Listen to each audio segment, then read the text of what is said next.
gang violence and other kind of violence. Gang violence and other kind of violence. Get away! I could be at work, at school, in my car, I can still get shot by the police. But I can get shot anywhere. So it is what it is.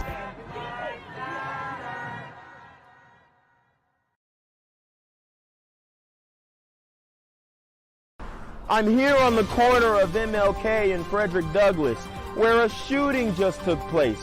And as you can see, it's a pretty rough area. So I'm basically risking my life reporting on this madness. So make sure you do me a favor and hit the subscribe button. Like the video, hell, share the video. And make sure you go ahead and leave a comment down in the comments section to continue the discussion on how we can find solutions to all this gun violence in the streets. I'm Jenquavius Jackson, here live, reporting from Atlanta, Georgia, BGZM News 17. Is away. Seeing that a rapper from Migos died, I just wanted to go ahead and make a video about something I have a unique experience in. So I directed a bunch of rappers, people like Gucci Mane, Snoop Dogg, Lil Yachty, the list goes on and on and on, okay? I learned a lot of things, and I have left the industry largely over my political beliefs, but there is something I want to impart to people to hopefully... He left the industry largely based off of his political beliefs. So he's most likely a conservative. And somebody says, is this guy Juice Crew? Yeah, probably. But it looks like he actually has a conscience and left the music industry right after he was able to enrich himself from it. Make some sort of change happen. So I have a challenge to rappers. And I know some of you still follow me. I know a bunch of the celebrity blogs still follow me from trying to get news from music videos and things like that. So here's the truth. The truth is this. A bunch of young black male rappers keep dying. You know who's not dying? Record executives. That's facts. And I don't expect the record executives to die and get in street feuds because they're not as dumb. Yes, I said it. They're not as dumb as these rappers. So I don't expect the record executives to, be in these street feuds and die, even though what was it? Jacqueline, what was the woman who was killed in Cali? What was her name? The Jacqueline Avant, the famous black music executive's wife, was killed in LA. Even though, the black music executives' wives are being touched, but none of the small hat music executives' family are being touched. So, I mean, was Kanye wrong? Yeah. Let's not get into that. The record executives that push for them to continue to make songs and create a culture that is obsessed with death, drugs, and sex. Facts. And let me tell you something. We know what type of executives they are demographically, which is fine. They're doing their job. They're making money. There's a clip of Lyor Cohen on The Breakfast Club exposing himself. And I want to play that later, and then you guys tell me if it is a sacrifice or not. Okay? But these artists will basically... Let me show you guys this clip. And all of the accountability doesn't go to the music executives for sure. Most of it goes to the artists, in my humble opinion. But these executives definitely profit and benefit off of the death of these rappers. That's why they continue to tell them to promote death, rap, or murder, destruction, drugs, sex, all that. Okay? There's a reason why they do that. Okay? Because people like to see something crash and burn. People like to sit back and watch the aftermath or the mayhem caused by a car accident. And now people like to sit back and watch and even film the dead bodies of dead rappers in the street. So this is very profitable business, very profitable industry. Like I already told you guys about the insurance policies that are put out on these artists. And even some artists have said, and I forget this clip. I don't have this clip on me, but I will show you the Leor Cohen clip. And, you know, Leor Cohen, obviously, is one of those individuals that Kanye was talking about. Right? Am I right or am I wrong? Right? Am I right or am I right? Okay. This is what you guys need to understand. Okay. And if you guys don't believe me, I mean, we'll get into it. We'll get into it. We'll get into it. Period. The industry is obsessed with it, but those record executives, they're not dying because they don't push this culture on their own people. Facts. But they're encouraging you to push it on yours, and they're paying you handsomely to do it. Facts. He is snapping. And what I was going to say is some of these music executives, an artist will bring them a positive song and whatnot, and they'll say, oh, I don't want to hear this shit. Bring me back some real nigga shit. And I'm not saying say, oh, bring me back some real nigga shit in that language, but most of the time they say, oh, no, that's not a hit. Bring me back some death and destruction. Bring me back something about spinning the block. Bring me back something about getting high and not being able to feel your face. The reality is, I know a lot of you. A lot of you are good people. You're family guys. You're not the image that you put out there to the world. Why? Why don't you be the example? Stand up. I challenge you. Be the example. And this is where you got to start dropping names. This is where you got to start dropping names. Okay? So you're not considered anti-Semitic. Right? So when you got to start dropping names. And we're going to drop some names. Make music about the culture you want to see. Don't just get online today and talk about how, you know, whenever a rapper makes it, his own people take him down. Don't just make those videos. Don't be sad. Don't rest in peace. None of that stuff. Be the change you want to see. That's what I'd be saying, except, you know, fuck that be the change you want to see bullshit. Just leave the community altogether.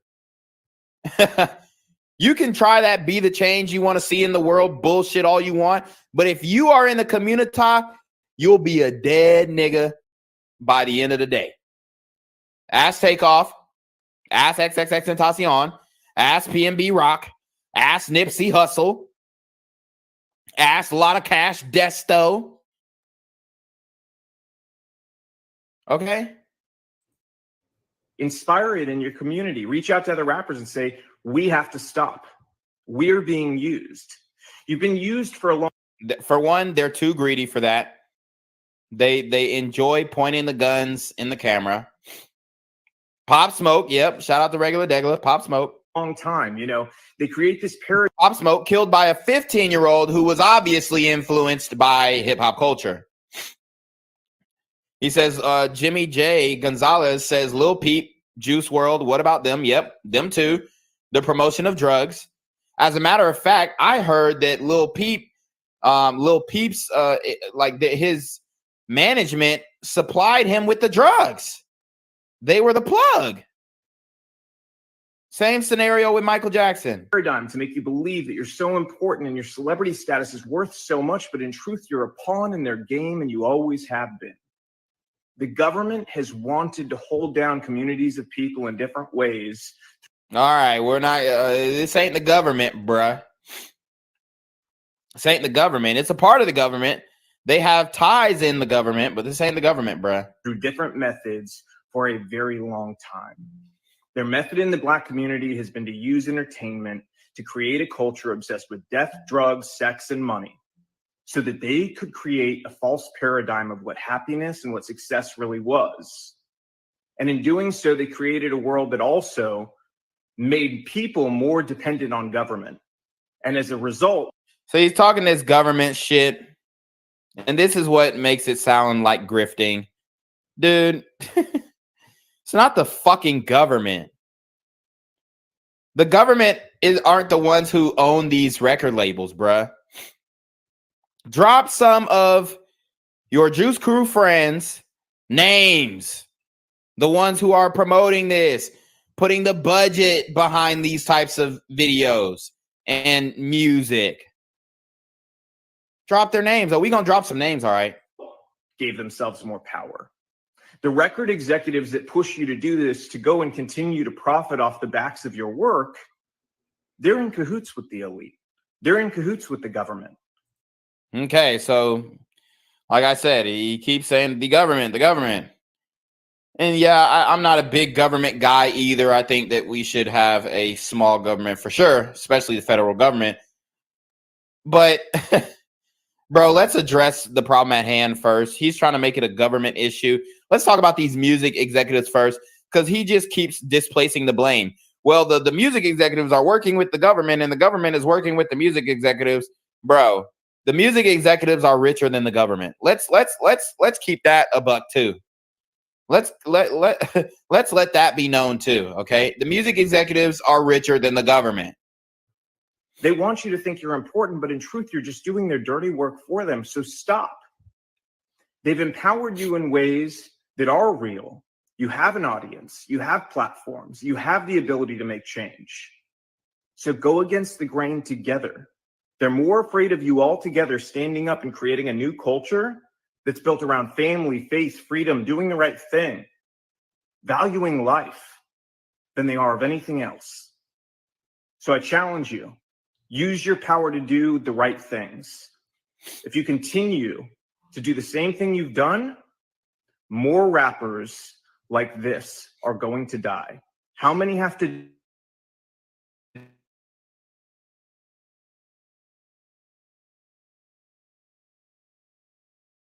videos? They don't tell you that, do they? Do they tell you that they pay us more to do your videos? Because they know it's more dangerous. They do it because they know it's more difficult, and they do it because, frankly, there's a lot of money laundering involved. Those labels wash a bunch of money through. We don't do it, but we... You hear what he said? Oh, we don't do it. The labels wash a bunch of drug money through, but we don't do it. We don't do it, but the labels... okay. So you never participated in this, dude. All of you guys are complicit. Let me tell you something else. There's a reason the record labels pay us more to do rap videos. They don't tell you that, do they? Do they? I mean, look, and then look at his background. He's supposedly exposing the music industry, but he has a revolver, a picture of a revolver in the background.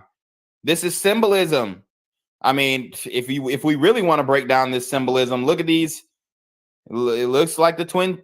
I mean, I don't know. It's a lot going on here, guys. It's a lot going on here. I don't want to say too much.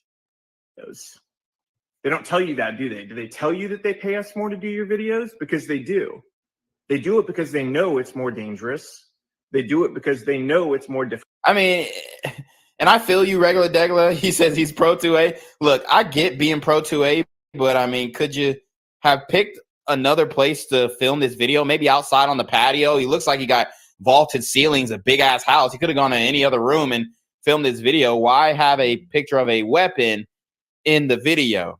And they do it because, frankly, there's a lot of money laundering involved. Those labels wash a bunch of money through. We don't do it, but we know we don't do it, but the labels do it, and I'm telling on them because we're innocent. Okay. Labels are doing it 100%. Okay, they're then taking the money off the top end, and you see on your royalty check, oh, they spent $150,000 on this video. Did they? Because we didn't see $150,000. Okay, so, and to who? Their friend's company? A lot of times that's the case. Same thing with insurance companies. They charge us more to insure your videos. Uh-oh. Talking about the insurance. And it's because they know the culture that's been created. Yep. They know that the only possibility of a music video being shot up is on a rap video. Yep. And that's the truth. So change the culture. You have the power. Your people deserve it. Hey guys. What does he mean by your people deserve it? What does he mean by that? What do you mean by that?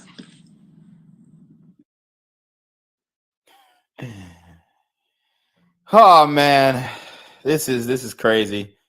They grilling him in the comments too. Somebody said, "Who cares? BLM." Oh man.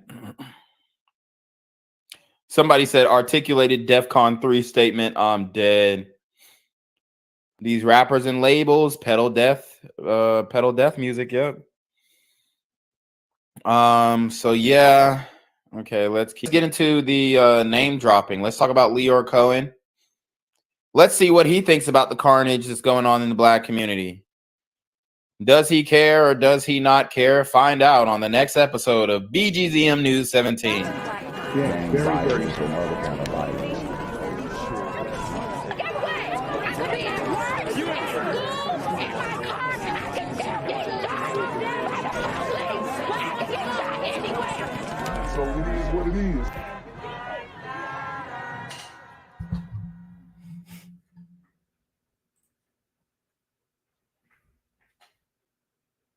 What's good, cyberspace? It's the Black Gen Z Mindset. Make sure you go ahead and like, comment, share, subscribe, and let's get into the video. All right, guys. So I got a little flake in my hair. But anyways, guys, we are back. We are back with another controversial live stream. Back with another controversial live stream. Now, I'm not sure what YouTube's going to decide to do with this live stream, but what I will say, guys, hit that super trap, hit that Cash App, hit that PayPal. We are live. If you enjoyed the previous live stream that was just playing,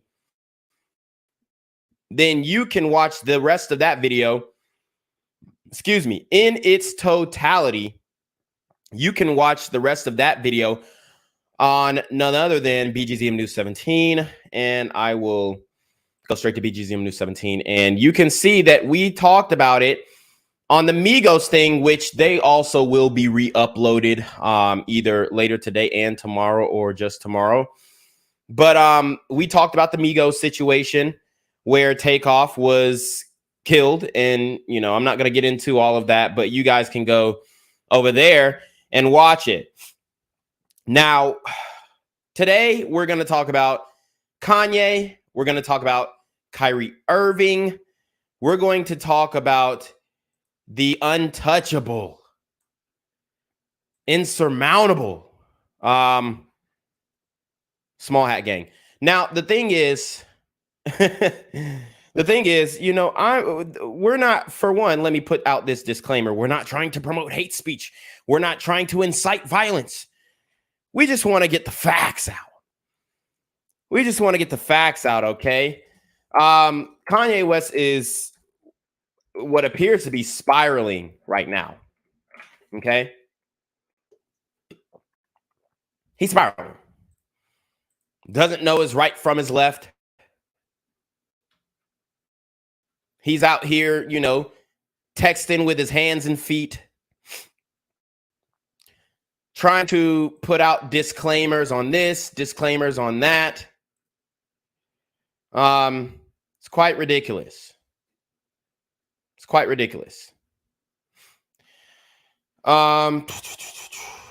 So what we're going to do is we're going to take a look at this Kanye thing. Okay? I'm going to take a look at this Kanye thing. He's going back and forth with a trainer or whatnot. So I thought this was interesting. The screen is small, so let me see if I can. Well, that didn't help. Let me see if I can enlarge it for you guys. Okay. So it says what should be obvious by now is that I was raised to stand for my truth regardless of the consequences. So I will say this again. I was mentally misdiagnosed and nearly drugged out of my mind to make me a manageable, well-behaved celebrity. So guys, this is that MK Ultra that I was talking about that they have to use to control the artist. We gave an example of Doja Cat. If you guys weren't tuned into my other channels where we were still working, functional, and live streaming, we spoke about Doja Cat. We spoke about how she was under MK Ultra mind control, and that she what appeared to be going through some type of emotional psychological crisis as she cut her eyebrows and, you know, was rejected in the DMs by you know, some white boy actors and whatnot. So now we have Kanye, who is at the forefront, which we've talked about before, or who we've talked about before, in pretty much long form about how they are working to dismantle the brother. Now, say what you want about Kanye. He is a rather controversial figure. Maybe you could even say that he is a willing puppet or likely buffoon. But he's obviously having an injustice done to him. Okay? He's obviously having an injustice done to him, and it is on all fronts. It is a concerted effort. It is a unanimous decision that the whole world, and by the whole world, I mean, you know, certain media conglomerates and athletic sportswear companies with a large influence that he partly helped establish. Anyways, these individuals are coming at him, okay? They are pretty much stifling his money, okay? They've dropped him from all different types of brand deals. I mean, he's completely been wiped off of the face of the earth. If it wasn't for Elon Musk, he probably wouldn't even be on Twitter right now. Okay? Shout out to Elon Musk.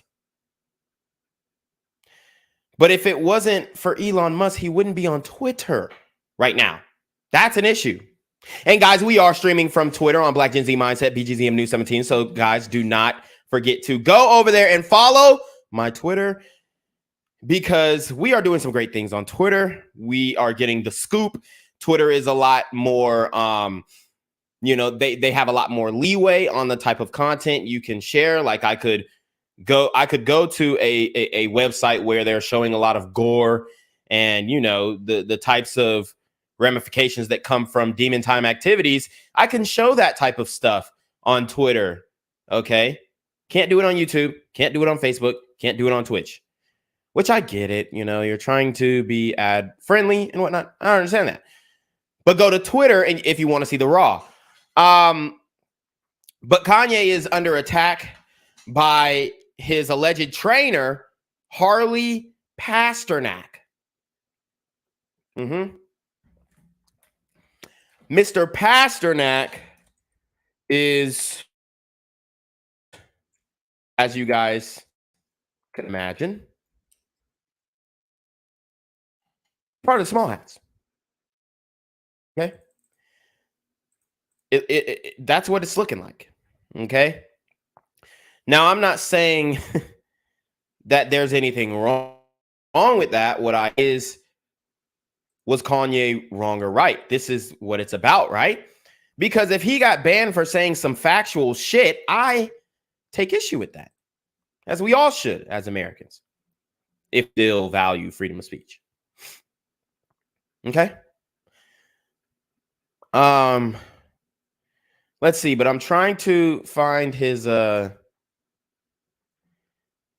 guess his Instagram here. And apparently he's some type of trainer, which honestly, I mean, he looks like he's an in shape guy. I'm not going to take anything away from his hard work to remain the size that he is in his older age. But I mean, how are these? My thing is like the funnel that certain personal trainers go through is like some BS. Like, I mean, he's been doing it a long time for sure. I'm sure he's got all these types of certifications, but I think it should be about the results as well. Just saying. All right, so let's go to his. Okay, so he's, like I said, he's got all these certifications, and it appears that he just went private. All right, so let's go to that. So this is the boy Harley, the man of the hour, who's basically throwing shots at Kanye. Like I said, he needed to drop some names, and it looks like that's what he's doing now. Unfortunately, I think it's going to end up being too little, too late. Okay. Too little, too late. As you guys see that Kyrie had to renege on his statements after sharing a quote-unquote anti-Semitic movie that was on Amazon. I mean, it's absolutely ridiculous. The movie's on Amazon, and that should be covered by Bezos, right? I mean, the movie should be grandfathered in with Bezos. It's all good. They approved it on Amazon because we know that any movie that hits the major theaters was approved. It was approved. They got publishing houses. They've got all of the control of what movie gets played. As we see Black Panther 2 about to come out. What if I was to make a Black Panther movie?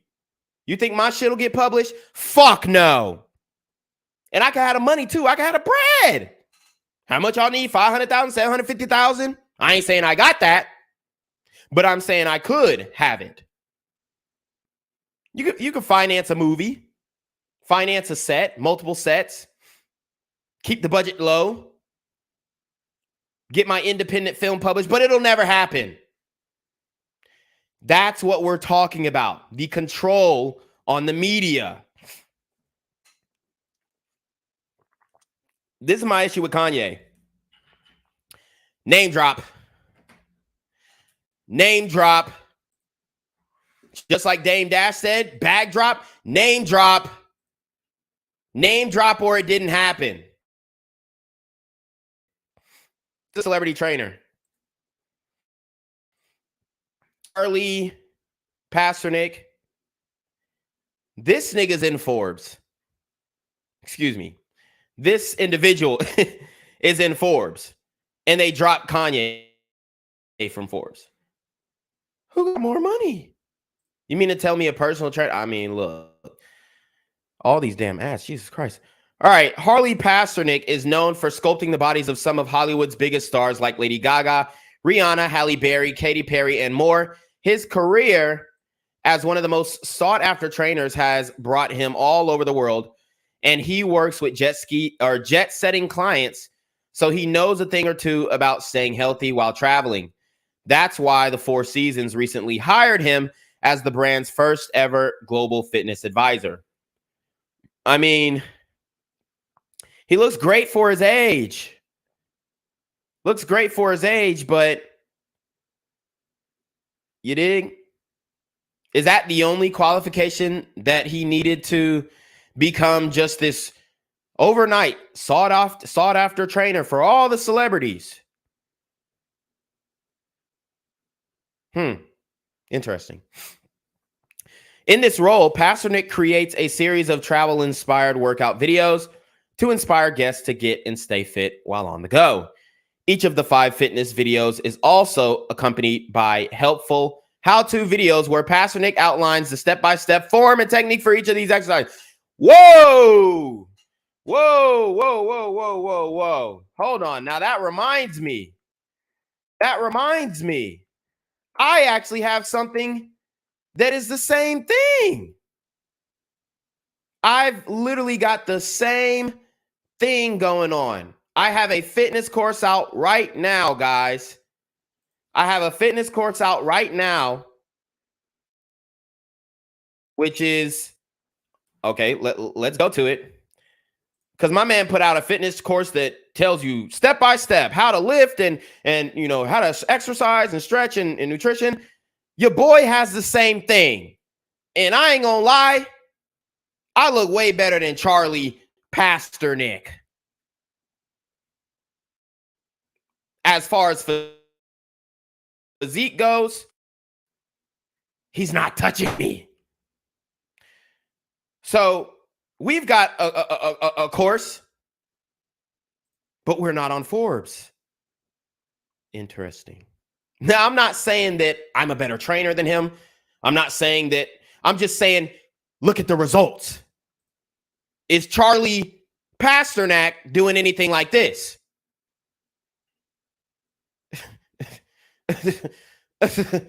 Is Charlie Pasternak doing anything like this? I ain't seen it. Matter of fact, I ain't seen a damn workout that he did. I just seen him posing with his arms crossed.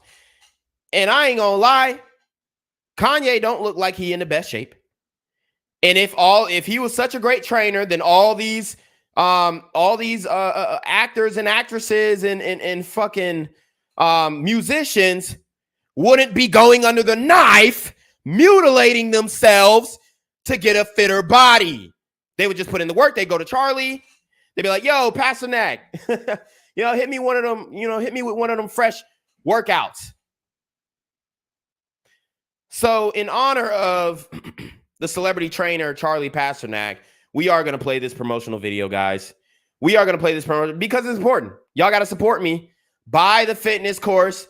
How is Charlie Pasternak with, I'm not saying he doesn't have results. I haven't seen his before and after pictures of clients. But I'm just saying, how does he get on Forbes? But your boy Janquavius is out here hurting. Want to become an elite level athlete? Well, look no further. The Reclaim Your Throne Elite D1 training course is all you need to take your performance from subpar to the creme de la creme of athletes all around the world.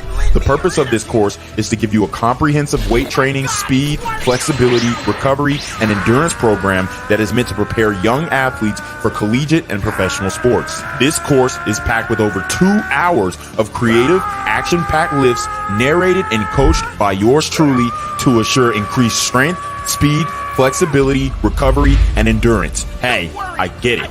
Training alone can be tough and can even make you feel misguided or somewhat unmotivated. But with this course, I walk you step by step through each and every lift to make sure you're using the proper form to prevent injuries and that you're hitting the correct muscle groups to render maximum results. So what are you waiting for? It's now or never. So go ahead and get the training course today so you too can reclaim your throne.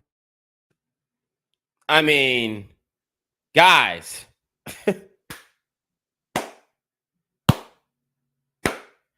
you think Charlie's doing anything like that?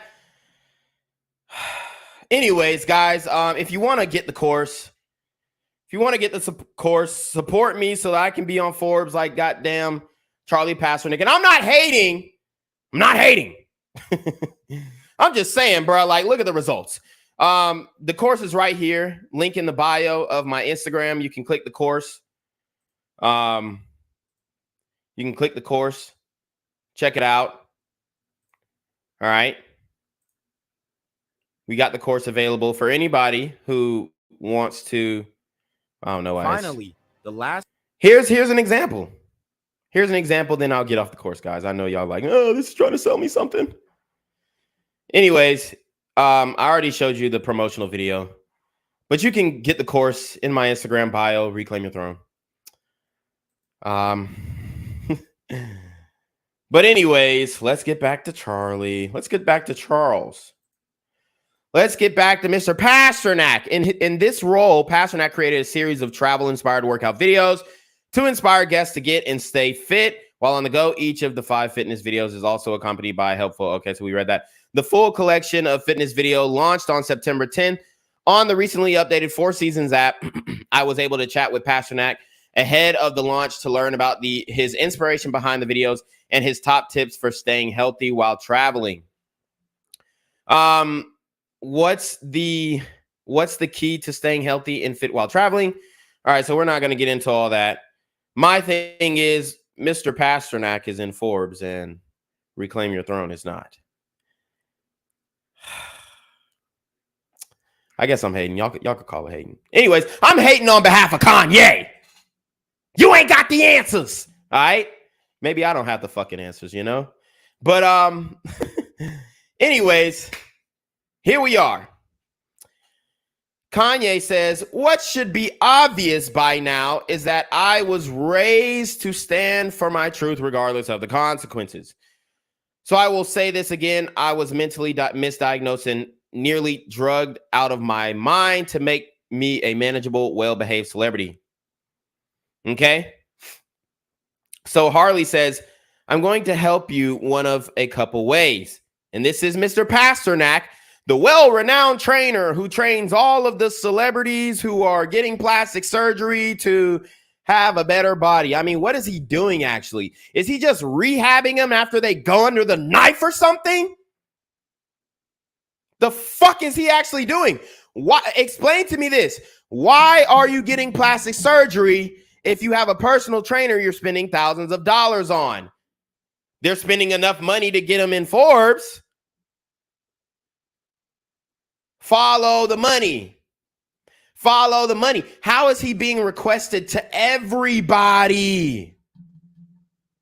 Every celebrity trainer from Lady Gaga to Kanye West, even Jay-Z, your favorite artists are getting trained by Pasternak. And I don't know which kind of train, but I guarantee he's getting a lot of celebrity pussy too, right or wrong. And ain't nobody hit the damn super chat yet. Nobody hit the super trap. Nobody hit the Cash App. Nobody hit the PayPal. Y'all gonna make me call on Jen Quavius.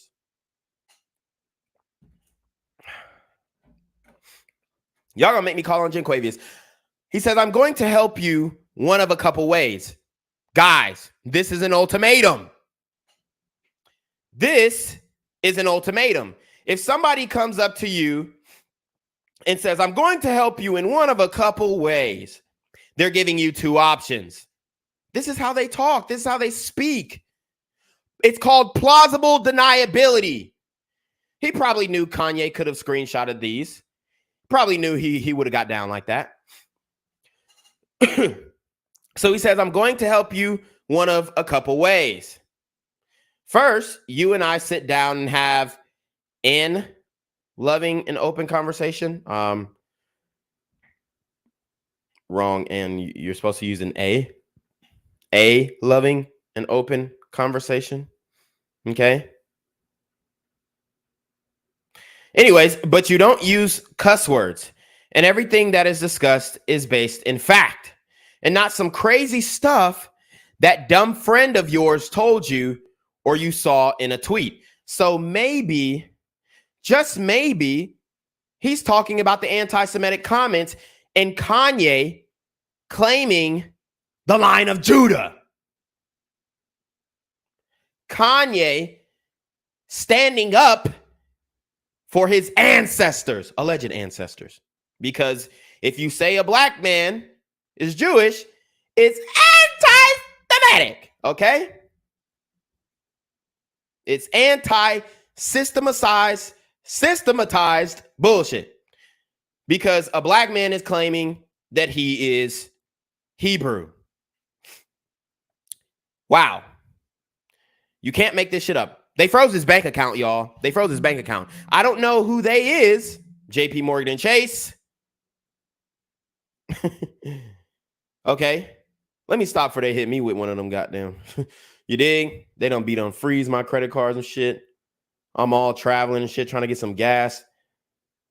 They got me at one of them hot ass quick trips in Gwinnett County. They said, ooh, they tracking my shit. Oh, he at the quick trip. Freeze his bank accounts. I'm up there trying to walk to the teller. Yo, my card ain't working with the thing. Can you run it here? Yo, my card ain't working at the pump. Can you run it here? Right? I come back out. They done set me up with like 3 days super groomers, man. Battle Elf with the $5 super trap says, do you offer a Kegel exercise regimen? I want a powerful prostate. Oh, say less. You know, we could work that in.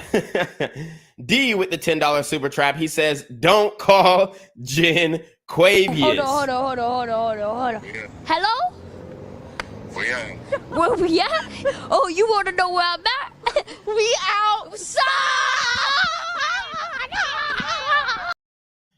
All right, guys. So I want black people to understand, and shout out to those who super trap, man. Shout out to you guys. I want black people to understand who Mr. Pasternak is talking about when he says that crazy stuff your dumbass friend told y'all? Could he be talking about the minister? Could he be talking about the Honorable Minister Farrakhan? But black people done turned their back on Kanye already. Keisha Cole done withdrew her kid out of there, talking about Kanye say he was going to clap the school up or something. It's crazy. Second option, I have you institutionalized again. So he's in how? Whoa. Stop right there. How the fuck is my personal trainer going to have me institutionalized? And you want to know how? You want to know how? I'm going to tell you how. Right the fuck now. It's because of all these damn degrees and certifications. He has the authority to deem you as a threat to society and have you institutionalized. Let me repeat this again. He has the authority to deem you as a threat to society and have you institutionalized. Let me repeat it for those who didn't hear on my Umar shit. He has the authority, because of all these degrees, to have you institutionalized. This is a personal trainer. I thought he was getting soccer moms in shape and blowing their back out. What the hell does he have doing? What type of business does he have doing having somebody institutionalized? He can deem that you are a threat to society and you are about to harm yourself or others. We cover these stories every single night, guys. 12:30 p.m., 5:30 p.m. Them Genquavious videos just are rolling back to back to back to back, 2 days a week, going live 3 days a week. Not 2 days a week, 2 times a day, going live 3 days a week. Genquavious videos going back to back to back to back. The only 7 days this year I didn't post. The only 7 days this year I didn't post. I said the only 7 days this year I did not post was when YouTube suspended my account. Shout out to Battle Elf with the $5 super trap. He says, how long will they buck break Kanye while we stand aside and watch? And we're not only standing aside and watching, we're laughing. And the reason why we're laughing. Correct. But I would say, listen, your wife is white. So we're going to stop the black talk right now. Is because Kanye wifed up a white woman. And this is what they're saying. That's what you get. Aha, na boo boo. See, we turned on Kanye the minute he put a ring on Kim Kardashian. Now, I don't agree with his decision to put a ring on Kim Kardashian. And yes, we are streaming on Rumble. We're streaming on Facebook. We're streaming on Rumble. We're streaming on BGZM News 17. We're streaming on Twitch. We're streaming on Twitter. We're streaming everywhere. So when Kanye married a white woman,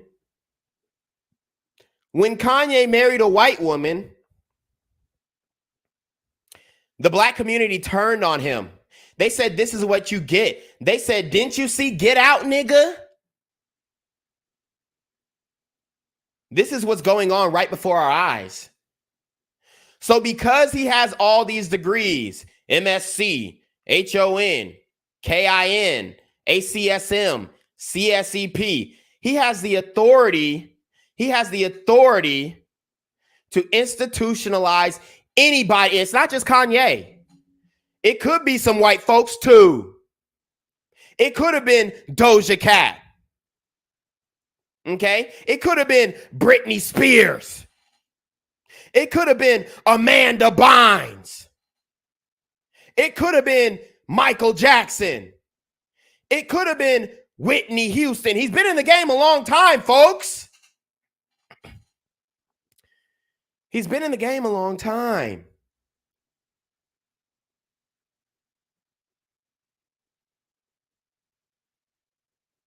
Long time. But now,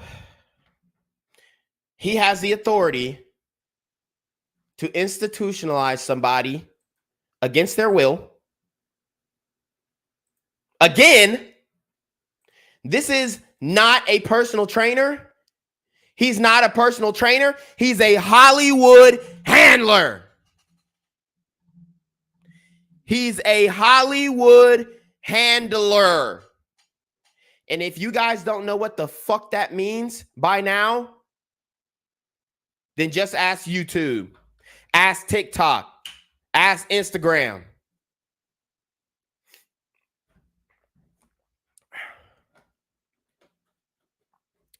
Okay? So let's get into it. Second option, I have you institutionalize again, where they medicate the crap out of you. Wow. This is a tenured scholar speaking like this to one of his clients. This breaches all types of doctor-client confidentiality. I would never say this to anybody that I was training, and he's on Forbes. Never in my life. Would never do it. Would never do it. I'd feel like a piece of shit. Feel like a piece of shit. And he said, I will institutionalize you again against your will, where they medicate the crap out of you, and you go back to zombie land forever. Really, Charles? Really, Mr. Pasternak? Pasternak, excuse me.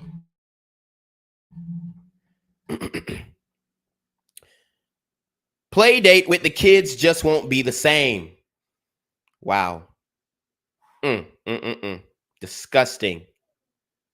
Disgusting.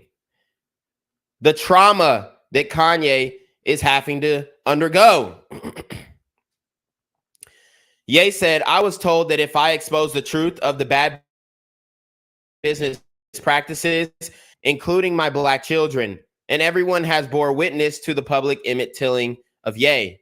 But God has put something on my heart, not to back down. Kanye, reach out to me.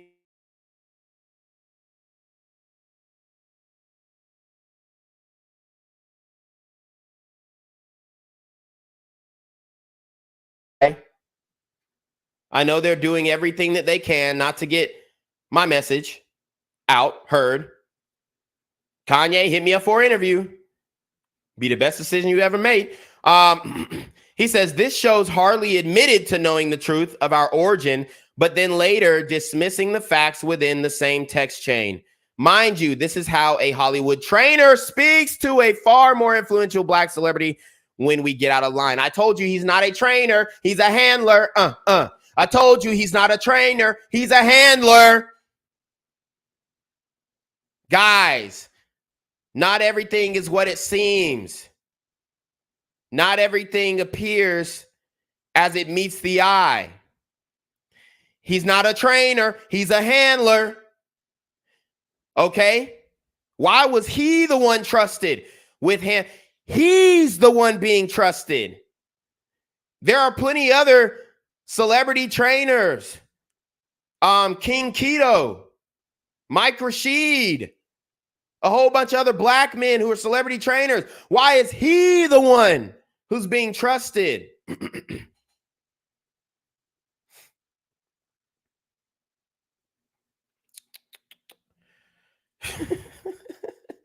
I mean, come on, guys.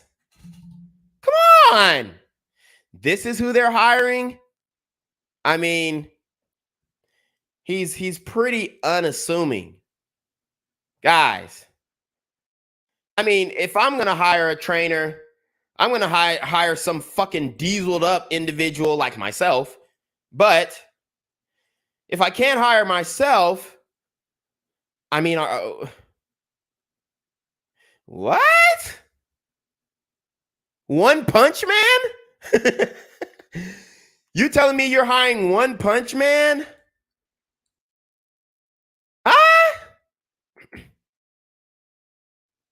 I mean, he will knock your ass out with one punch.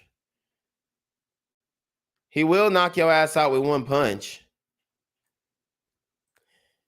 But This is your man's? Hold on. This is your man's? This is your man's.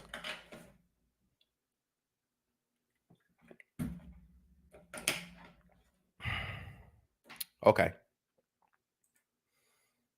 Okay. Shout out to Battle Elf with the $2 super trap.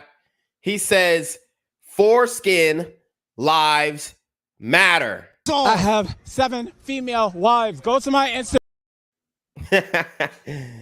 Shout out my man with the foreskin lives matter, FLM, which is another interesting acronym. I bet Kanye is feeling the FLM abbreviation right now, or it's FML, right? Fuck it. I don't know. Just swap the letters around. You get the point. Let's see. Shout out to Eric, my dog, E-Dog, with the $10 Cash App. He says, thanks for the stream. Thanks for the stream. Yes, sir. All right. So, look, he says, your origins might be Jewish. You heard what he said. Oh, hold on. Let me show the screenshot so you don't think I'm making this up. And like I said, we're not promoting any hate speech. We're not promoting any anti-Semitism. We're not saying that these individuals are bad people. We're just showing you guys what is actually happening right before our eyes, okay?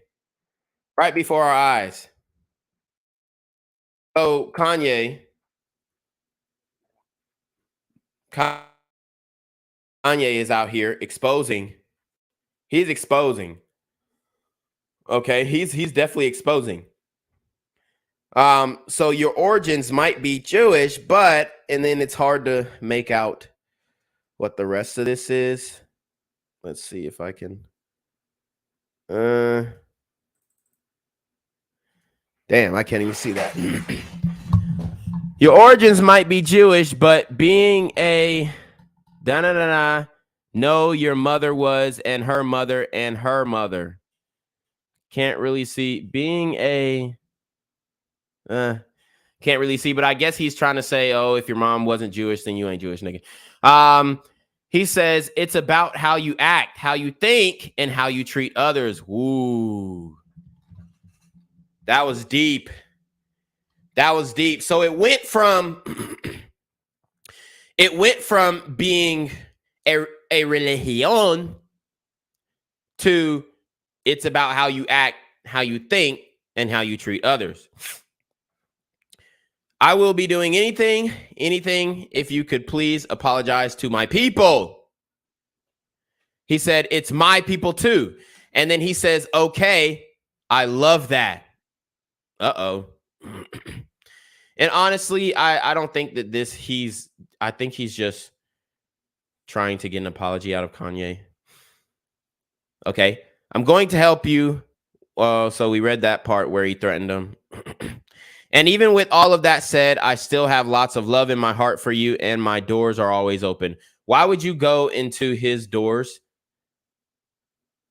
Why would you go into his doors if he's saying that he's going to have you institutionalized? He going to have them big old motherfucking Russian niggas with the needle stabbing you in the neck when you walk into his doors. Don't do it, Kanye. Come get an interview with me, bruh. Battle Elf with the $2. He said he want to put black people on, but I ain't seen him do one interview with a black person besides Drink Champs, which, I mean, Nori's Puerto Rican. And then the other co-host is not black. He's Cuban. So, I mean, could Kanye just be faking this shit? Because I ain't seen him get with no independent black media. He ain't go to Say Cheese. Okay? He ain't go to Miko Worldwide. He ain't go to Black Gen Z. What? He didn't go to the Lapeef Network. He ain't go to O'Shea Duke Jackson. He didn't go to Minister Jack. So he talking all this black shit, but I ain't seen him do one interview with a black person or a black media-owned company. He went to Piers Morgan. He went to some other white nigga. When you gonna sit down with Say Cheese, bruh?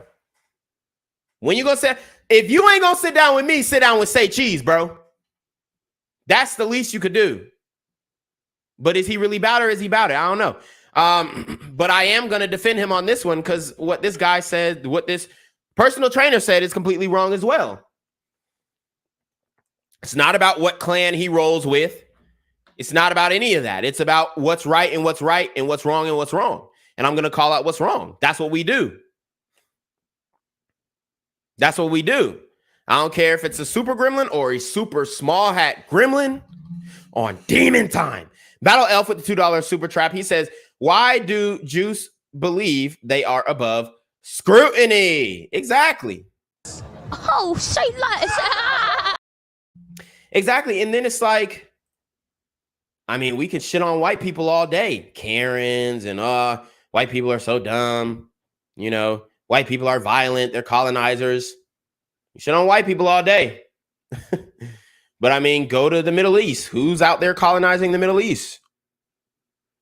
I mean, it's us, but is it really us?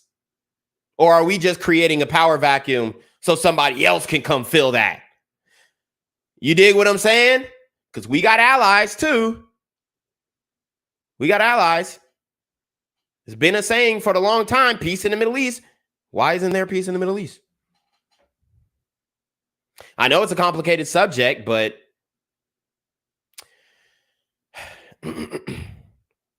anyways. Kanye's calling out names, and we're going to get to Kyrie next.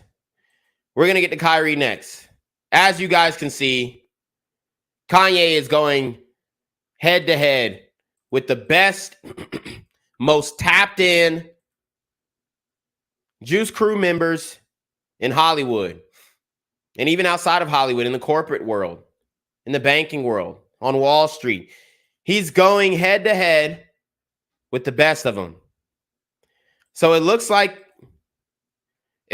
he actually shouted out Charleston White, which is interesting. So let's play this. You keep whooping him in front of all these slaves. This y'all baddest one, y'all richest one. He gonna stand up to us, and we all sit there and watch. And you keep. Yep, I mean, we all sit there and watch him. We saying Kanye's crazy. You don't have to agree with everything that he's saying to know that this is absolutely wrong. See, I can understand them dropping him from corporations and all this stuff. That's fine. If they don't want to do business with him, so be it.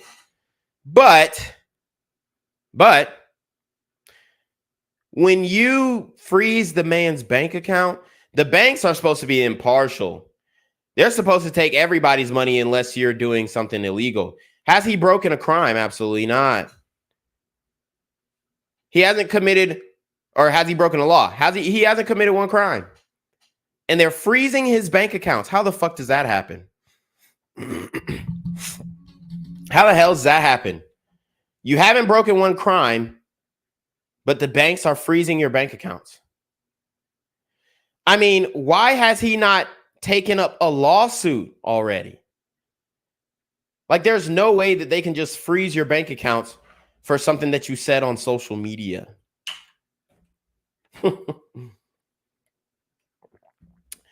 And the thing with that slave owner analogy, they don't have to beat you no more, man. They don't have to beat you no more. Everything's digital. He says, I'm a bit sleepy, but tomorrow I promise it will be all love. Speech, guys, I promise. Okay. He says, since Lex asked me to be specific, this is a hero of mine, David Simon. He's never done anything wrong to me, and neither has Jamie. I know this is random to post while I'm at war, but I have to say, I love David Simon. Now let's move on to Scooter. He says, Jamie then said he's actually got the 51% on both those deals. We as the creators and talents get so caught up in our vanity that we don't read or understand the fine print. Like Dave Chappelle said, we need to stop giving up control over our own names and our likeness. So I think he's talking about Shaquille O'Neal's business deal. And Shaquille O'Neal has shut this down. But okay, Shaq is in business with Jamie Salter. Jamie first said he's 50-50 with David Beckham and 50-50 with Shaq. I said, Jamie, there's no such thing as 50-50 in business. Who has the extra 1% for the control and voting rights? Oof. Damn. So, Shaquille O'Neal has responded. And then we'll get a take from the mainstream media.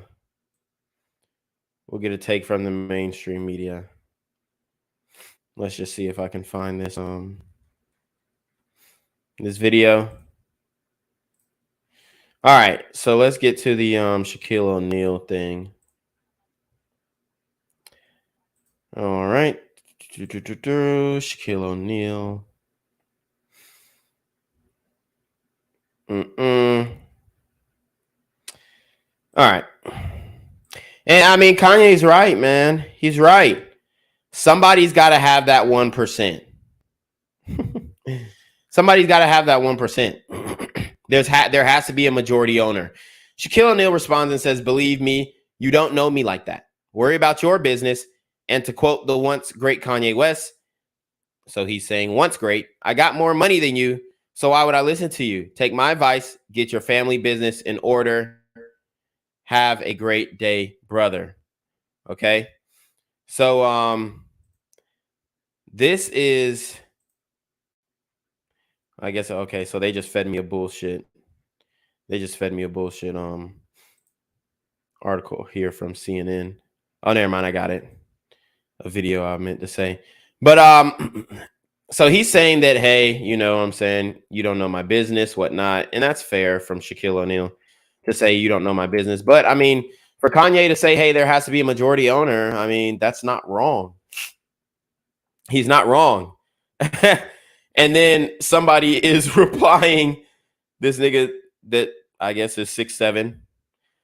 He says, you was selling these at Walmart, bro. You not richer. I'm dead.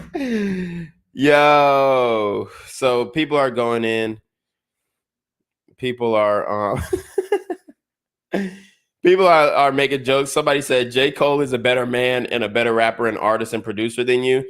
And then Jay Matthews says, J. Cole makes music for people that walk to work. I'm dead. That's funny. Okay, so people going in on Kanye. I support Ye and the rising independent Yeezy empire. Uh-oh. Now they hitting Shaq with the Freemasonry. And yes, Shaquille O'Neal is absolutely a Freemason. Shaquille O'Neal is absolutely a Freemason, okay? And if you guys, this is from YouTube, actually, because when you put something in the title, they're trying to, you know, get rid of conspiracy theories. So this is what YouTube says Freemasonry is, which comes from Encyclopedia Britannica. It says Freemasonry, the teachings and practices of the secret fraternal order of free and accepted Masons, the largest worldwide secret society. Spread by the advance of British Empire, Freemasonry remains most popular in the British Isles and in other countries originally within the empire, which is also cap. I mean, they're all over the world. Freemasonry evolved from the guilds of stonemasons and cathedral builders of the Middle Ages. With the decline of cathedral building, some lodges of operative working masons began to accept honorary members to bolster their declining membership. So in the Freemasons come from the Knights Templar, which comes from the Catholic Church, which we all know has their corruption. But it's a secret society, okay? And then people are going on a loophole. You know, we're not gonna go crazy, but it looks like somebody is breaking down the anti-Semitic claim against Kanye. So we'll watch that and see if it's insightful. I also did want to play, I don't know if I broke this down yet, but I did want to play that video of Kanye speaking. Did I break that video down, guys, where Kanye had that 16-minute interview? It's gonna be a long live stream today, guys. Did I break that down where Kanye had that 16-minute interview? on this channel. No, I don't think I did. Hold on. Because I meant to go live on it. And I don't think I actually did go live on it. Let's see. So no, I didn't. Okay. Wow. It might take a minute to get to Kyrie Irving, but his is short.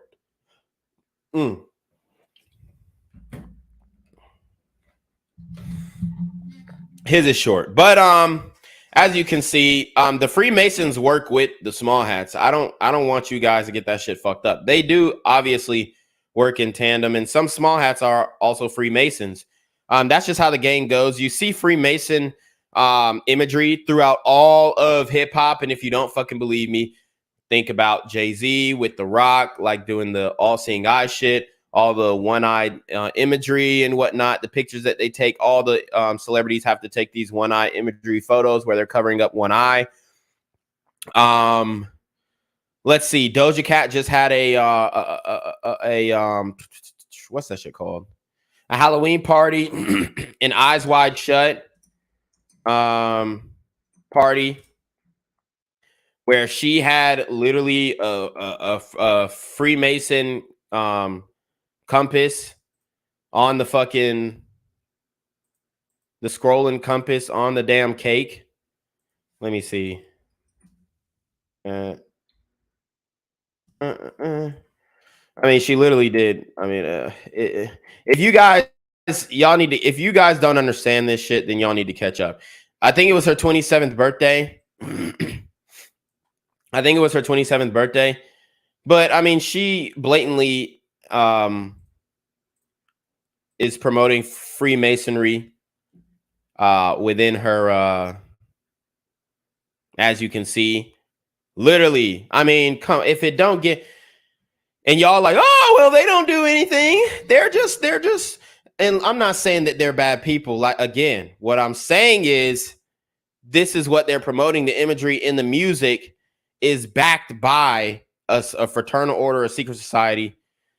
And as you can see, Doja Cat had a 27th birthday party, which was weeks before Halloween.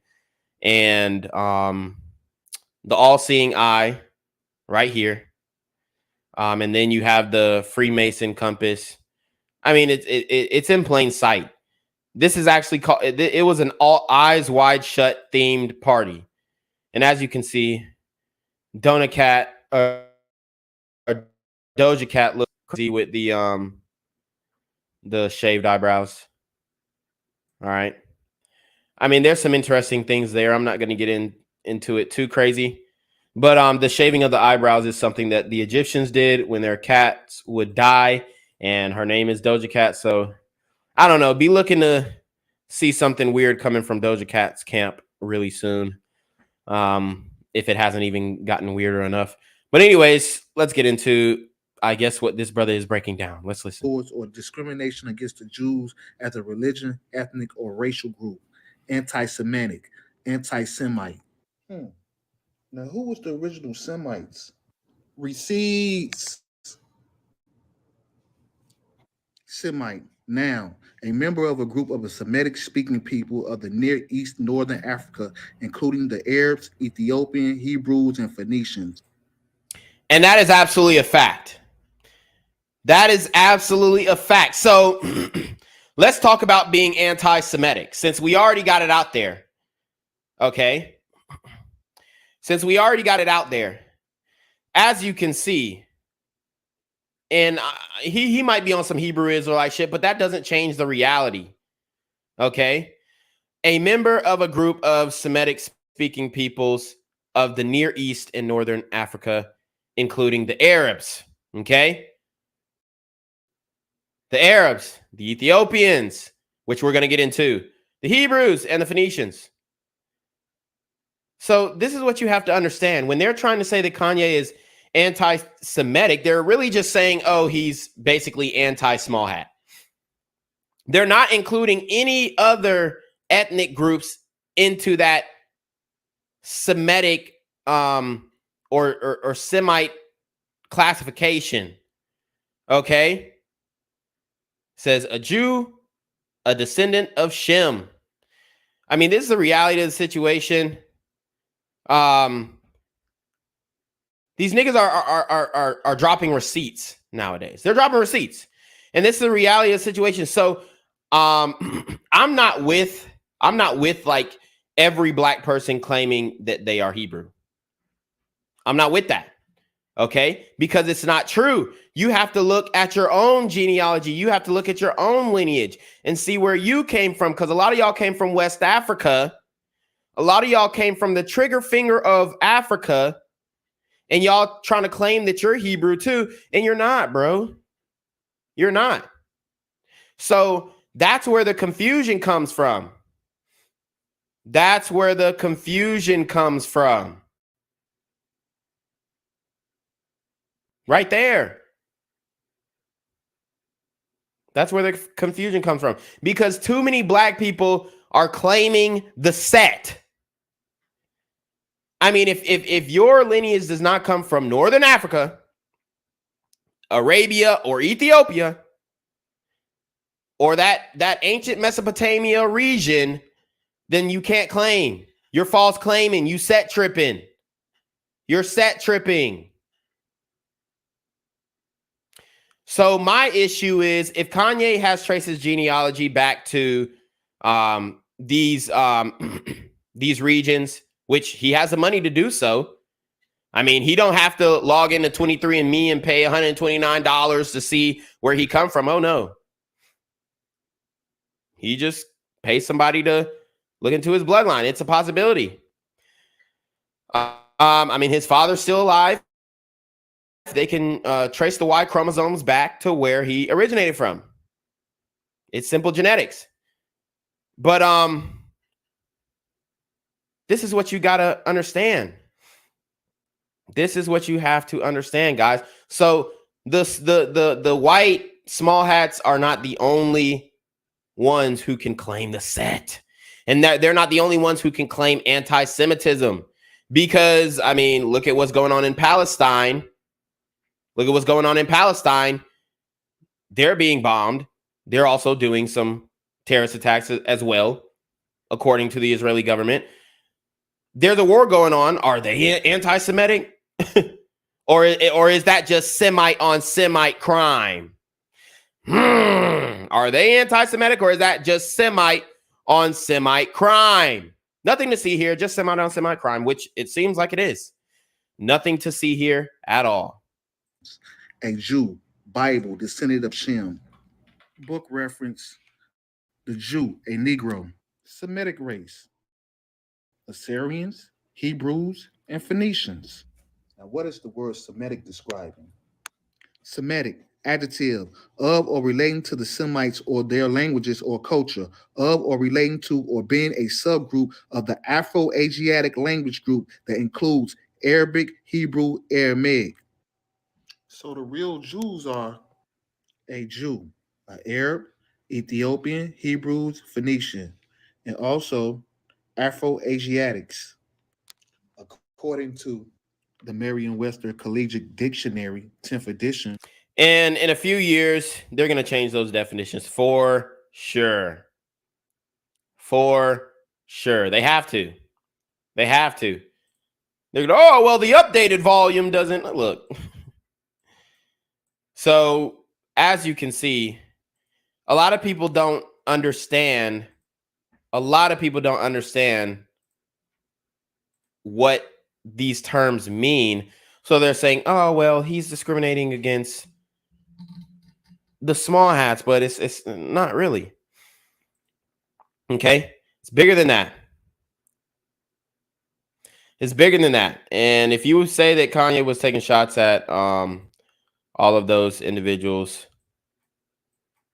I mean, you got to be out your mind. He's talking about a specific group that just so happens to be in, you know, in multiple, many positions. I'm not going to say all, or in control. They're in multiple, you know, many astute, well-respected positions of power within our government, within our media, within our food distribution, within our scientists, Fauci, within, they're in very respectable, astute, loving positions of power throughout American culture, respectfully. Okay? With all the love in my heart, with all the love in my heart. Exclusive new reporting just into CNN about the artist formerly known as Kanye West. Several sources tell us Ye's recent anti-Semitic remarks are not a one-off, but part of his long-held obsession and his praise of Adolf Hitler. CNN's claimed this new exclusive reporting, and multiple sources, Chloe, I understand, are telling you that Ye's last album he wanted to actually call Hitler?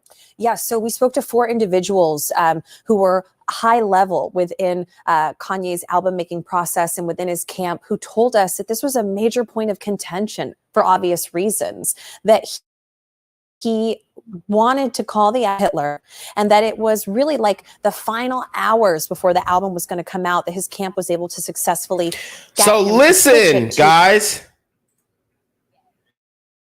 Ye, which is listen, guys. He wanted to call his album Hitler, and they told him no. Excuse me, whose album is it? Mine or yours? Whose album is it? Mine or yours? Is this my album or is this your album? Okay. Is this my album? Is this your album? Okay. This is crazy. He cannot name his album what he wants. Now, he's not the only one who ever named his album after Hitler. And this is not me trying to call anybody out. I actually really enjoy this rap artist.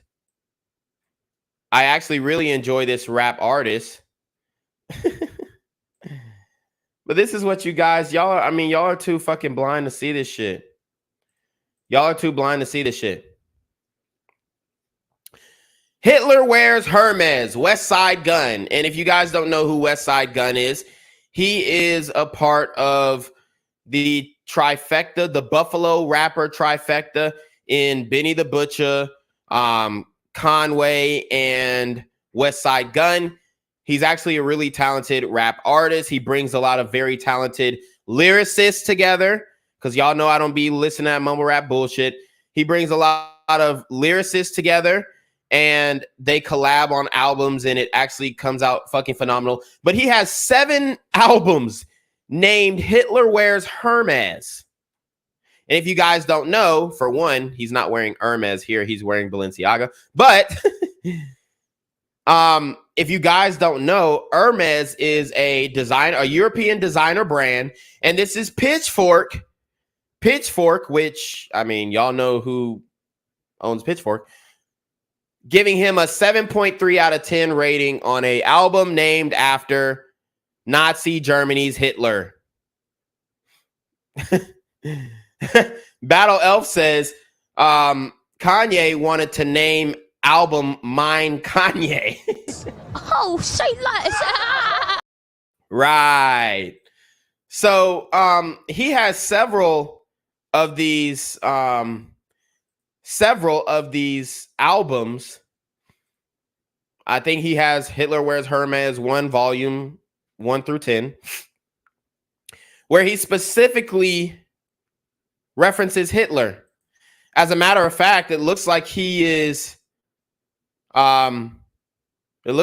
being depicted as Christ in this video, but we all know this symbolism. This hand figure is not Christ-like. This hand figure is the same as the one the Baphomet would hold up, but that's neither here nor there. And then he has a album cover where Hitler has the all-seeing eye on his forehead. He's got the all-seeing eye on his forehead. So, and the all-seeing eye is supposed to represent all knowledge in totality, knowledge in its fullness, the same knowledge that Adam and Eve gained when they partook from the forbidden fruit. So that's what the all-seeing eye is supposed to represent. All right. So he's got multiple albums named after Hitler. But nobody said nothing to him. They didn't say, hey, you can't drop this album. I mean, he's an independent artist, but they're not taking him down off of platforms, and they still have him in an article on Pitchfork. What it was called. We reached out to Def Jam, which was the record label that put it out in partnership with Kanye's Good Music, who had no comment. And you know, this goes into other parts of our story where we spoke to a high-level executive who asked not to be named for fear of retribution about a settlement that basically called out Kanye's workplace as a toxic environment where toxic environment. Bitch, you are in a studio with rap artists filming an album. I'm sure there's drugs. I'm sure there's guns. I'm sure there's alcohol. But this is the type of energy you want in the studio so that there can be the best music. Now, I'm not saying that this is how Kanye operates, but a lot of these hood dudes move the same way. They're recording in a toxic environment where niggas get shot up in the studio. We've covered plenty of these stories where niggas are getting shot up in the studios, but they're not saying, oh, it's a toxic work environment. But shut the fuck up. He would often hear Kanye praising Hitler, talking about reading Hitler's autobiography that he wrote, Mein Kampf, saying, you know, look at all the good that he did. And, you know, really it made him incredibly uncomfortable. And this was a settlement that CNN has obtained and reviewed. And I think this is an issue that they're taking interpersonal conversations and suing a man over a conversation that he had in a private setting. I guess they were on the clock, if you will. But I mean, we don't know exactly what he said or did, but there are a lot of people who, you know, for whatever reasons, have come out and used Hitler imagery, okay, using swastikas, which we do condemn and all that kind of good shit. But I'm just saying he's not the only nigga to mention Hitler. As a matter of fact, I think there was an NBA player who mentioned Hitler or some shit, and they were giving him, I guess they were praising him for his military acumen or something like that. And then they were forced to immediately delete the tweet and all this kind of stuff, which could bring us into a conversation about the Holocaust, which we're not going to get into. That might be for another stream, another day. But it's very interesting to see what is going on here. Do want you all to take a listen to a former TMZ employee named Van Lathan, who spoke out about hearing firsthand Kanye speak about his love of Hitler and Nazis when he visited TMZ in 2018, but it was actually edited. Hold on. Who else has a love for Hitler and Nazis? Who else has a love for Hitler and Nazis? If I'm not mistaken, there was a whole segment of Call of Duty, a whole video game dedicated to killing Nazi zombies and whatnot. And they sensationalized and use the imagery of Nazis in order to make a profit. I'm telling you, there's big business in Holocaust propaganda, or I'm not even gonna say propaganda, Holocaust imagery, Holocaust how do I say, concepts. There's big business in that, and that's all I'm gonna say. There's big business. So you have Call of Duty World War II, Nazi zombies.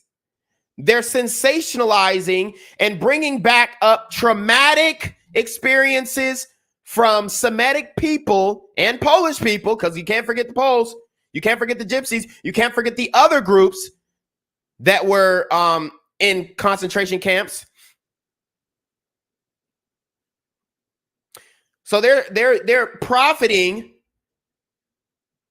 off of the pretty much the death of Semitic people in concentration camps. They're using this in Call of Duty World War II, and nobody had anything to say about it.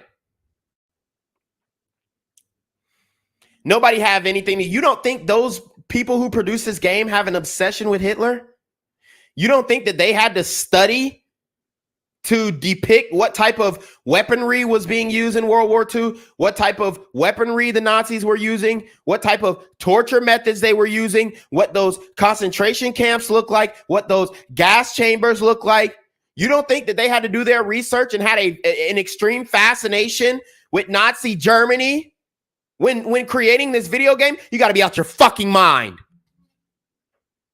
You got to be out your goddamn mind. You could even say that some of these people who were producing the game could have been exposed to radicalization just by creating this game, just by doing their homework and trying to figure out the best way to depict this. Just by, as a matter of fact, you could even say that people who purchased this game have been radicalized. You could say that people who purchased this game have a huge fascination with Nazi Germany and World War III Holocaust or World War II Holocaust propaganda. You could say that these video games you could even go as far as to say that these video games has radicalized somebody to shoot some shit up, to write manifestos and crash out. But nobody has shit to say about this. But Kanye is talking about Hitler in an admirable way, which I don't agree with. This isn't hate speech. You got to put the disclaimer out there. You got to put a disclaimer or it's hate speech. I don't agree with. But I also don't agree with this either. I also don't agree with profiting off of the death of millions of Semitic people, of Polish people, of all different types of people, because it wasn't just Semitic people in the concentration camps. But that's all we hear about. Respectfully. Condolences to the dead. Respectfully. You can't make this shit up. You can't make this shit up. And Kanye's in trouble. Kanye is in trouble, y'all. Kanye's in trouble. I see you guys in the chat. I can't get too deep. I can't say certain terms because I want this stream to stay up. But y'all hear me. Y'all hear me. It out of the broadcast, and CNN has been able to confirm this. Take a listen. He said something like, I love Hitler. I love Nazis. Something to that effect when he was there. And they took it out of the interview. One of the producers at TMZ actually stood up and said, So this was that epic Kanye pulling up the TMZ video, which honestly, I would like to play it, but TMZ fucking copyright strikes and all that kind of shit. I would like to say it, but I would like to show that, but you know, it is what it is. But yeah, we're gonna break this video down too, because we gotta name some fucking names. We gotta name some names. Okay, we gotta name some names. But Kanye, which I don't agree with, is saying, "Oh, I love Hitler." I mean, Kanye was on meds during that time, and he admitted it. He admitted it. He admitted that he was on meds. And who institutionalized them? Who institutionalized them? Who got him put in an institution? Charlie Pasternak. Is it Harley or Charlie? Am I getting that fucked up? Is it Harley or Charlie? Harley, sorry. Harley Pasternak. I don't know why I kept calling this nigga Charlie. Harley Pasternak. That's who got him institutionalized. So if anybody, we should be blaming Harley. Because he's the one who got him institutionalized, and that's how he was radicalized to Nazi, World War II propaganda. I'm Jewish, and that is offensive to me, what you just said. So TMZ has not responded to CNN's request for comment on why what Kanye said about him was out of the broadcast. This was when Kanye infamously went to the TMZ offices in Los Angeles in 2018 and made those controversial comments on us, saying that he believed slavery was a choice. So what we know from somebody who was part of West Camp at the time, who was in that Kanye did indeed, they back up what Van was saying, that Kanye did indeed praise Hitler and say these things, but no one knows why TMZ cut that. Okay. As you can see, they're piling on Kanye. Understandable. Even though I showed you multiple examples of people using Nazi, concentration camp, Hitler, propagandai, okay, to make a profit. As a matter of fact, there were people dressing up as Halloween, as fucking Nazis for Halloween. Isn't that interesting? You don't think they have a fascination with Nazi Germany? You don't think they have a fascination with Hitler?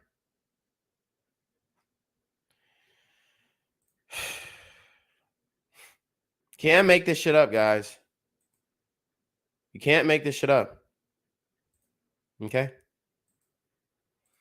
But Kanye is the one who is coming under fire. I was calling that man Charlie the whole time. It is what it is. I'm sorry, guys. Made a mistake. It's Harley. So let's address this Kanye video that he did. But also, I do want to name names, like I said earlier. I do want to name names.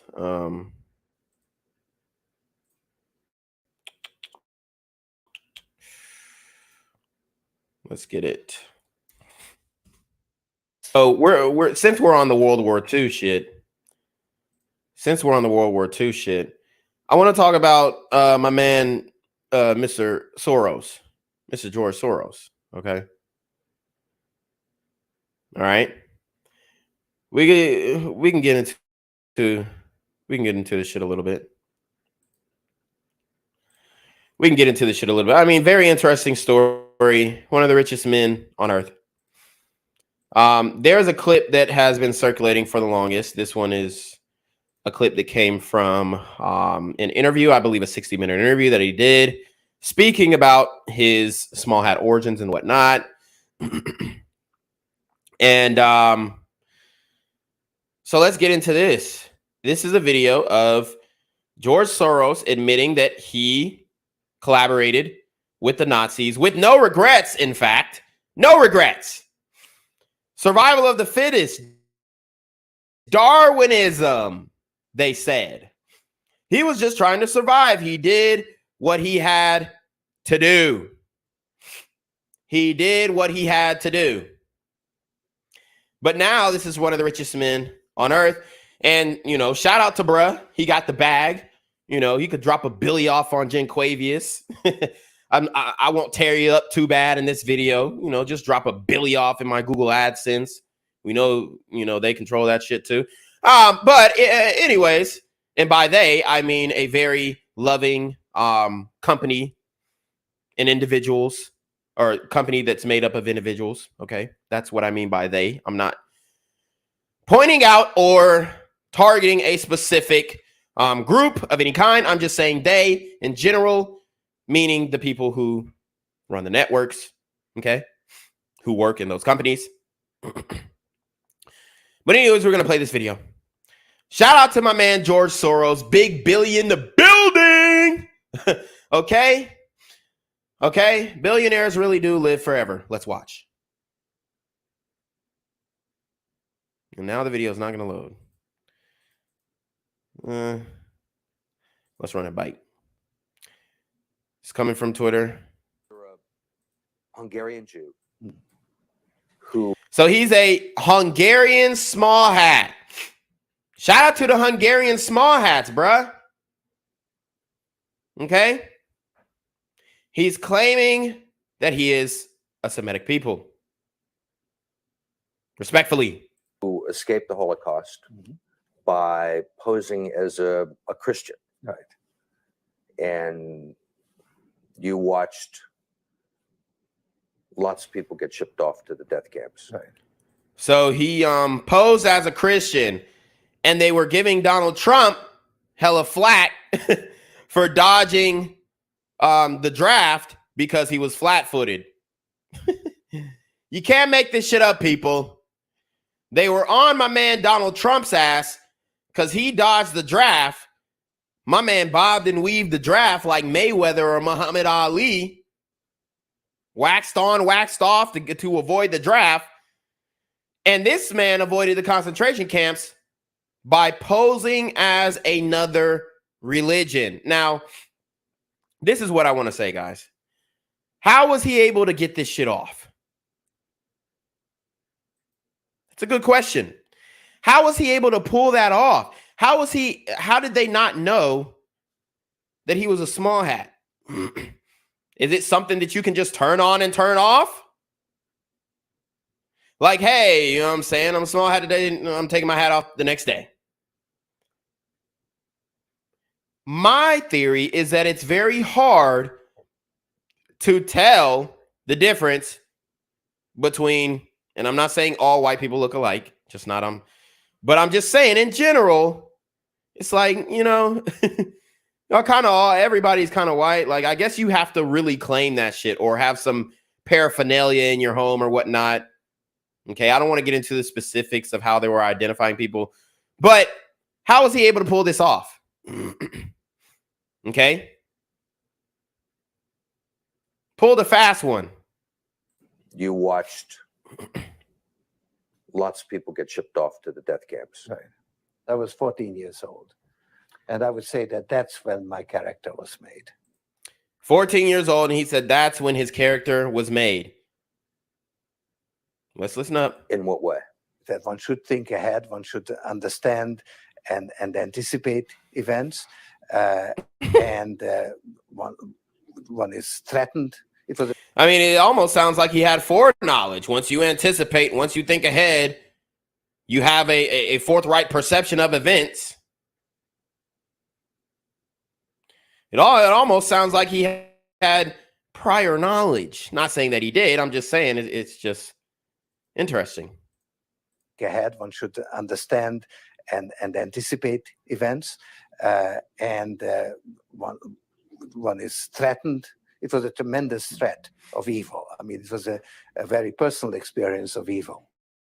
My understanding is that you went out with this protector of yours who swore that you were his adopted godson. Yes. Hold on. So his protector, basically they did what a lot of niggas do. He claimed him on his taxes. He said, yeah, that's my nigga. That's my little nigga. Come here. That's my kid. Come here. That's my little nigga. Hey, bring your ass over here, son. Where the hell you going running off and shit? I told you stop running in the street with the Nazis and the tanks and shit. I know you love looking at them tanks, but bring your ass over here, boy. Right? He got somebody else to claim him on their taxes. Got somebody else to claim him on their taxes. And now he avoids going to the concentration camps. Shifty guy. This is where he said his character was made. So, I mean, he's 14 years old. I'm not saying that he shouldn't have survived, but let's keep it a buck. I mean, if that's your religion, ain't you supposed to die about that? Respectfully. Ain't you supposed to, you know what I mean? You're supposed to lay your life on the line for that? You're not supposed to denounce your faith, right? I mean, I don't know. That's why I'm asking the question. Yours, who swore that you were his adopted godson. Yes. Went out, in fact, and helped in the confiscation of property from the Jews. That's right. Yes. I mean, that sounds like an experience that would send lots of people to the psychiatric couch for many, many years. Was it difficult? Not at all. Not at all. Maybe as a child you don't see the connection, but it created no problem at all. No feeling of guilt. No. for example, that I'm Jewish, and here I am watching these people go, I could just as easily be there. I should be there. None of that. Well, of course, I mean, let's keep it a buck. That nigga was probably like, I made it. Nigga, we made it. You know what I mean? I could be on the other side, or I could be the one from whom the thing is being taken away. But there was no sense that I shouldn't be there, because that was, well, actually, funny way, it's just like in markets, that if I weren't there, of course I wasn't doing it, but somebody else would be taking it away anyhow. You know. Yeah, I mean, listen up. That's what the OG drug dealers was saying. The drug dealers from the 80s, from the 70s, the 90s. When you ask them, hey man, do you feel bad about spreading all that crack cocaine and methamphetamines and heroin into the veins and lungs of black people? Do you feel any remorse for that? Shit, nah, son. You know what I mean? Like, shit, if I wasn't doing nothing, nigga would. You did. So, like, shit, fuck them. Them niggas on drugs, they on drugs. If they wasn't getting from me, they buy from the nigga around the block. So I just suppose, shit, it might as well be me. I'm a better nigga than him, right? Yeah, son, I'm a better nigga than him. Might as well be me then, right? I mean, that's his attitude. That was his attitude about it. Oh, shit. If I wasn't doing it, somebody else would. If I didn't duck the system, somebody else would duck the system. So it might as well be me. Of course, I wasn't doing it, but somebody else would be taking it away anyhow. You know, whether I was there or not, I was only a spectator. The property was being taken away. So my man was a spectator. He was a spectator. That makes it any better. It makes it any better. I had no role in taking away that property. So I had no sense of guilt. And there you have it. I mean, that's the game, y'all. That is the game. But nobody's calling for the cancellation of George Soros when he was literally there. The nigga was there. He was a spectator. He couldn't do shit about it. So, hey, fuck it. If I don't watch, somebody else is going to watch. Right? Very interesting. Very interesting there. I think we've got all that we needed from Kanye. Kanye hit up a black media channel and get an interview with them. I pretty much think that he's on some bullshit if he doesn't do that. Why has he not gone to Say Cheese? Why has he not gone to any black media companies and done an interview? I'm sure it would give them hella views. But I mean, that's what Kanye has to do to prove to me that he's about some shit. Let's talk about Kyrie Irving. Kyrie Irving is being extorted too, and it's not because he didn't check in to the right hood in New York or in Brooklyn. Oh, no. It's not because he ain't check in with the right niggas when he touched down. It's because he shared a movie on Amazon, an anti-Semitic movie. So let's watch what Kyrie has to say in this press conference as the small hat media presses his ass. Puts the pressure on him. They put the knee on his neck like George Floyd, nigga. Oh, yeah, we do have to watch that video of Kanye saying that. That was funny. Yeah, but they put the knee on the nigga's neck, okay? And we got that video coming up next. But I do want to get into how they press Kyrie. So let's watch. Are you sorry for the hurt that your post caused people? I'll take my responsibility for posting that. Some things that were questionable in there, untrue. All right, so it looks like somebody was doing a fact check on the video that he shared. I haven't watched the movie. I haven't watched the video. there were some things that I guess he got fact checked on, and now he's reneging totally on the whole thing. Like I said, and the first time you guys asked me when I was sitting on that stage, I don't believe everything that posts. It's a documentary, so I take my responsibility. What the fuck did his shirt say? Low satchel, low satchet. I don't know. So I take my responsibility. Having anti-Semitic beliefs. Again, I'm gonna repeat. I don't know how the label, because you guys ask me the same questions over and over again. But this is not going to turn into a cycle, questions upon questions. I told you guys how I felt. I respect all walks of life and embrace all walks of life. That's where I sit. I think what people want to hear, though, is just a yes or no on that question. Yes or no. I cannot be anti-Semitic if I know where I come from. Uh-oh, they're saying, what does that mean? What does that mean? What does that mean? Kyrie, you got to do better. You got to come with definitions. So bring some books to the press conference next time. I know y'all going to be on my ass, so let me show you this book. We just need encyclopedias, dictionaries, thesauruses. None of the opinion-based books that can get you in trouble. Bring one of their books, bruh.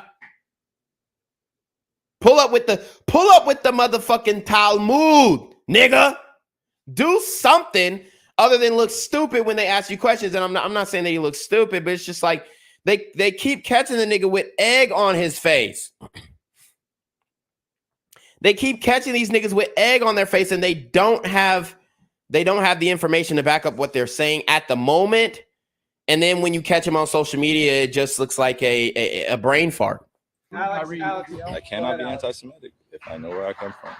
Adam Silver wanted to hear the word "I apologize," or in your mind, you said, "I didn't mean to cause any harm." Were you apologizing, or did you not apologize? I didn't mean to cause any harm. I'm not the one that made the documentary.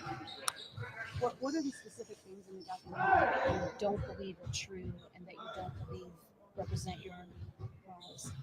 I think some of the criticism of the Jewish faith in the community, for sure. Some points made in there that were unfortunate.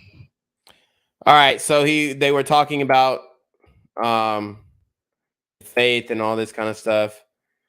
I mean, look, but you got to understand, I don't know what was said in the video, but there are a lot of Christians in America, and I mean, just how about that? How about this? Get a small hat individual drunk and then ask them what they think about Christ. That's all I'm asking you to do. That's all I'm asking you to do. Get them drunk and ask them, hey, what do you think about Jesus Christ and your Lord and Savior? And I'm not like trying to back up any religion, my personal beliefs. I'm not trying to push onto you guys, but I'm just saying, ask questions respectfully. So the Brooklyn Nets have suspended Kyrie Irving for 5 games without pay. The team announced Thursday after a turbulent week in which All-Star posted a link to an anti-Semitic video on Twitter and declined to apologize after reportedly spending the last several days trying to help Irving understand the film contained deeply disturbing anti-Semitic hate. The Nets said they were dismayed. Irving had failed to say he holds no anti-Semitic beliefs. When asked on Thursday, such a failure made him unfit to be associated with the organization. Wow. So he might get traded too. And what I'll say is, I mean, that question is easy. Do you hold any anti-Semitic beliefs? No, because I understand, what a Semite is. So I understand that. No, I don't have any prejudice to it. I mean, that question is easy. All you got to do is say no, fucking Kyrie. Come on now.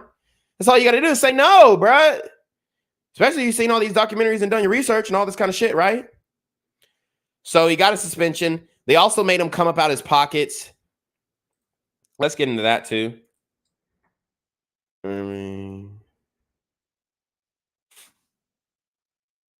made him come up out his pockets. The nigga, I think he had to pay like $500,000. He had to pay $500,000.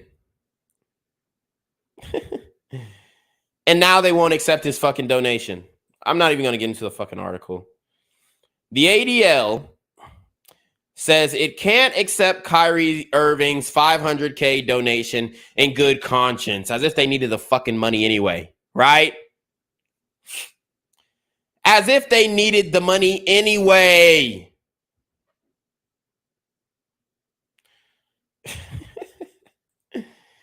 You can't make this shit up. Oh, we're not going to accept the file. I mean, we print money anyway. If you don't believe me, ask Ben Bernanke. We print money anyway. We don't need that fucking money. That's blood money. Right. Right. So let's get in Kanye. Who you vote for? You. Let's go, baby.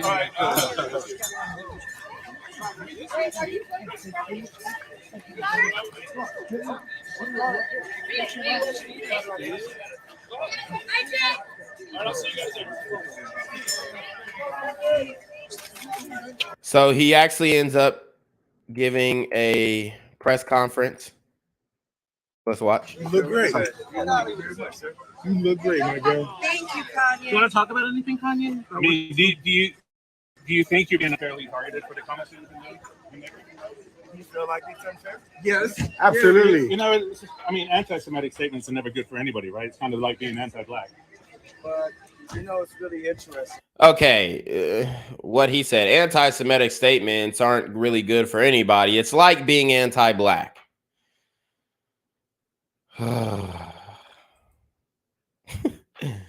This is how they're trying to get him.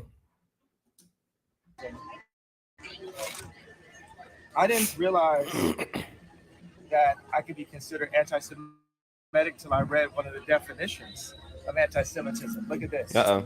The definition says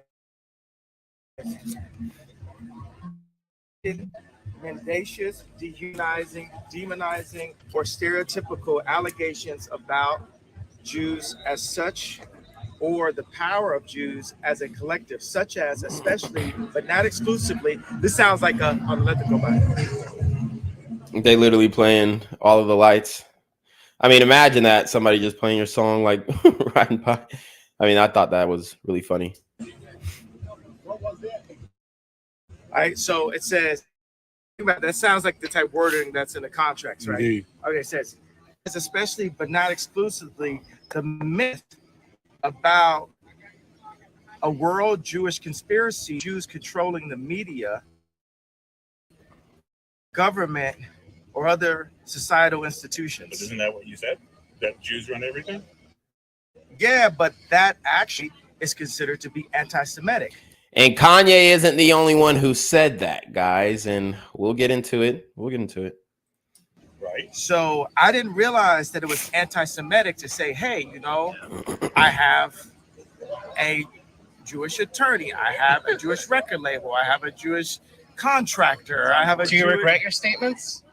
They try to cut him off when he's going down the line. Statements you think you should be walking back?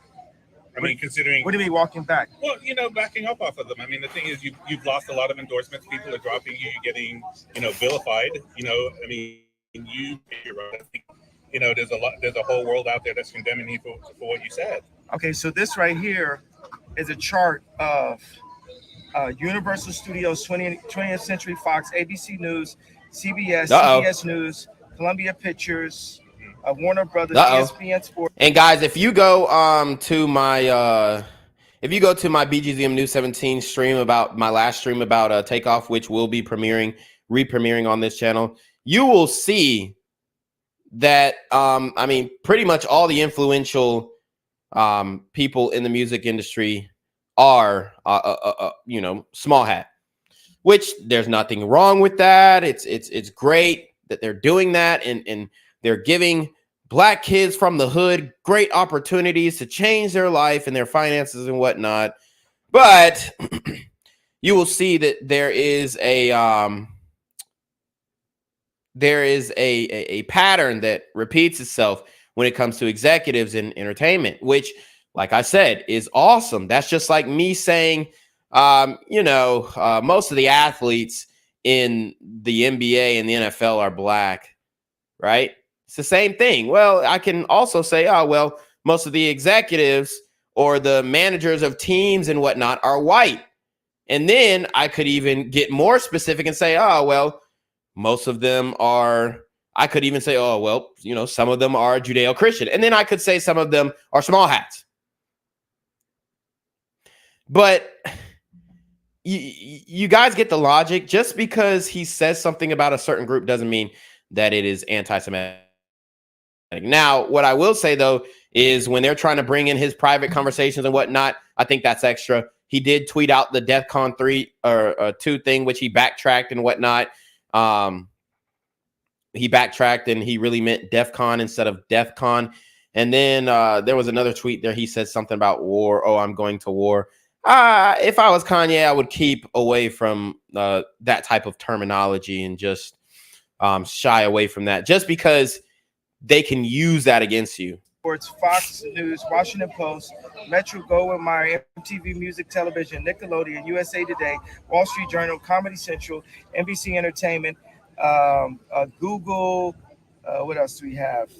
Disney, ABC Kids and Family, YouTube, Los Angeles Times, Discovery Network, Paramount Pictures, Facebook, Huffington Post, Yahoo, Marvel, Hulu, Cosmopolitan, Time, Touchstone, Associated Press, Pixar, Miramax, HBO, New York Post, LucasArts, MSNBC, DreamWorks Animation. Now, the thing is, I skipped over maybe about 5 of them because it was just unclear on this list.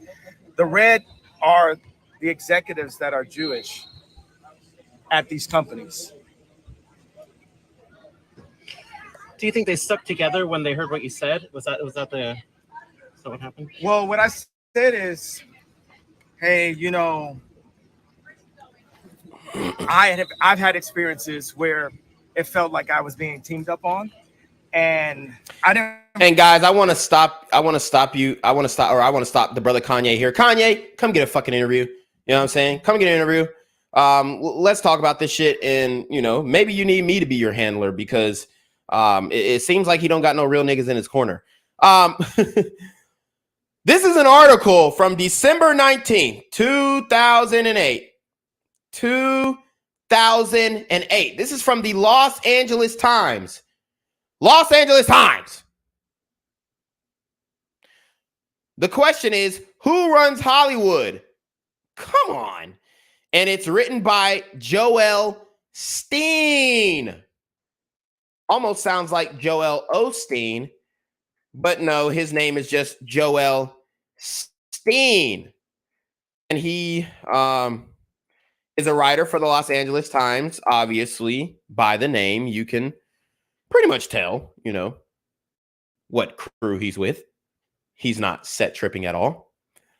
Wow. I mean, this is extremely interesting. Wow. They want to make you look stupid. They want to make you look cuckoo, crazy. That's what they want. They want to laugh at you as the whole world bags on you. This is what, and I'm going to show you a picture of Joel Steen. He actually just wrote a book. And guys, I mean, if you're smart, you will be reading the literature that comes from the small hat community because they're great authors and they write so well and they've got these highly esteemed reviewed books. Okay. So if you're smart, which they don't think you are, if you're smart, you will go read his book. The book is called In Defense of Elitism. And this is what the good man, great man, Joel Steen looks like. Writer for the New York, Los Angeles Times, a published author, New York Times best-selling author, all this kind of stuff. His book is In Defense of Elitism. Are you dumb? Are you stupid? Or are you dumb? That's what he's asking you. As a matter of fact, we can take it even further. We'll read the article. We'll read the goddamn article. This was a long time ago. Long time ago, guys. Are you stupid or are you dumb? Are you stupid or are you dumb? And I'm not saying there's anything wrong with the brother Stein here. Stein, however we want to pronounce it. You know, he's an awesome guy. He's on Instagram eating fake tacos and he's gallivanting with Star Wars at a Star Wars museum and going to football games or baseball games at the LA Dodgers and living a grand old life on Instagram. So respect to Joel Stein. All right. But this is what you guys need to realize. Let's look at the cover of this book. I'm not making this shit up. This is on his website, thejoelstein.com. thejoelstein.com. They want you to look crazy. They want you to seem stupid. They want to laugh at you. When you're right, they tell you you're wrong. When you're right, they tell you you're left. In Defense of Elitism by Joel Stein. The cover is what appears to be a buck with a top hat, not necessarily a small hat, a bow tie. And it says, why I'm better than you and you are better than someone who didn't buy this book. Okay? So there you have the superiority complex that is, essentially, you can't really say that it's not taught in a certain belief system that individuals, and I'm not saying there's anything wrong with that. Hey, shit, you have black supremacists, you've got white supremacists, and then you've got small hat supremacists. The only thing is the small hat supremacists are really good at what they do. The white supremacists, usually they're fucking country ass bumpkins or whatnot, right? Or liberals doing destructive things, but we really don't respect them. Then you have the Joel Steins of the world. Who runs Hollywood? December 19th, 2008, 12 a.m. Pacific time. I'm not making this shit up. You can't make this shit up. And they really had the nerve to question Kanye. This is why Kanye, you need to come with me, bro. Come with me. Hail Mary. Come with me, Kanye. Because I'm gonna give you the shit that you need to be looking at. Let's read this article. Joel Stein. The title of the article: Who runs Hollywood? Come on. In a condescending way. That's exactly how they wanted you to read it. Who runs Hollywood? Like some dumb bitch from the background. Who really runs Hollywood? Bitch. Come on. That is the undertone. That's the undertone. That's the sarcastic, condescending mentality that is being used in this article, in this specific article. I'm not saying that's what every individual in this group has. But listen up. Who runs Hollywood? Bitch, come on. I'm sorry, I like doing that. I have never been so upset by a poll in my life. This is coming from Joel Stein, who thinks he's better than you, and anybody who bought his book is better than everyone else. Only 22% of Americans now believe the movie and television industries are pretty much run by Jews. And I'm only saying the J word because this is what he wrote in his article. So I don't want to misquote him and say, hey, well, this article is fake news because you said small house instead of Jews. Down from nearly 50% in 1964.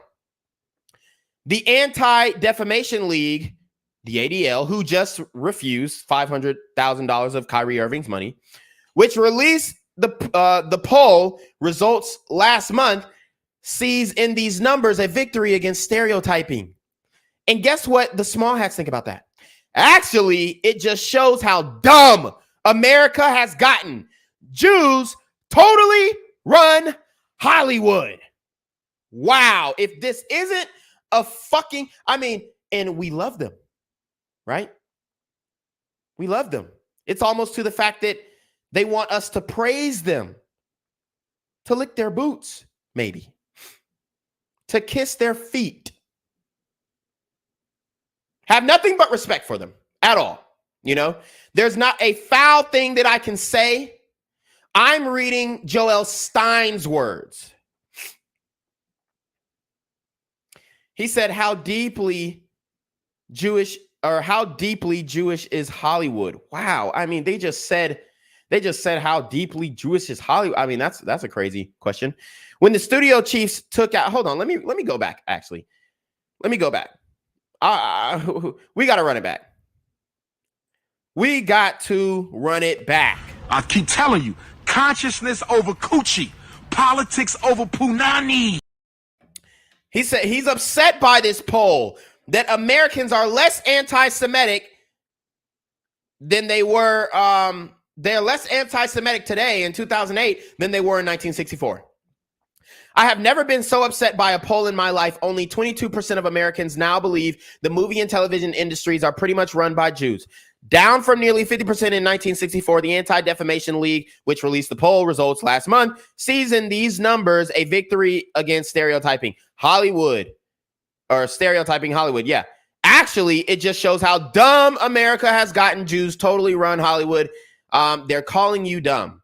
How deeply Jewish is Hollywood? When the studio chiefs took out a full-page ad in the Los Angeles Times a few weeks ago to demand that the Screen Actors Guild settle its contract, the open letter was signed by News Corporation President Peter Chernin, who is Jewish. Peter Chernin. Okay? And we have to put a face to these names, guys. I'm not trying to out them. I'm not trying to dox them. I'm putting a face to a name, so when they say you're anti-Semitic, I'm gonna say, well, Peter Chernin begs to differ. He says I'm not anti-Semitic enough. Uh-oh. Joel Stein said, you dumbass. You don't know that Jews run Hollywood? I mean, they're slapping it in your face. Smacking you in the face. So this is Peter Chernin. Shout out to him.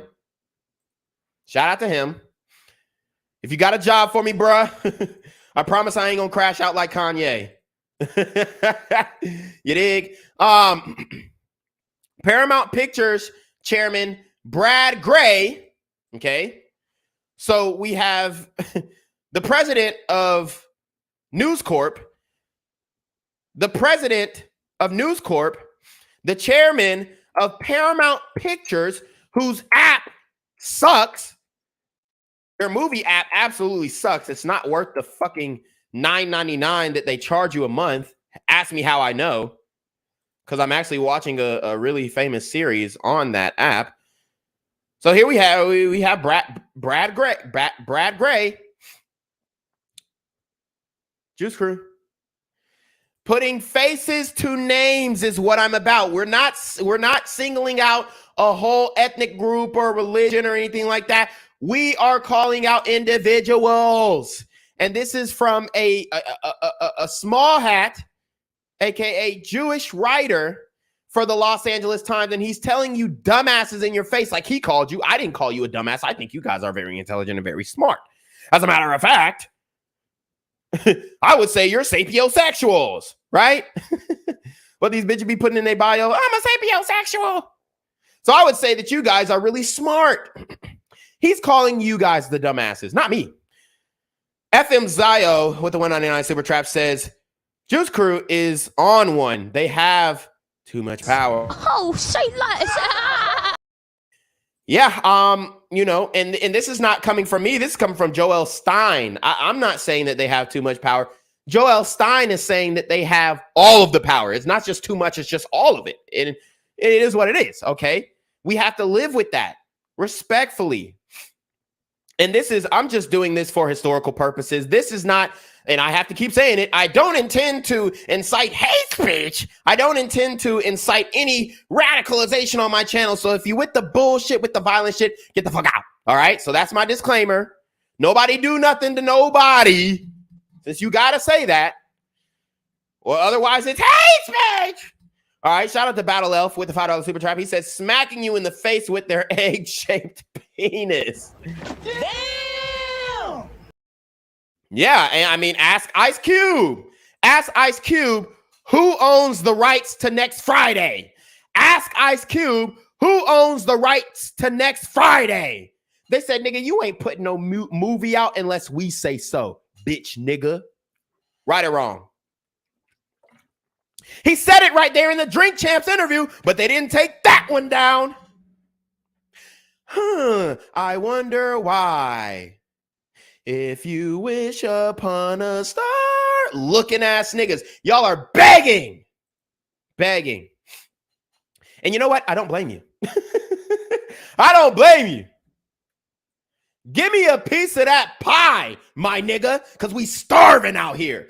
Shout out, so the rest of the article, Walt Disney co-chief executive Robert Iger. So this is the co-chief executive. I mean, there's too many to name. I'm not going to go. Y'all get the point. But let me tell you what, all of these small hat individuals, none of them are going to be black. None of them are going to be Ethiopian. None of them are going to be Arab. I mean, isn't that interesting that we just defined what Semitic people were, and none of these individuals look Semitic? Respectfully. Sony Pictures chairman Michael Linton is, surprise, a Dutch Jew. Okay. As we saw that Soros was a Hungarian Jew. So there are different Jews from each country, for sure. There are Ethiopian Jews as well, but which we don't ever talk about. Warner Bros. Chairman Barry Meyer, Jewish.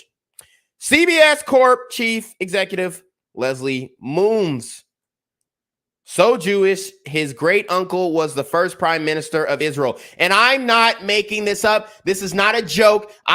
This is not my words. This is Joel Stein's words. Oh, Lord, have mercy. We going down a loophole today, and I don't know if I'm going to regret it. Jesus, this might have to go on Patreon. Okay, Warner Brothers chairman Barry Meyer. Okay, so we read that. So you have CBS Corp. Chief Executive Leslie Moons. He's so Jewish that his great uncle was the first prime minister of Israel. Isn't that insane? And how was Israel formed? Let me know, guys. Let me know. MGM chairman Harry Sloan, Jewish. NBC Universal Chief Executive Jeff Zucker, mega Jewish. I'm not saying this. And I didn't know there was levels to this Jewish shit. How can somebody be more Jew than the other? Respectfully, with all the love in my heart. So this guy is so Jewish that his uncle was the first prime minister. And then this guy is mega Jewish. I mean, these are not my words. These are the words of a Jew, respectfully. If either of the Weinstein brothers had signed, this group would have not only the power to shut down all film production, but to form a minion with enough Fiji water on hand to fill a mikvah. I mean, what a damn statement. And we know what happened to the Weinsteins. We see what they were doing with their influence and power. He says, if either of the Weinstein brothers had signed, this group would have not only the power to shut down all film production. I told you they own the publishing houses. They said, bitch, you got an independent film? Shut your ass up and kneel to my feet if you want your movie to come out.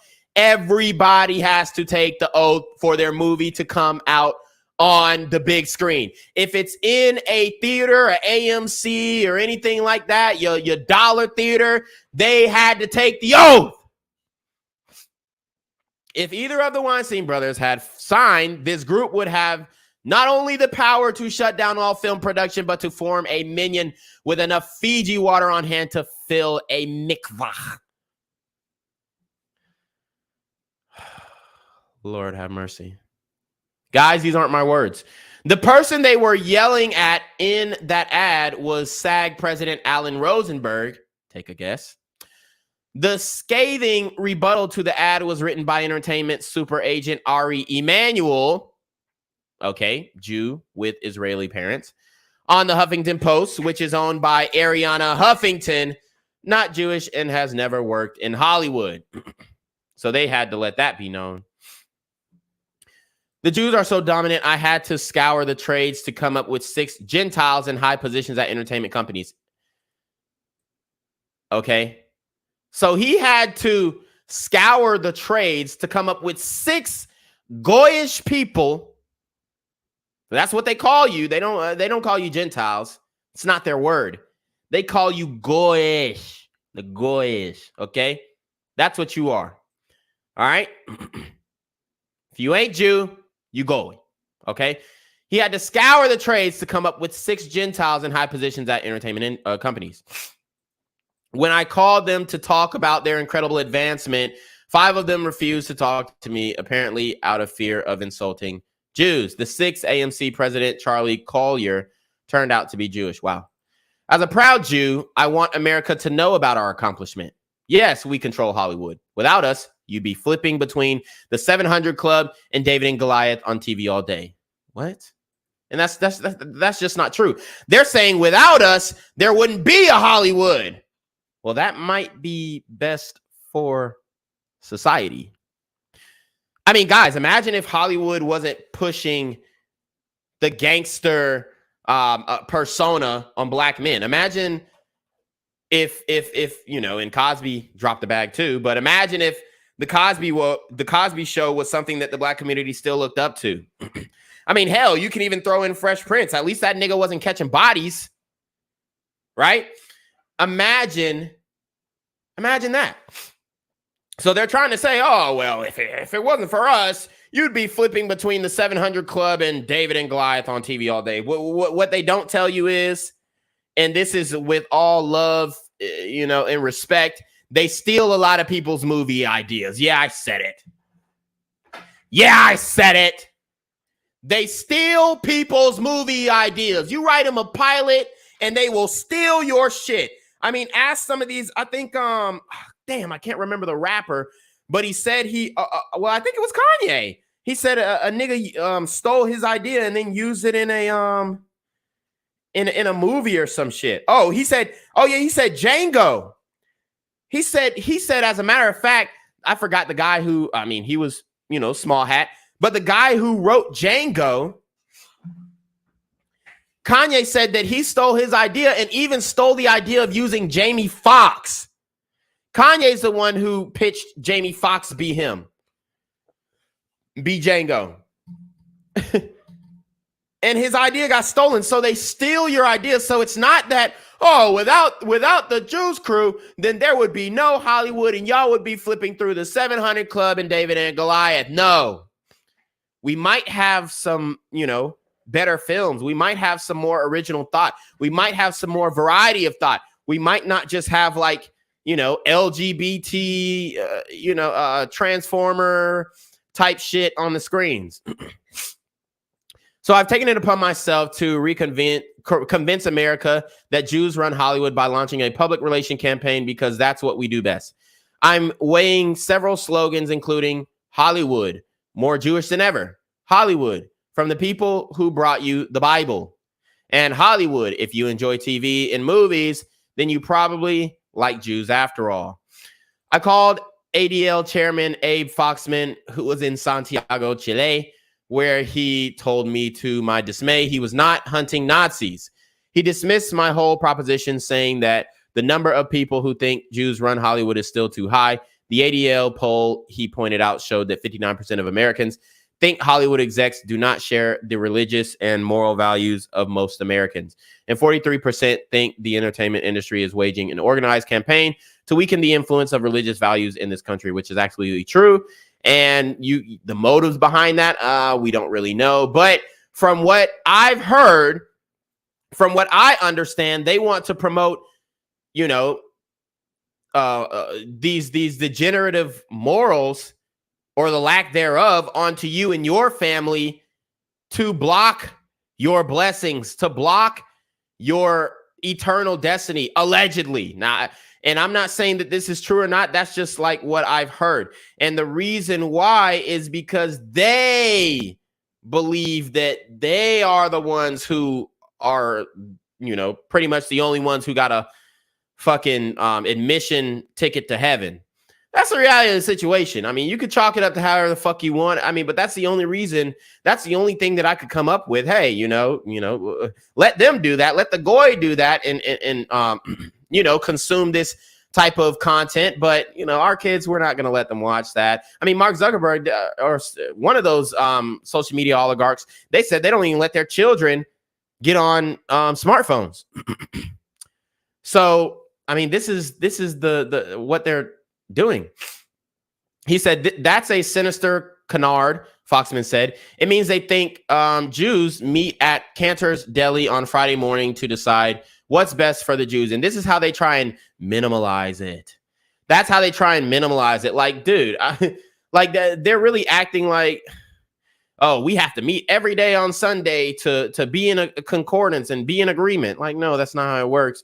I mean, y'all all go to the same fucking, I mean, and don't act like y'all don't have meetings. Come on. Why are they acting like they don't meet together? Why are these different media companies acting like they don't fly on the same jets, fly on the same private planes, go to the same little islands, okay, right off the keys. If you know, you know. But they're all going to the same. Foxman's argument made me rethink I have to eat at Cantor's more often. That's a very dangerous phrase. Jews control Hollywood. What is true is that there are a lot of Jews in Hollywood, he said. Instead of control, Foxman would prefer people say that many executives in the industry happen to be Jewish. Oh, it's just happenstance. I mean, if you apply for the job, you could be a Hollywood executive too. All you have to do is apply now. You don't see any ads that, oh, we're employing new executives at Disney. We're employing new executives at CBS. We're employing new executives at Fox News. We're employing new executives in all of our major media conglomerates. Just apply. If you got a great resume, if you stand out, if you stand up with your shoulders high and not slouched over, with your head up straight, and you believe in yourself, you too can be a Hollywood executive. That's bullshit. The goyish are not allowed in these executive positions. I'm gonna just tell you right now. If you ain't down with the cause, you're not getting hired. I don't give a fuck if you were, you know, the COO of Home Depot, my nigga. I don't give a fuck if bruh, you're not controlling shit. You're not getting the job. Okay? Let's read the passage again. That's a very dangerous phrase. Jews control Hollywood, end quote. What is true is that there are a lot of Jews in Hollywood, he said. Instead of control, Foxman would prefer people say that many executives in the industry happen to be Jewish, as in all 8 major film studios. All 8 major, all, not most, not 2 or 3. All 8 major film studios are run by men who happen to be Jewish. But Foxman said he is proud of the accomplishments of American Jews, as are we, right? We're so proud of them. They did a great job. I mean, damn, guys, did y'all see that last movie that came out about that homosexual child who wanted to do the gender exchange when they were 13 years old? As a matter of fact, they're making a documentary on Zaya Wade. I mean, that's going to be great, right? Right? Oh, but, you know, ask one of their kids to go under, you know, gender reassignment, and, oh, that's blasphemy. Oh, that's blasphemy. That's not a part of our holy book. But Foxman said he is proud of the accomplishments of American Jews. I think Jews are disproportionately represented in the creative industry. They're disproportionate as lawyers and probably medicine here as well. Okay, so just every important industry. He said. He argues that this does not mean that Jews make pro-Jewish movies any more than they do pro-Jewish surgery. No, of course they don't do pro-Jewish movies. They do pro, it's basically like pro, lack of morals. Like they're not doing pro-Jewish movies. Of course not. They're saying, hey, throw your morals to the wall. That's what they're doing with their movies. Why? To lead you, to weeping, mourning, and gnashing of the teeth. Though other countries I've noticed aren't so big on circumcision, I appreciate Foxman's concerns, and maybe my life spent in a New Jersey, New York, Bay Area, LA pro-Semitic cocoon has left me naive, but I don't care if Americans think we're running the news media, Hollywood, Wall Street, or the government. I just care that we get to keep running them. Wow. If you want to email him, his email's right here. Ask him about the influence. As a matter of fact, I might email this nigga, yo, y'all got a job?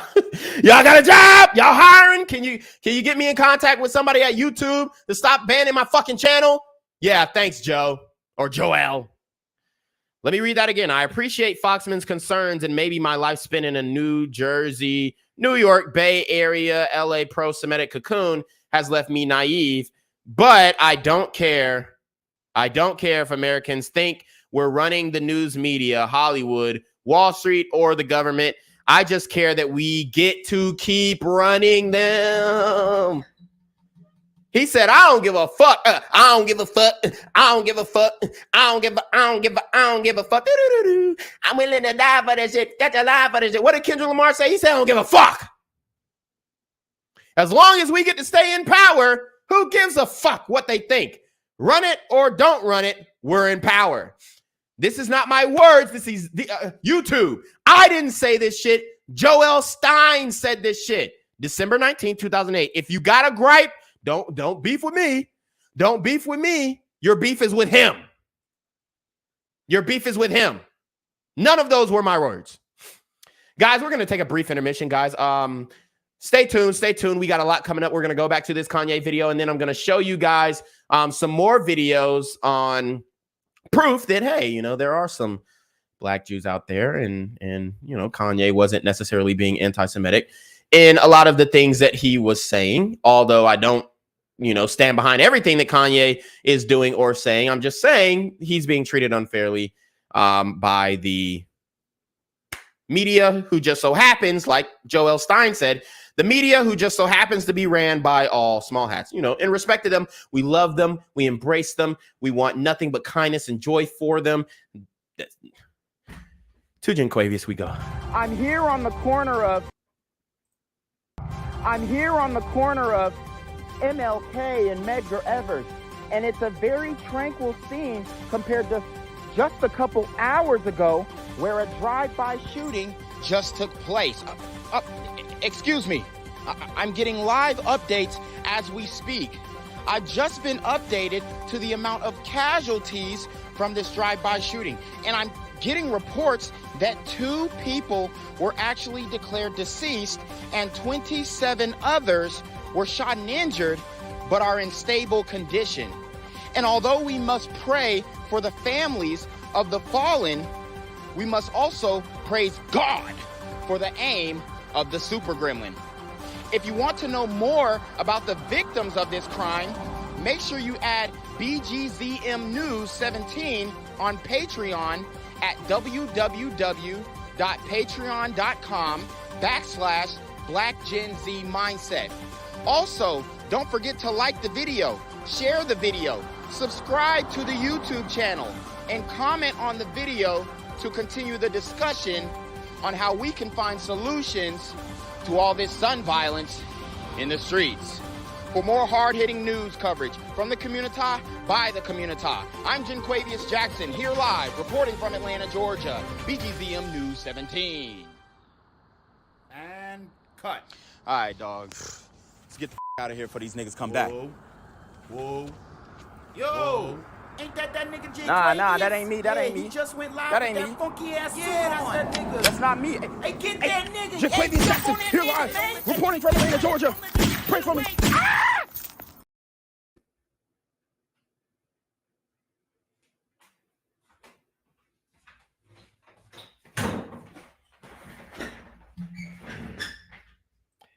And we're back. Wow, man. I mean, I didn't know we were going to get to this point, but I'm completely flabbergasted with what I just read and then the way that they're treating Kanye. I mean, with all this information, with all this proof, obviously this video is going to be heavily censored. May or may not be monetized. But all this information and you're still like, oh, well, you're just a tin hat conspiracy theorist. I realized that that term would be considered to be anti-Semitic. So I had a mediation with Adidas today. And I think Adidas felt like because everyone else was ganging up on me that they had the right to just take my designs. And I feel like right now, I feel like that was in Christianity, we don't say karma, we say you reap what you sow. And I feel like this is God humbling me right now because there's two things that are happening. A lot of times when I would say, oh, I'm the richest black man, it would be a defense that I would use for the mental health conversation.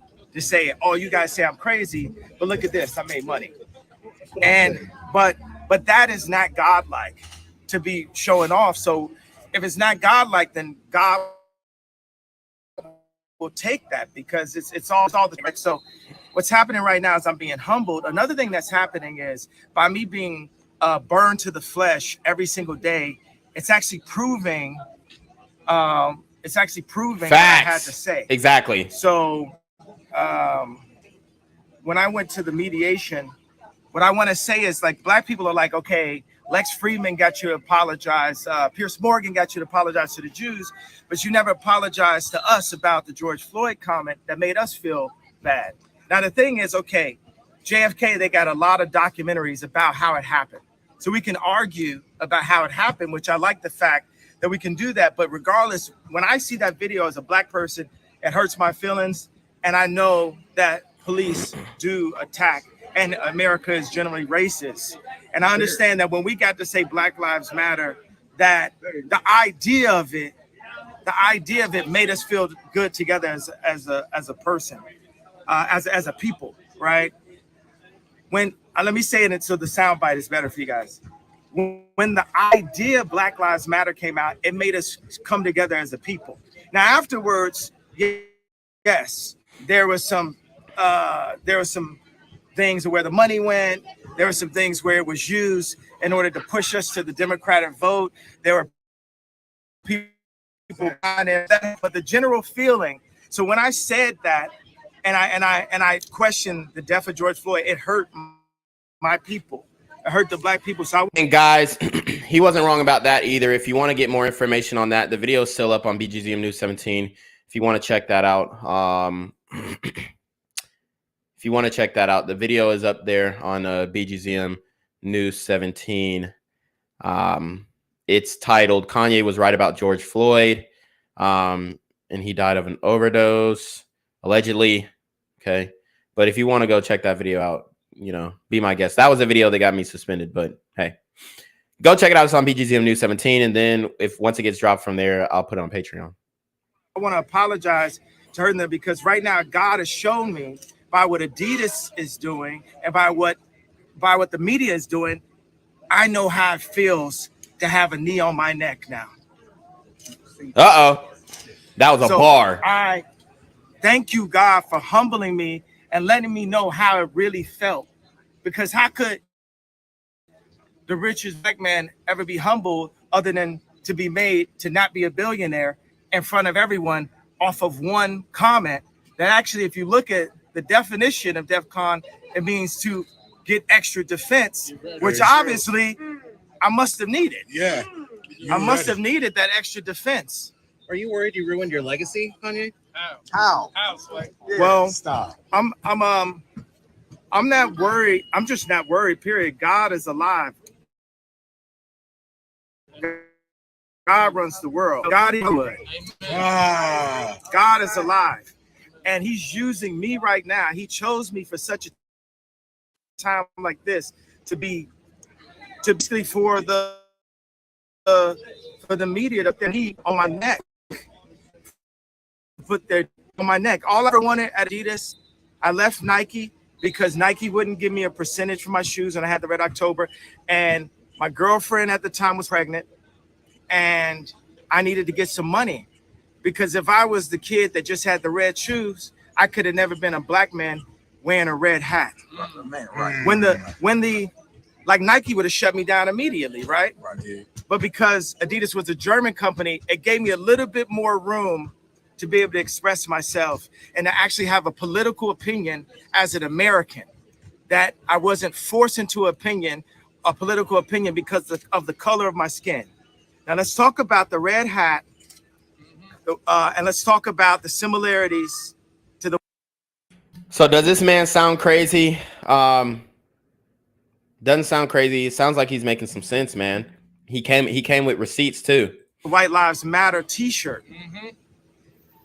The thing about the red hat that drove me to a point of exhaustion, which was misdiagnosed by I'm not going to say what race, what people, doctor, and what hospital, what media went to. We know I can't do that. And we already know who that is now. It was Harley. What is it? Fucking Harley. What do I wanted to call him Charlie at first. Harley Pasternak. We know that's the one who got him admitted. It was a Jewish doctor that diagnosed me of having a disorder that would had me on medication right now. Wow. At a time like this, if I was on medication right now, then one pill could have been swapped out and it would be Michael Jackson and Prince all over again. Woo! But because I didn't take the misdiagnosis. Woo! Uh-oh. He talking that shit. And I didn't take the medication, I'm able to speak to you guys clear of thought and transparently. Now let me talk about the red hat.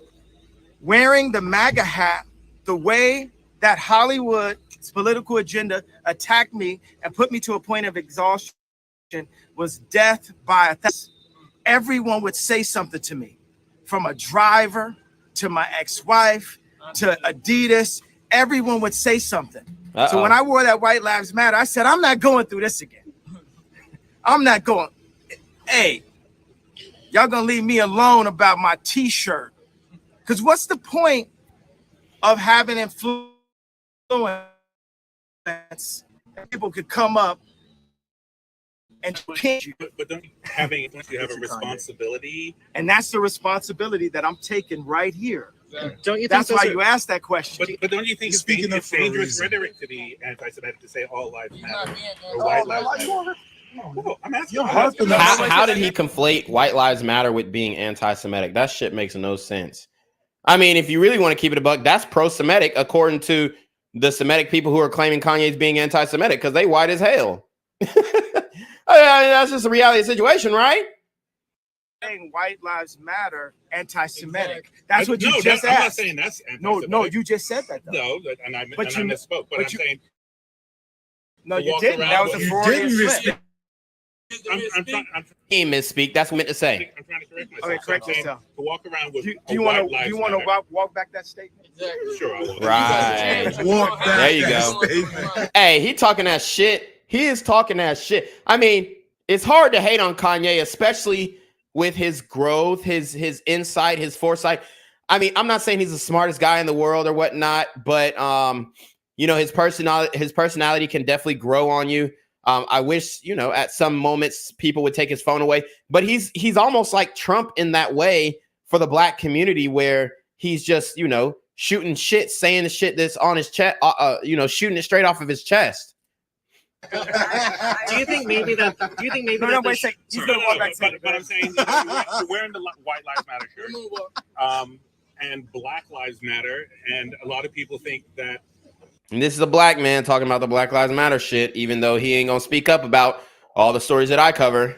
You're being anti-black I see. No. How? What? Let him talk. In America, black people don't take all the path that are actually given to us because we weren't given what we were promised in the first place, which was the 40 acres. Instead, we were given And a mule. And a mule. Instead, we were given projects and bad food and posters of Oprah Winfrey and also Planned Parenthood. Yep. People said to me, they don't got Planned Parenthood. Listen up. I've covered this. I've covered this on my channel, which I think that video got flagged as well. But I covered this on my channel. It was the Margaret Sanger channel, the Margaret Sanger video. Listen up. Multiple times, visit the Holocaust Museum. I said, visit our Holocaust Museum. It's called Planned Parenthood. 6 million Jews died in the Holocaust. And you know, the number 6 million is debatable for sure. I mean, there's no ifs, ands, or buts about that. The number is debatable. It is. I mean, it's not definitive number. That's just the reality. Historically, it's not a definitive number. So that is in question. In question. I'm not going to go as far as to say anything more, but I'm just going to say, hey, you know, maybe they need to recount. And then also something that he said, let's see, let me run it back. It's called Planned Parenthood. 6 million Jews died in the Holocaust, and I am sorry for your losses. 20 million blacks died to abortion. Facts. And Planned Parenthood was made by Margaret Sanger. 750 million, really. With the real KKK as population control. Margaret Sanger is a eugenics and is working today. The number one cause of death for black people in America is abortion. The most dangerous place for a black man today, or black baby, black woman, is in their mother's stomach. And that is a programming that's pushed through. I got a new word for 2024. Media. Uh-oh. The red media. If you go to Apple right now, go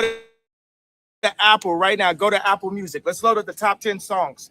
I guarantee you they're promoting Dylan. Facts. Not just one. They're promoting black. The red media is making money off of blacks being serial killers to each other. Facts. Also misogynistic. Facts. The red media is making money. Which let's hold them accountable. I've contributed. We've all contributed to it. So, you know, let's just ignore that first. We've contributed to it. Okay, you know, he who cast the first stone. Y'all for that. And God sees it. But I understand, and I'm not judging because the oppressed becomes the oppressor. And it is our time now. Blacks are coming into money. We are not scared anymore. And I showed you that I crossed that line. They tried to bankrupt me. They tried to say I was crazy. And Amen. I'm alive. We haven't had a full black community gentrification in Harlem and Black Wall Street, which was torn down. And I like what he's saying here. It seems like he on some freedom fighter shit, but you know, he's got to be careful, got to roll with security, and he's actually got to hire some black men and women on his staff, and not no double agents, people who he can actually trust, which is very hard to find in the black community. What he will soon find out. I mean, that's the reality of the situation. We got our issues. It's hard to hire black people, especially if you're black. They're gonna be doing like they gonna do you more dirty than they would they white boss. When you hire their ass, they gonna shit. You think they coming late to the white job, nigga? They might not even show up when you hire them as a black man. But I know my brothers, my engineers, my architects, my farmers are gonna rise up. And if it meant they had to take me and drag me like Emmett Till in front of everyone because I whistled, I know my brothers, and I have no reason to lie. My family was taken away from me. My reputation has been. So let's close with a prayer. Get this man some water. Let's pray. Father God, thank you. Yeah. Thank you for keeping me alive. Wow. Thank you for the voice. Thank you for the clarity. Thank you for the experience. And thank you for the love. Amen. Because even though the real hate is what's happening on the media. Say it. And the idea of DEF CON was to get protected for a time like this. Wow. Let's lead with love. I have no association to any hate. Wow. Any happens upon any Jewish person. And it is not associated because And we agree. We agree. Okay. We're on the same shit. So this Kanye's disclaimer is the same as ours. I am demanding that everyone walk in love. Amen. Even though there's been things that have happened wrong to me that made me want to speak up, that you guys saw in the past 2 weeks. You saw the power. You saw Ari Emanuel come out in public and ask. And Ari Emanuel has, I mean, obviously direct ties to Israel. Okay. Happened in public. What do you think happened in private? And what do you think happened in private to so many people for so many years? But what I'm telling everyone, no matter what background you are, no matter what socioeconomic class you are, walk with love right now. Yes, Jesus. Yes, Jesus. Do what God would want. Yes. What would Jesus do? Walk with love. Spread love. Spread. Y'all know how they be in the church. Yes, Jesus. Thank you. Spread happiness. I thought that I wasn't gonna be like MLK and stand there. There's times I felt very Malcolm X. Wow. But for some reason, God has called me to love and to ask for love. Amen. For everyone, it's time for us just to love because love is the answer. Yes. It is the only way. Amen. Gandhi said, someone who was actually okay, I don't agree with the Gandhi quote, but anyways, listen up. Considered to be a racist. Yep. Right? Facts. Gandhi said, Gandhi wasn't fucking with you niggas, but all y'all niggas turning Hindu. Gandhi was not fucking with you niggas, but now y'all claiming Hindu. An eye for an eye. As a matter of fact, Gandhi, I mean, people want to call him this freedom fighter and shit, but he was a tool for the British government. I mean, he did most of his studies in England. I mean, he was plugged in. He was a dual agent, if you will, you know, and RIP to Gandhi. Leaves the whole world blind. But he wasn't fucking with y'all niggas, especially you African niggas. Jesus, Father God. Yes. Spread the love. Yes, thank you. Put the love in our hearts. Yes. And know that we are not each other's enemy, but we're all children of you. Amen. And you can bring this world to a peaceful place on earth. And what you got to understand is this really stung the Juice crew because they don't believe in Jesus. They're like, he's quoting this fucking manic schizophrenic again. I mean, they literally believed that Jesus was a manic schizophrenic. I mean, whatever, believe what you want to believe. I'm just telling you guys, there's no type of solidarity between Christians and the Jews when it comes to, you know, the main core ideology or faith of your religion. As it is in heaven, in Jesus' name, amen. Love you guys. Thank you, Kanye. Yes. Yes. I'm done with my energy's done. Oh, he said my energy's done. God. Oh, man. I mean, we just went to church today. Lord have mercy. All right. So I do want to bring up another thing before we get into this next part of the stream. Joel Osteen. Yes, Joel Osteen was not the first person to write a published article about how the small hats are running the industry. And guys, if you like that Kanye clip, put a W in the chat if you think Kanye on some winning shit. Put an L in the chat if you think he on some L shit. Put a W in the chat if we rocking with Kanye, and an L in the chat if we ain't rocking with Kanye. At this moment, I don't know what he's going to do tomorrow. I don't know what the nigga going to do tomorrow, but I mean, shit. Come get an interview, my nigga, or at least go to say cheese, shit. But anyways, like I said, Joel Stein was not the first person. He was not the first person at all to have a hunch about the powers that be, which are the small hats. Okay. When we talk about this new world order, when we talk about this, this global conspiracy, I mean, it's really not a global conspiracy. It's from here to Israel. Okay. That's really what it is. It's not some, I mean, it is global, I guess you could say that, but I would say more apropos is international. But I mean, the reality is he wasn't the first person to have a hunch, okay, about have a hunch about the what's it called? Excuse me, but he wasn't the first person to have a hunch about the small hats. So, anyways, I do want to show you guys a, I guess it's a book, and it was published by none other than who is on the thumbnail, our good friend Henry Ford. Shout out to Henry Ford. I have a Mustang, and you know we're rocking with him. I love Mustangs. Okay, the first car that I bought was a Mustang, and I got another one.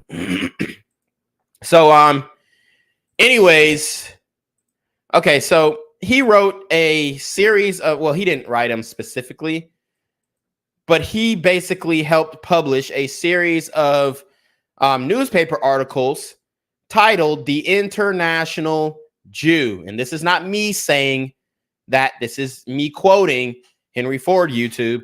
The International Jew, the world's foremost problem. Now, I don't believe that. I don't support any anti-Semitic hate speech or anything like that, but I'm telling you what Henry Ford said.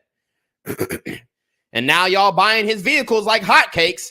Every time I turn on college football, it's an F-150 damn commercial.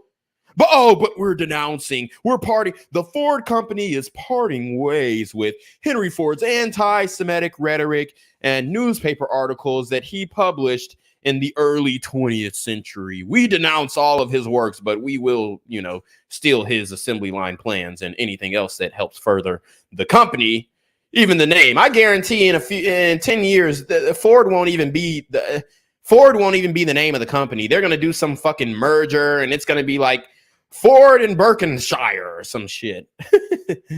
But anyways, he wrote a newspaper journal titled The International Jew, which we will read some of that. And this is not me promoting or supporting his writings or anything like that. This is just us analyzing history. Okay? The world's foremost problem being a reprint of a series of articles appearing in the Dearborn Independent, May 22nd to October 2nd in 1920, published by the Dearborn Publishing Company, Dearborn, Michigan, November 1920. This is 1920. And don't worry, guys, we have the PDF. We have the PDF, and it's a very interesting read if you want to read it, guy. If you want to read this. But here's the PDF of Henry Ford's published newspaper series, The International Jew, the world's foremost problem, which I don't believe. I don't think that's the truth. I don't think they're the world's foremost problem or anything like that. I don't want to promote anything hate speech, anti-Semitic. I'm just saying that this is what Henry Ford said, and I'm quoting the book or the the articles. So there are a multitude of articles, and I'm not going to read every single one. You know, y'all can do your research, or if you want, I'll put the matter of fact, join the Discord. I'll put the PDF in the Discord right now, so you know maybe you can read along. Open up your Bibles too. No, I'm just kidding. But I'll put the link in Discord so you guys can download the PDF for yourself. And this is not me promoting or spreading hate speech. This is historical evidence of people who were speaking on what is going on today. So that is going down in the Discord, guys. You can download it, read along, follow along with the PDF. But let's read this first publishing here. All right. Let's listen. The Jew in character and business. Like I said, these are not my writings. This is historical.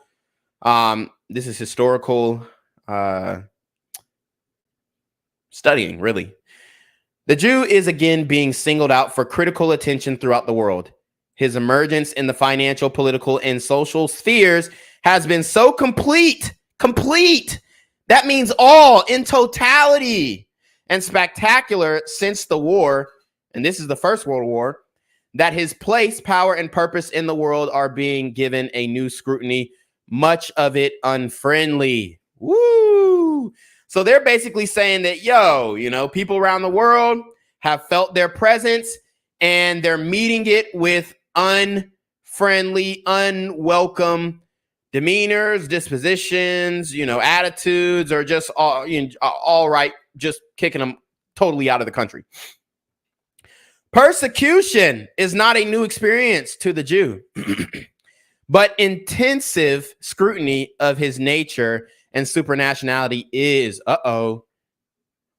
He has suffered for more than 2,000 years from what may be called instinctive anti-Semitism of the other races, but this antagonism has never been intelligent, nor has it been able to make itself intelligible. So basically they're saying that, the Jews have suffered a lot of persecution and nobody really knows why, but Henry Ford is chalking it up to this was an instinctive reaction to, their total and complete, I guess what you could say, integration into different societies. Nowadays, however, the Jew is being placed, as it were, under the microscope of economic observation, that the reason for his power, the reasons for his separateness, the reason for his suffering may be defined and understood. In Russia, he is charged with being the source of Bolshevism, an accusation which is serious or not according to the circle in which it is made. We in America, hearing the fervid eloquence and perceiving the prophetic ardor of young Jewish apostles of social and industrial reform, can calmly estimate how it may be. In Germany, he is charged with being the cause of the empire's collapse, and a very considerable literature has sprung up, bearing with it a mass of circumstantial evidence that gives the thinker pause. So it's circumstantial evidence. It is just circumstantial evidence, guys. It's not cold, hard, concrete evidence. So I don't want anybody to jump to conclusions or be under any false dispersions of the influence that these small hats have and had in the world in the early 20th century. In England, he is charged with being the real world ruler who rules as a super nation over the nation's rules by the power of gold, and who plays nation against nation for his own purposes. Wow. And I mean, could we not have a more clear example today? Pitting nation against nation in order to benefit. Interesting.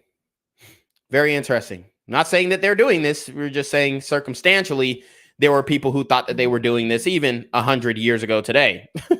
Or not 98 to be exact, right? Or what? No, that would be 102. I'm tripping. But anyways, in America, it is pointed out to what extent the elder Jews of wealth and the younger Jews of ambition swarmed through the war organizations, principally those departments which dealt with the commercial and industrial business of war, and also the extent to which they have clung to the advantage which their experience as agents of the government gave them. Wow.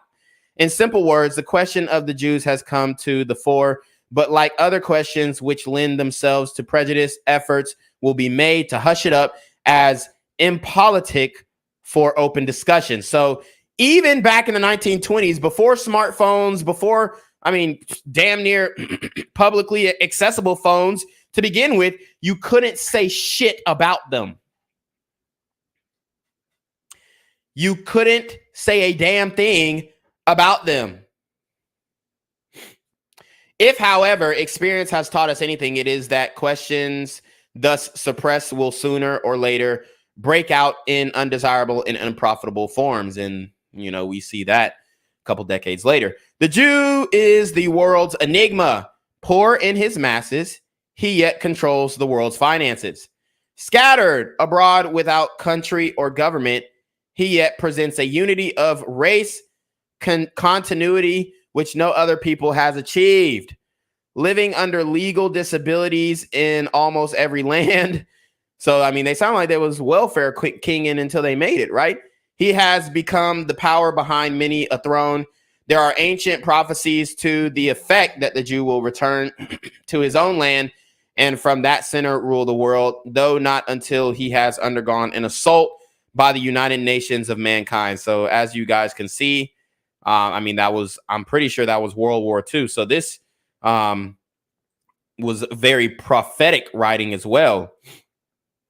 The single description, and maybe this could have been posturing for World War II. As a matter of fact, I if I'm not mistaken, don't quote me on this, but I think that even, you know, the Ford company was selling weapons and tanks. I mean, don't quote me on it, but to both sides, if you will. I'm not going to say specifically who, but you know, there was some overlap in the arms dealings there. The single description, which will include a larger percentage of Jews than members of any other race, is this. He is in business. It may be only gathering rags and selling them, but he is in business. From the scale of old clothes to the control of international trade and finance, the Jew is supremely gifted for business. More than any other race, he exhibits a decided aversion to industrial employment, which he balances by an equally decided adaptability to trade.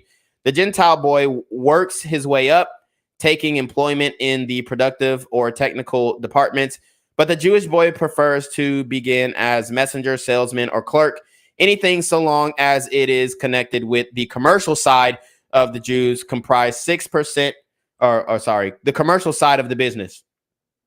An early Prussian census illustrates this characteristic, and this is a Prussian census.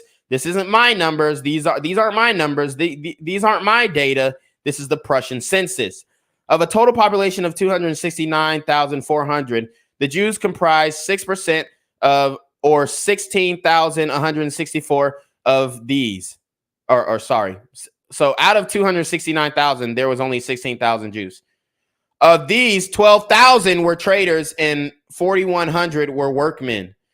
Of the Gentile population, the other 94% of the 153,000 people, there were only 17,000 traders. Okay.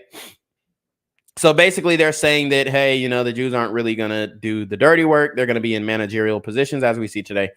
A modern in executive positions, especially in Hollywood, a modern census would show a large professional and literary class added to the traders, but no diminution of the percentage of traders, and not much, if any, increase in the number of wage toilers. In America alone, most of the big business, the trusts and the banks, the natural resources, and the chief agricultural products, especially tobacco, listen up.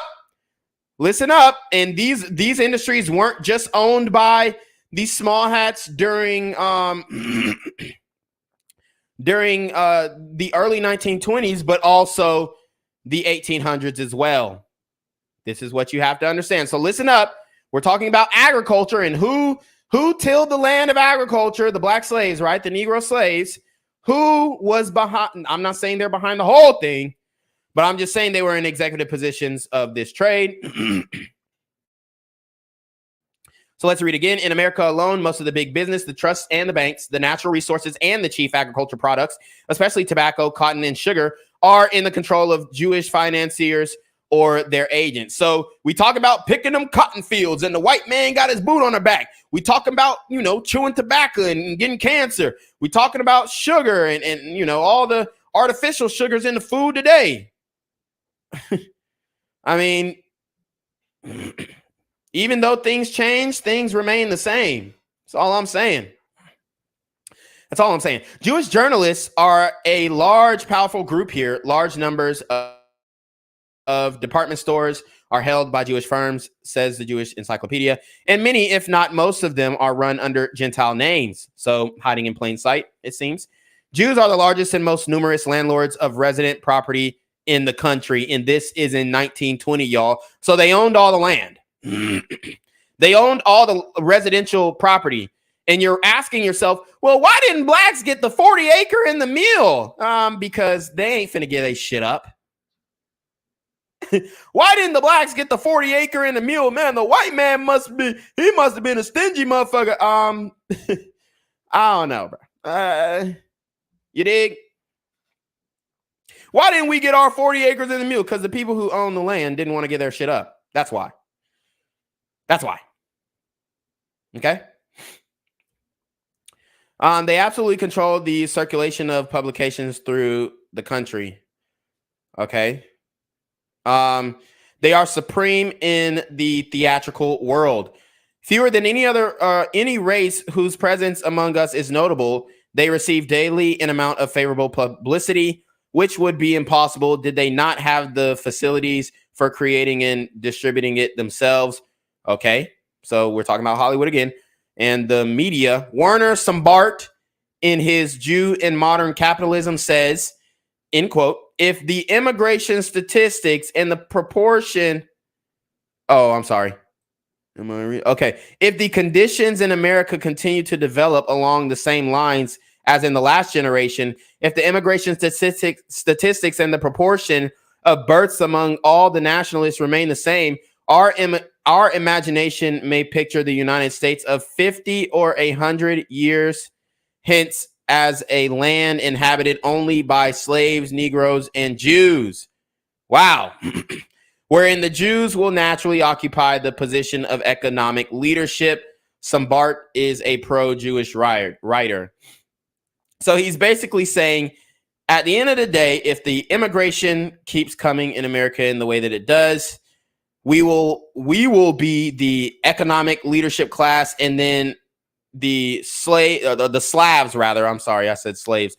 The Slavs, the Negroes, will be our worker means. Well, I mean, now just exchange that for Mexicans.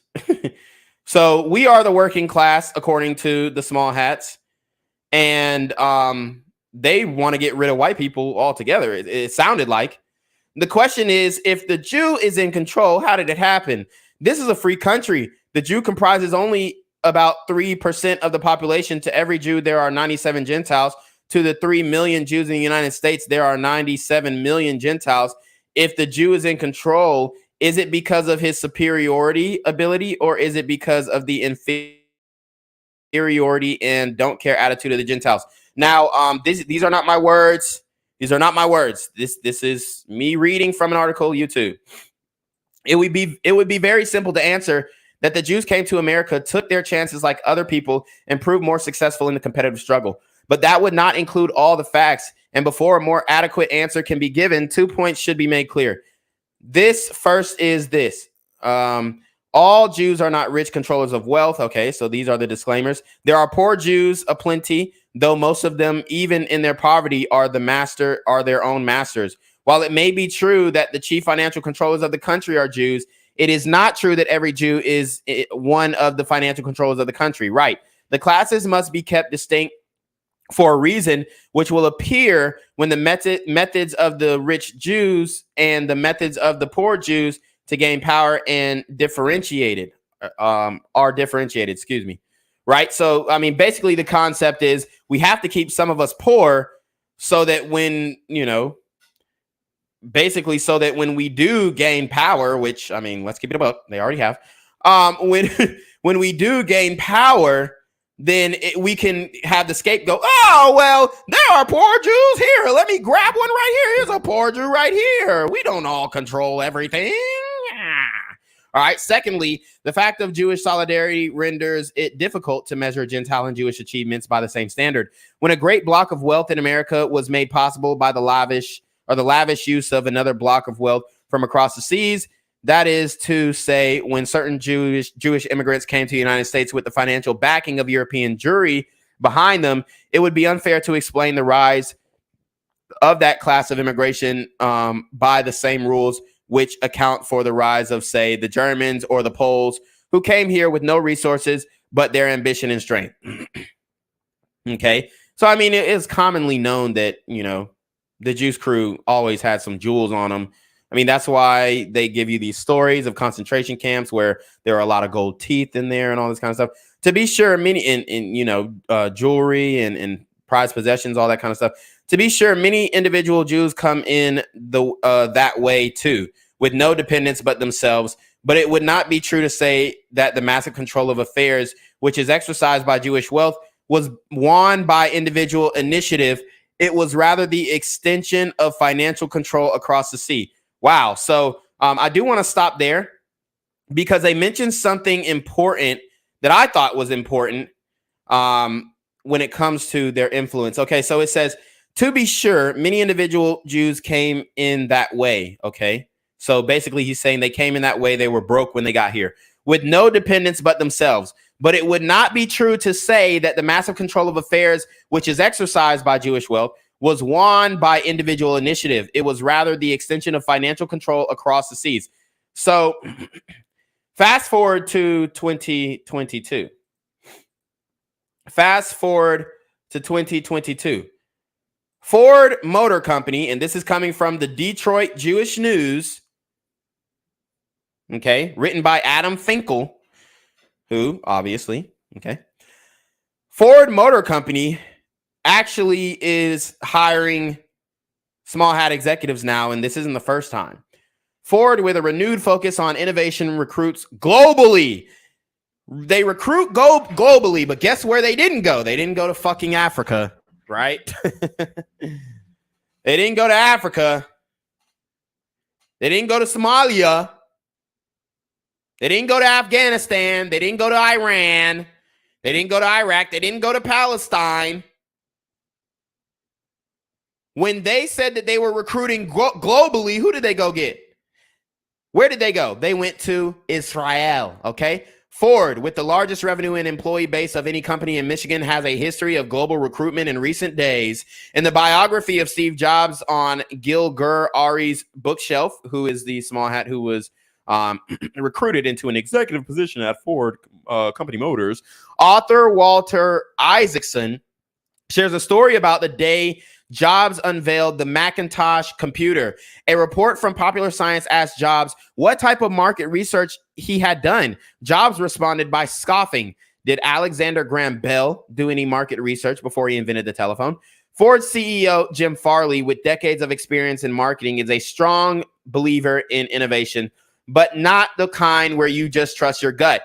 His vision is for Ford to be a data-first company and to keep data in mind for everything the company does, both minuscule and major. Since becoming president and CEO in October 2020, he's been recruiting near and far to help the company determine how data can guide the direction of the company's future. These new recruits have come from noted names like Apple, the technology company founded by Jobs. Gil Gur-Ari, who became an executive at Ford on May 1st, 2020, is another such recruit. He now serves as the chief data and analytics officer for Ford. So, I mean, Henry Ford wrote published news articles about the international small hat. And now here you go. The first thing that Ford does when they're recruiting international during the pandemonium, they go not to Africa, not to Ghana, not to Nigeria, not to the Ukraine, not to Russia, not to the UK. They go to Israel for talent. Not Montana, not South Georgia, not New York. Israel, okay? His first day at the office during the start of the pandemonium ended up also being his last day at the office as he transitioned quickly to remote work. The Israeli native now has a home base in West Bloomfield, along with his wife Haggett and 4 children, ages 8, 10, 4, and 17. As I reflect on my first year here with my family relocating to Michigan, it was tough at the beginning. I would say the pandemonium definitely didn't help connecting. But I found a nice community here in West Bloomfield, the Jewish community as well. We got a bunch of shalahs the very first Friday, and my wife, who is a great cook and baker, made some of the neighbors as well, or met some of the neighbors, or made some for the neighbors as well. Gur-Ari told the Jewish News. So I mean, as you can see, once he stepped foot on American soil, he was completely embraced, which is more than what the black community say. I mean, if you step in the black community, you're either going to get robbed or killed. So, yeah. I mean, Kanye was right when he said he admired their solidarity, and Henry Ford admired their solidarity as well. Obviously, I would say despite the pandemonium, we felt a warm welcome and a sense of belonging. He added his children who began school on Zoom now are back to in-person learning in the Bloomfield Hills School District. Gur Ari and his wife decided to tap into downtown areas on the weekend. So far, they've hit several locations, including Plymouth, Birmingham, Novi, and Northville. Okay, so let's read this. Jewish legacy at Ford, and then we'll stop after that.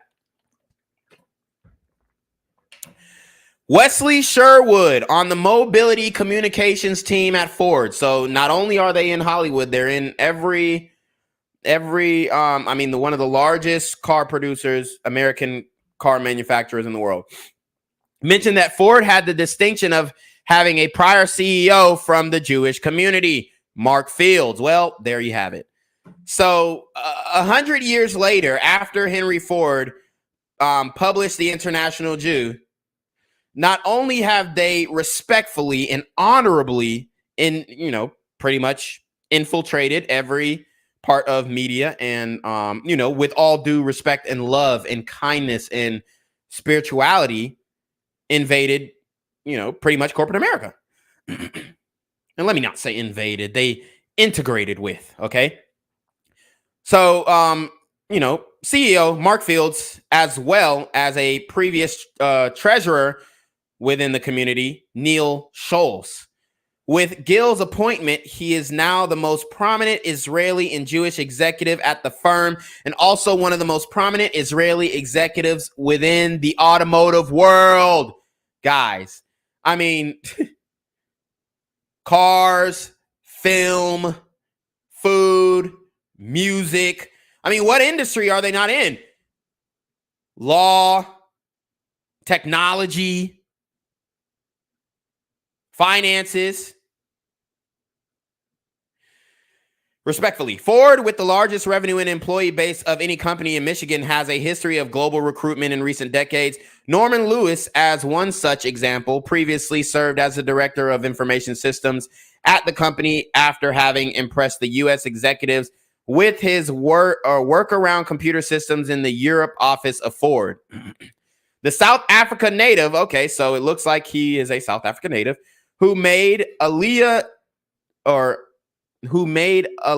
to Israel and completed a PhD at Hebrew University, continues to reside in Metro Detroit. Okay, so I tried to give it to the damn Africans. God damn it! I tried to give it to the Africans. He's a South African native, guys. South African native, Norman Lewis. Let's look him up. Let's look him up, because I don't do this bullshit where we don't put the face to names. Okay, I'm trying to get a picture, but I don't know. It's looking kind of weird. Okay, here he is. Crane's Detroit businessman. So here he is, Norman Lewis, South African native. We're going to talk about South Africa. So there you have it. I mean, what else? He's a South African native who just so happenly made Aliyah to Israel and completed a PhD at Hebrew University, continues to reside in Metro Detroit. And there you have it. I mean, what more? The literal company, the creator, the owner of the company, the nigga who created the assembly line, wrote about the influence of the small hats in the 1920s. And guess what? Now they're all over his company. Now they're all integrated into his company. It's their company now. Respectfully, and they did it fairly. They did it fairly, guys. They didn't do any illegitimate schemes. They didn't do any hostile takeovers. It's nothing like that. They were walked into the front door and hired respectfully, solely based off of their merit. Okay? Just want to put that out there. So if you want to know more about what Henry Ford was writing back in the 1920s, go check it out. It's a very interesting read. I've actually read about like 120 pages so far. It is, I mean, it's jam-packed with knowledge, evidence, and just like historical I don't even know how to say it, but it's a very unique piece of literature here. 496 pages. It is and was deemed anti-Semitic, and obviously Ford Motor Company has denounced Henry Ford. And when Trump tried to shout Henry Ford out, he was denounced as well. All right. So let's see the smear campaign of the they smeared Henry Ford, and now they're all in his company. Hey, this guy's a piece of shit. He's an anti-Semite. Oh, he hates Jews. And then, oh, well, let's take his company. Fuck it. I mean, he didn't hate us that much, right? Gaslighting at its finest. That's what they're doing to Kanye, y'all. That's what they're going to do to Kanye, folks. So as you can see, Ford's anti-Semitism, and this is from the American Experience. Henry Ford's anti-Semitic views echoed the fears and assumptions of many Americans in the late 19th and early 20th century. Anti-Semitism in America saw a change in expression and virulence when increased immigration from Europe brought millions of Jews to the U.S. during Ford's childhood in the latter half of the 19th century. It reached its peak during the mid-1920s, a time when Ku Klux Klan membership had reached 4 million. Okay? So let's just see who actually wrote this article. Are they going to give us the author? Is this the woman? No. American Experience interview.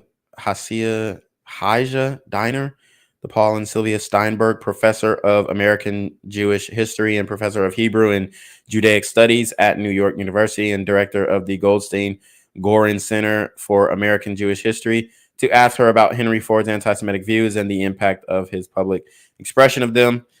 Diner is a prolific author and has written many books about American Jewish history, including her 2004 book, The Jews of the United States, 1654 to 2000. Wow.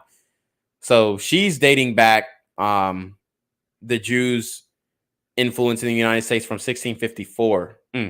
Here are excerpts from her interview. Okay. So basically, this is a smear campaign for Henry Ford. I'm not going to get into all the details because it's a very long article. And for the sake of time, we have to get through the next video. So, guys, I mean, whoo, Lord have mercy. Lord have mercy. This is a very in-depth stream. Guys, I'm telling you, I mean, I don't think there's anything wrong with saying, hey, they run this shit. You know what I'm saying? This is their world. Whose world is this? The world is... Let me not get in trouble. Welcome to our forum discussion on the roots of prejudice.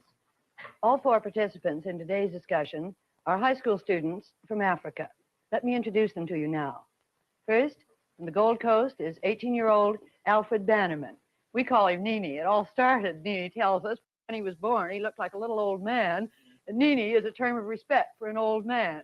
We still call him Nini, and he considers it a term of respect.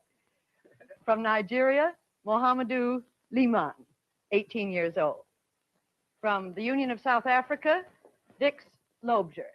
Dix, well, you should see him do the rock and roll. From Ethiopia, 17-year-old Nabiet Tafari. It was Nabiet's suggestion that we start this discussion with a prayer in case there should be violence later. What you heard was Nabiet from Ethiopia giving a prayer in the Ge'ez language. He's a Cop by religion, Amhara by race, Hebrew in origin. Uh-oh.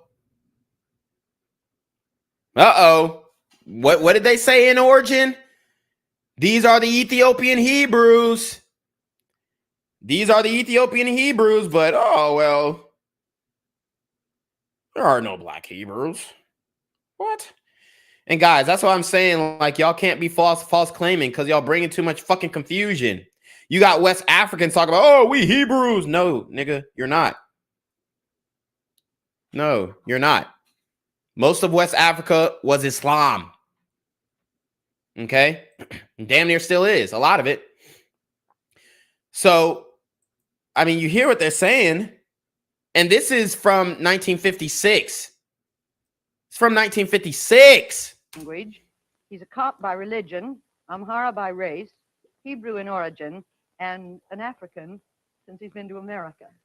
How should we start this discussion on prejudice? Would it be unfair to ask each of you what your... And listen to the only Hebrew man's attitude. Just listen to his attitude.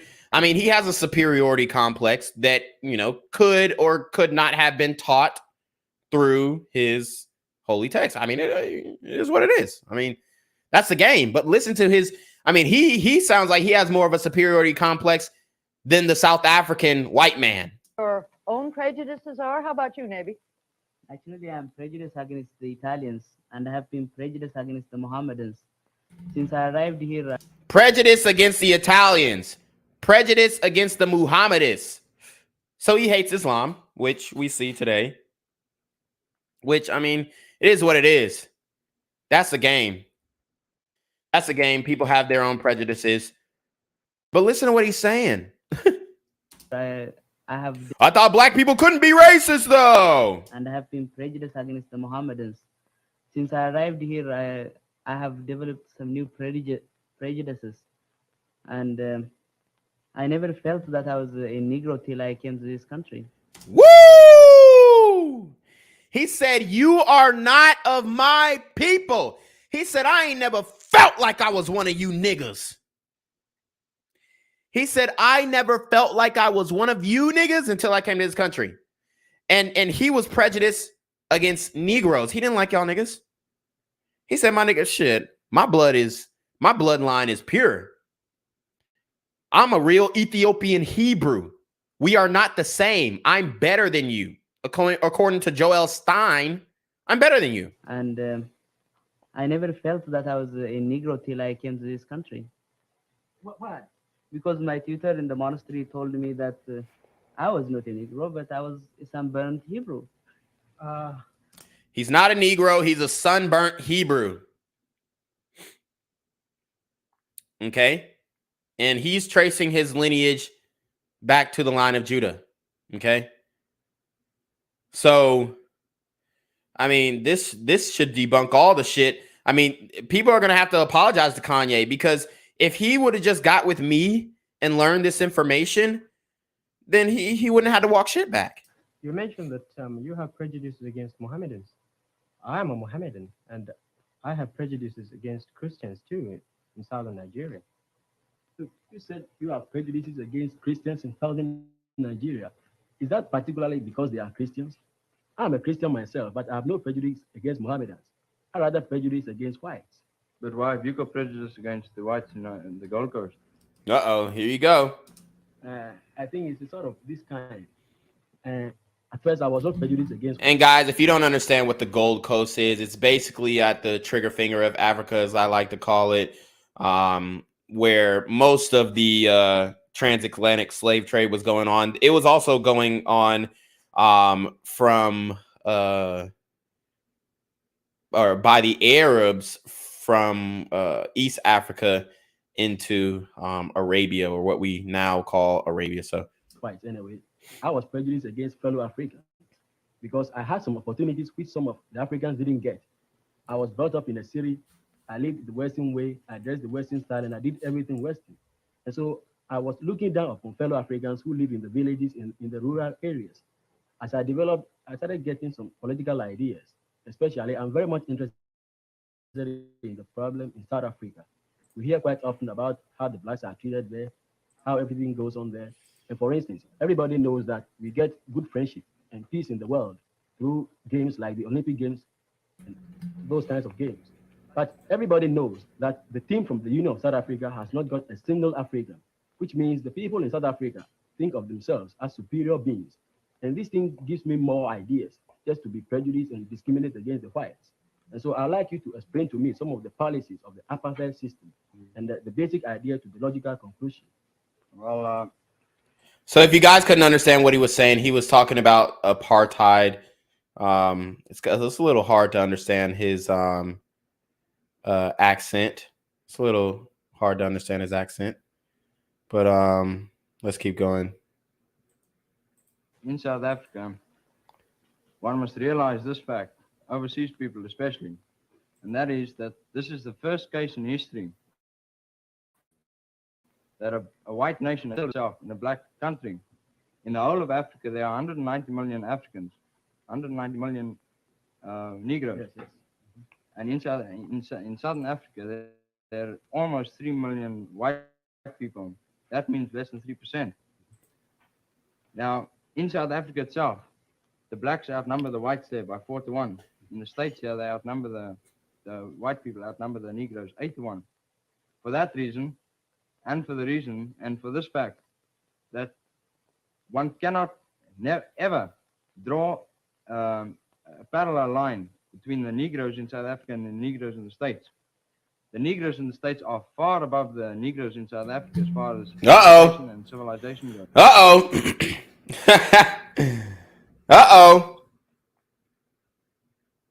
You heard? I mean, this is what the white South African say. He said the Negroes in the States are way further than the Negroes in Africa.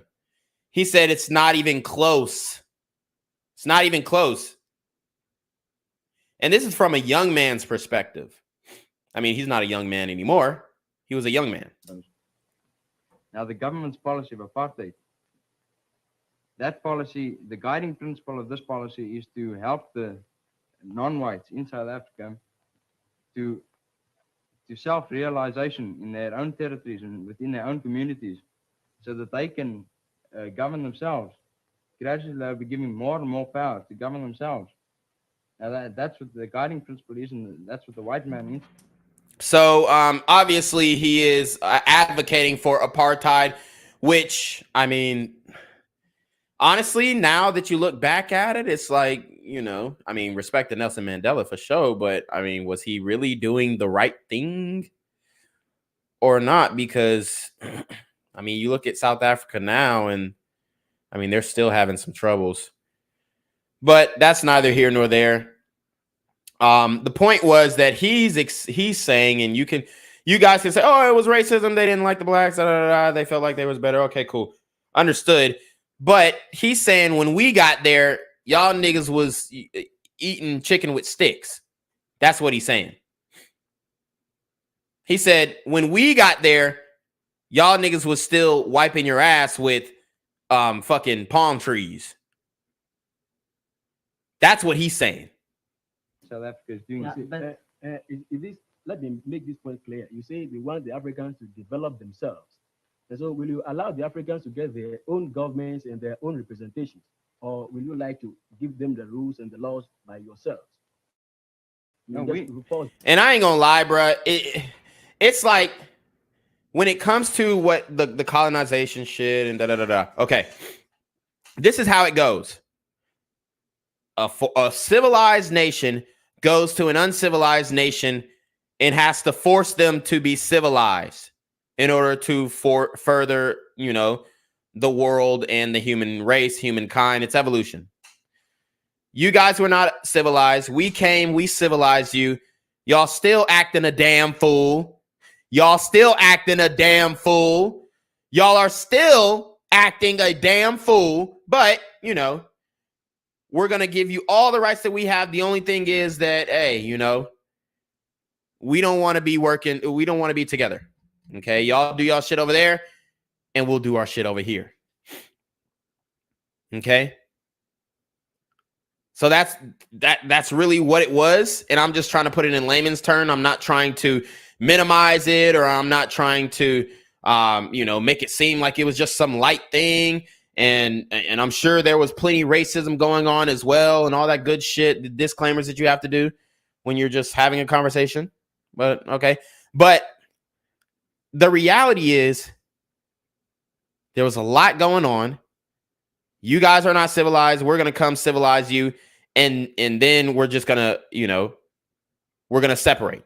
See how y'all do with y'all shit. We see how we do with our shit. We'll come back together in 10 years and see if we need to save you. That's really what it is. I mean, that's really what's happening. Like, okay, segregate, do your own shit. And then he's asking for, oh, well, you need to give us the ability to govern ourselves. Okay, yes, we can talk about that. We can move forward with that. But y'all, it's like if we would have pulled up and we would have said, hey, here's the ability to govern yourselves, y'all would have ran this shit into the mud. That's really what was going on. I mean, unfortunately, that's what was going on. He's saying when we pulled up, the Bantu people weren't doing shit.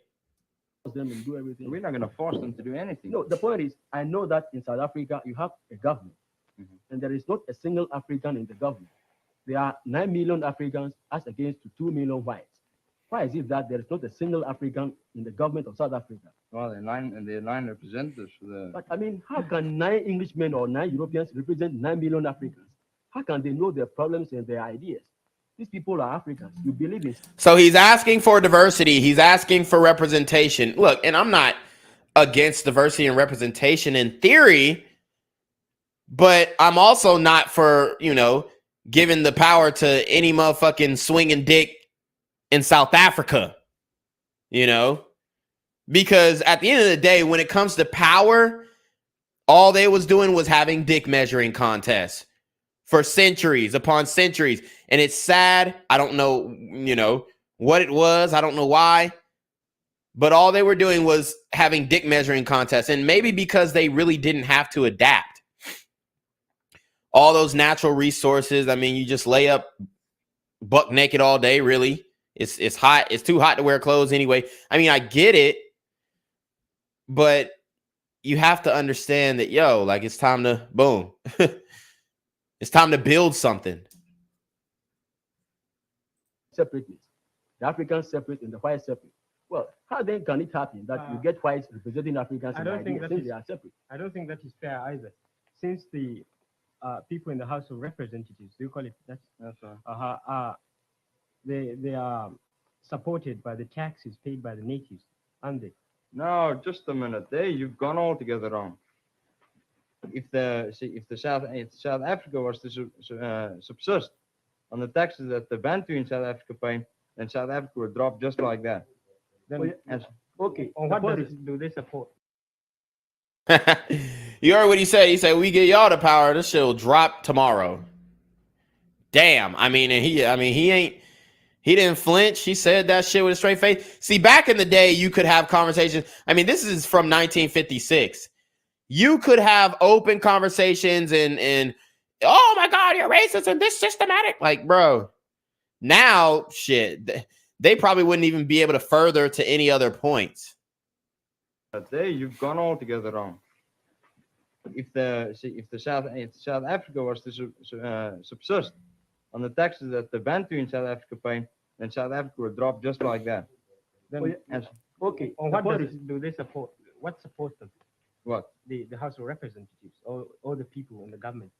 That's the 2.5 million white people that are supporting themselves and the overwhelming black population, 12 million black people. It's those 2.5 million to 3 million white people that are supporting the lot. Uh-oh. Just to explain how. I mean, and that's kind of what's happening here too. You have, majority of taxpayers supporting the minority. And we could go on a spiel about taxes and all that kind of shit. Not really trying to do that, but they're making some interesting points. How they are able to support themselves and how they are able to... Today, he would be a white supremacist Ku Klux Klan member. You mean the white people? Yeah. And how they are able to conduct this development without the assistance of the natives. Because they... Shout out to Savrix with the $4.99 super trap. He says, those who dispersed around the globe centuries ago can now absorb the technology/culture of all those nations. The more guilt, the easier it will be. Hold on. Hello? Where we at? Oh, you want to know where I'm at? We outside!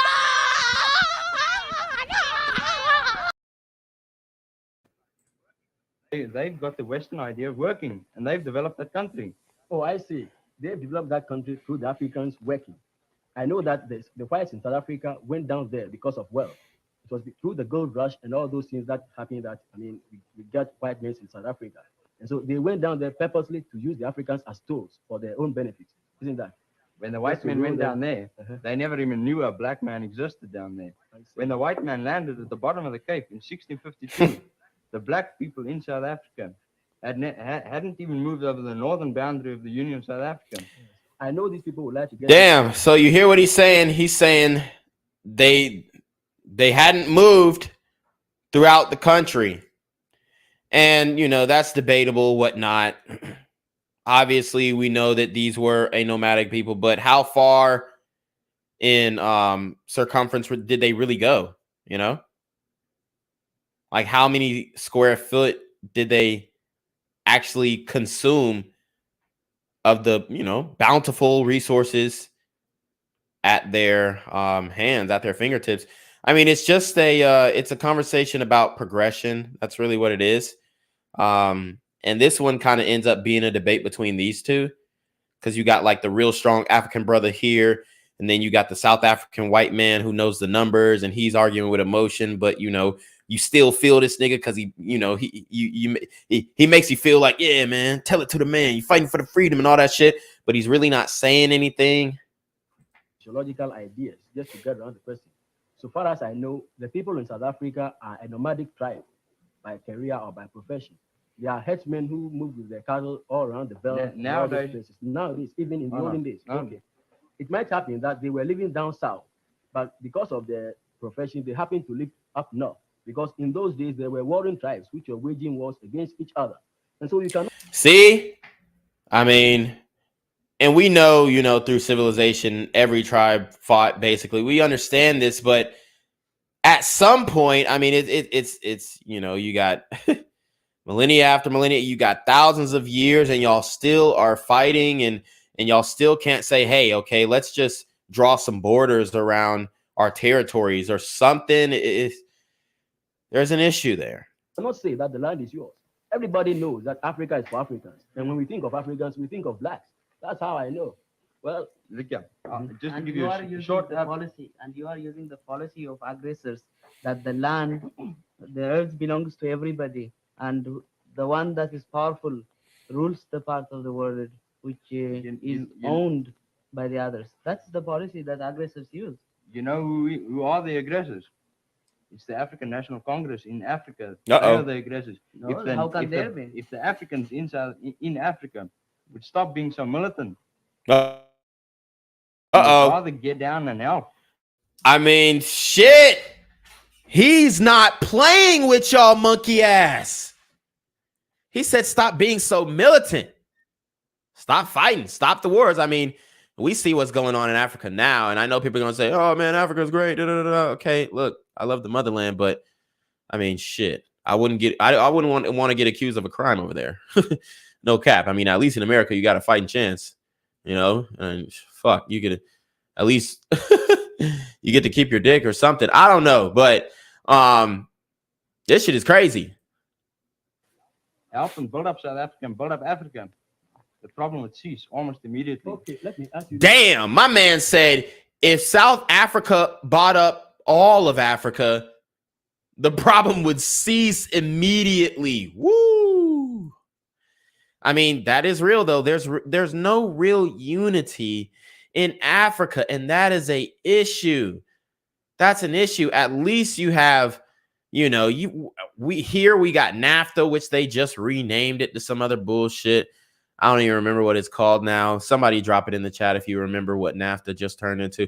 But I mean, North America, they're like, shit, at the end of the day, we North America, we sticking together. Africa, they like, shit, every man for himself. Oh, the white man conquered you? Ha ha. You know what I'm saying? That's really, that's what's going down. You said if they can come down and help, the problem will cease. The point is, how can they help if you get 9 million Africans and 3 million Europeans? And you get only 9 Europeans representing the interests of these Africans. Do you believe, let me ask you this personal question. Do you believe, according to your apartheid policy, in getting 2 South Africans, one South Africa for the Africans and one South Africa for this thing, with two different colonial policies and two different foreign policies? If you don't, give me the Well, answer. I wouldn't be able to give you the definite answer right now. Why? You believe in separateness. And why don't you believe in getting the Africans separate, having their own government and Look at everything, the thereby creating two union of South Africa? That's the point.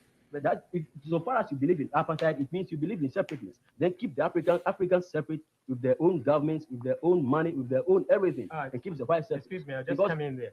Okay. He said that if Africans would just calm down and then I don't know what the fuck happened to my man's face, but it looked like he went through some shit in Africa. Where is he from? Nigeria? Oh, yeah, I know it was some shit going on in the 50s. Bro, Africa now compared to the 50s? Imagine. Savrix with the 499 Super Trap, he says, the greater the, I mean, we don't even have to imagine, the greater the spiritual polarization, the greater the union from the conflict. There is supposed to be undisputed peace after the entire cataclysm. Oh, say less. In separateness. Then keep the Africans separate with their own governments, with their own money, with their own everything, and keep the white separate. Excuse me, I'll just come in there. Okay. He said that if Africans would just calm down and Yo, something happened to my man. They try to put whiskers on my man's. then cooperate with them, the Shit. land will achieve peacefulness. Right. Do you mean that the Africans are the people who are really the aggressors against you? You are not really aggressive towards Africans. I mean, Of course not. The general attitude in South Africa, and I come from a country, I know every summer that we have, every holiday at least that I have, I go and spend on the farms, and I live amongst these natives. I really get to know what they do and what they are Then like. what do- what- And the what- general attitude of the white people in South Africa is sympathetic towards the black people. They regard themselves as the trustees of the black people. Uh-oh. So this is something that they don't want to hear. Oh my God, they weren't all racist? No, okay. A lot of the people, just like today, you have the white guilt and the I mean, it's the same thing going on. I mean, how could you not feel guilty when you see these folks and they just can't get it together? You got to be feeling guilty, you know? But the world is meant to be explored. That's what people really don't like. And I mean, if we had the right people in, you know, positions of power, which we've already described what's going on when it comes to the power, then, you know, it would be a better place. But at the moment, it's different.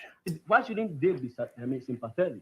The point is, I always stress this fact that there are 9 million Africans and 3 million whites. Exactly. So, if you come to South Africa, there are only 43 Africans with university degrees who are graduates. If you come to the Gold Coast, we have thousands of them. Gold Coast is a black colony, just like South Africa. But we have been able to develop everything, which shows the capability of the African to do anything itself. But we have been able to get all these ideas through the mixture of Western ideas. Actually, we couldn't develop on our own. Until we got British help. And since we got the help, we have been able to do everything ourselves. If you go down to South Africa and help the Africans with your ideas, getting, free mixture of ideas, everything will be okay. But the point is, you use the Africans as tools. You tell them that don't be in this city after 9 o'clock, don't wear this thing, don't do this thing, don't go to America, and the Africans don't go any part apart. Anywhere at all outside the South African Union. You know, the white people in South Africa aren't allowed in the black areas either after dark. It's because you created this situation. Why don't get free mixture? You look down on the Africans. That's the point. Am I quite clear? Because you said you believe in separateness, and I want you to come down to this point. You have not answered my question. Just let me interfere. What's the fundamental cause of all this discrimination in South Africa? The one fundamental cause. Firstly, because the Bantu in South Africa is not as educated and as highly civilized. And therefore? Yes. And therefore we've got to live with them together in that land. Remember that. Mm-hmm. You mean you people want us to give them equal franchise rights? We give them equal franchise rights within hardly any time whatsoever. The white man in South Africa will have absolutely no say in anything. But you have been there. So you hear what they saying? I mean, he's not wrong, bruh. Niggas would literally. I mean, I don't know, bro. It might be another Holocaust, honestly. I mean, there's a lot of shit going on in Africa for sure, but I mean, it looks like the British really tried with South Africa. They really did. In this case, you don't have any choice. Suppose now you think that if the society of the white and the society of the blacks is mixed, it will be quite dangerous for you because these people are not as civilized as the white. And they're teaming up on them. I mean, this is 3 Africans versus 1 white man. I mean, is this really a fair conversation? At first, I thought, since he was talking about, I don't consider myself African American, and now he's like, oh shit, I'm on your ass. Suppose these people are kept in separation, and you educate them, and the government, I think, believes within the 20 years they will be of the same standard as the white. And this means that you are giving them help mechanically, and unless you mix with them, if they are as good as you, then they will say, get away, who cares for you? Yeah. You must realize the fact that they will do so because you were not exchanging ideas for developing these people in terms of friendship. But that's exactly what we're doing. No, The black man and the white man in South Africa are working together. No. There's constant contact between the ministers and the Bantu. No, but I mean, yes. How can 9 white men get the interest of 9 million Africans? That's the point. If you get the Africans there in the government themselves, It's not just they 9. can be able. It's not just 9 men, and it's not the 9 million black people aren't just sitting there waiting for the government to do something for them. They're governing themselves. They got local governments already. Yes. And they're getting more and more local government. Answer as it this is. question for me. I was asking you a personal question, if you don't mind. The point is, you believe in separateness. Yeah. You believe that if you keep the Africans separate, entirely separate, and the whites entirely separate, you can be able to live in South Africa? Yeah. You mustn't take this idea of separateness or apartheid too literal. It doesn't mean that's fenced around and blacks live there and whites live there. That's how it is. Oh no. If you go to South Africa, tell me this thing. You come here to Johannesburg. Africans are not allowed to be in Johannesburg after 9 o'clock. Am I quite clear? Is it true? No, it's not. Is it not true? In Johannesburg after dark, yes, it's just those hooligans that walk around there. After dark, any self-respecting Bantu or white person won't venture out of doors. So you hear what he's saying. He's like, nothing happens good after, I guess, a late night was 9 p.m. back in the day. But yeah, I mean, you know what? You guys have to understand that if you think the niggas that we got are like on some shit, like he said, this is 1956, and he said, hey, the blacks are way more civilized in America than they are in Africa. That's just the reality of the situation. The issue is that I think that there was it was too much time doing the same shit. They were doing the same shit way too long, at war with different tribes that are literally, a couple 100 yards away from their setup. I mean, that's not good, bro. You can't build shit because everything's going to continue to get destroyed. Okay. Come to this point. I If believe you that go to all the railway Bantus station, are not the same as you think of them. There may be the I've been minority. in contact with them all the time since I've grown up. Yeah. I know what. FM Zio with the 49 Super Trap, he says, I think T's the USMCA that replaced NAFTA, Gen Z. Oh, say that. I don't follow what you're saying, but appreciate it for the Super Trap though. What they like. But I'm not- how far I'm does the not government disagree. make use of those who are educated, for example? They going back to help educate and uplift their people. no, they are not going back. They The point is, you try to educate these Africans to go back and help their people. Exactly. And that is where I tell you that there are only 43 Africans with university degrees. How can these 43 Africans go back with their Western ways and Western everything to this African society? Yeah, see, when them Africans getting educated, as a matter of fact, they like, fuck getting educated in Africa. We finna come to America. They coming and getting educated here for a better life for themselves. I mean, I'm not saying they ain't going back and helping their people, but let's keep it a buck. Certain families who have the money to send their kids from Africa to America, they be having some bread. Okay. And they pretty much decided that, hey, I'm going to send my kid for a better education. So them kids are not coming back. Once they get it westernized, it's over. It's over. Like, they're not coming to their shit. They'll come back to visit, but they're not going to come back, live the rest of their life in Africa, and then educate as many Africans that they can. That's just not how shit works. Now, could you say that's a flaw in the attitude? For sure, but that's just not how shit is shaken nowadays. It help the people. The people will not understand them because you are turning back to primitivism in South Africa. And so when these people go down to the Africans don't, I mean, as it were, Look, I mean, get you're them always nicely. you're always talking about you can't learn to swim unless you get into the water. Yeah. Well, you can't start educating them unless you send those that are educated No, back you to ought their... to start educating them. I mean, the 300 years that South Africa has existed. We have been in the Gold Coast with Western contact for only 100 years. But if you come to the Gold Coast now, we are able to do everything ourselves. We are, I mean, at present, I'm sitting down equally with you. You can't.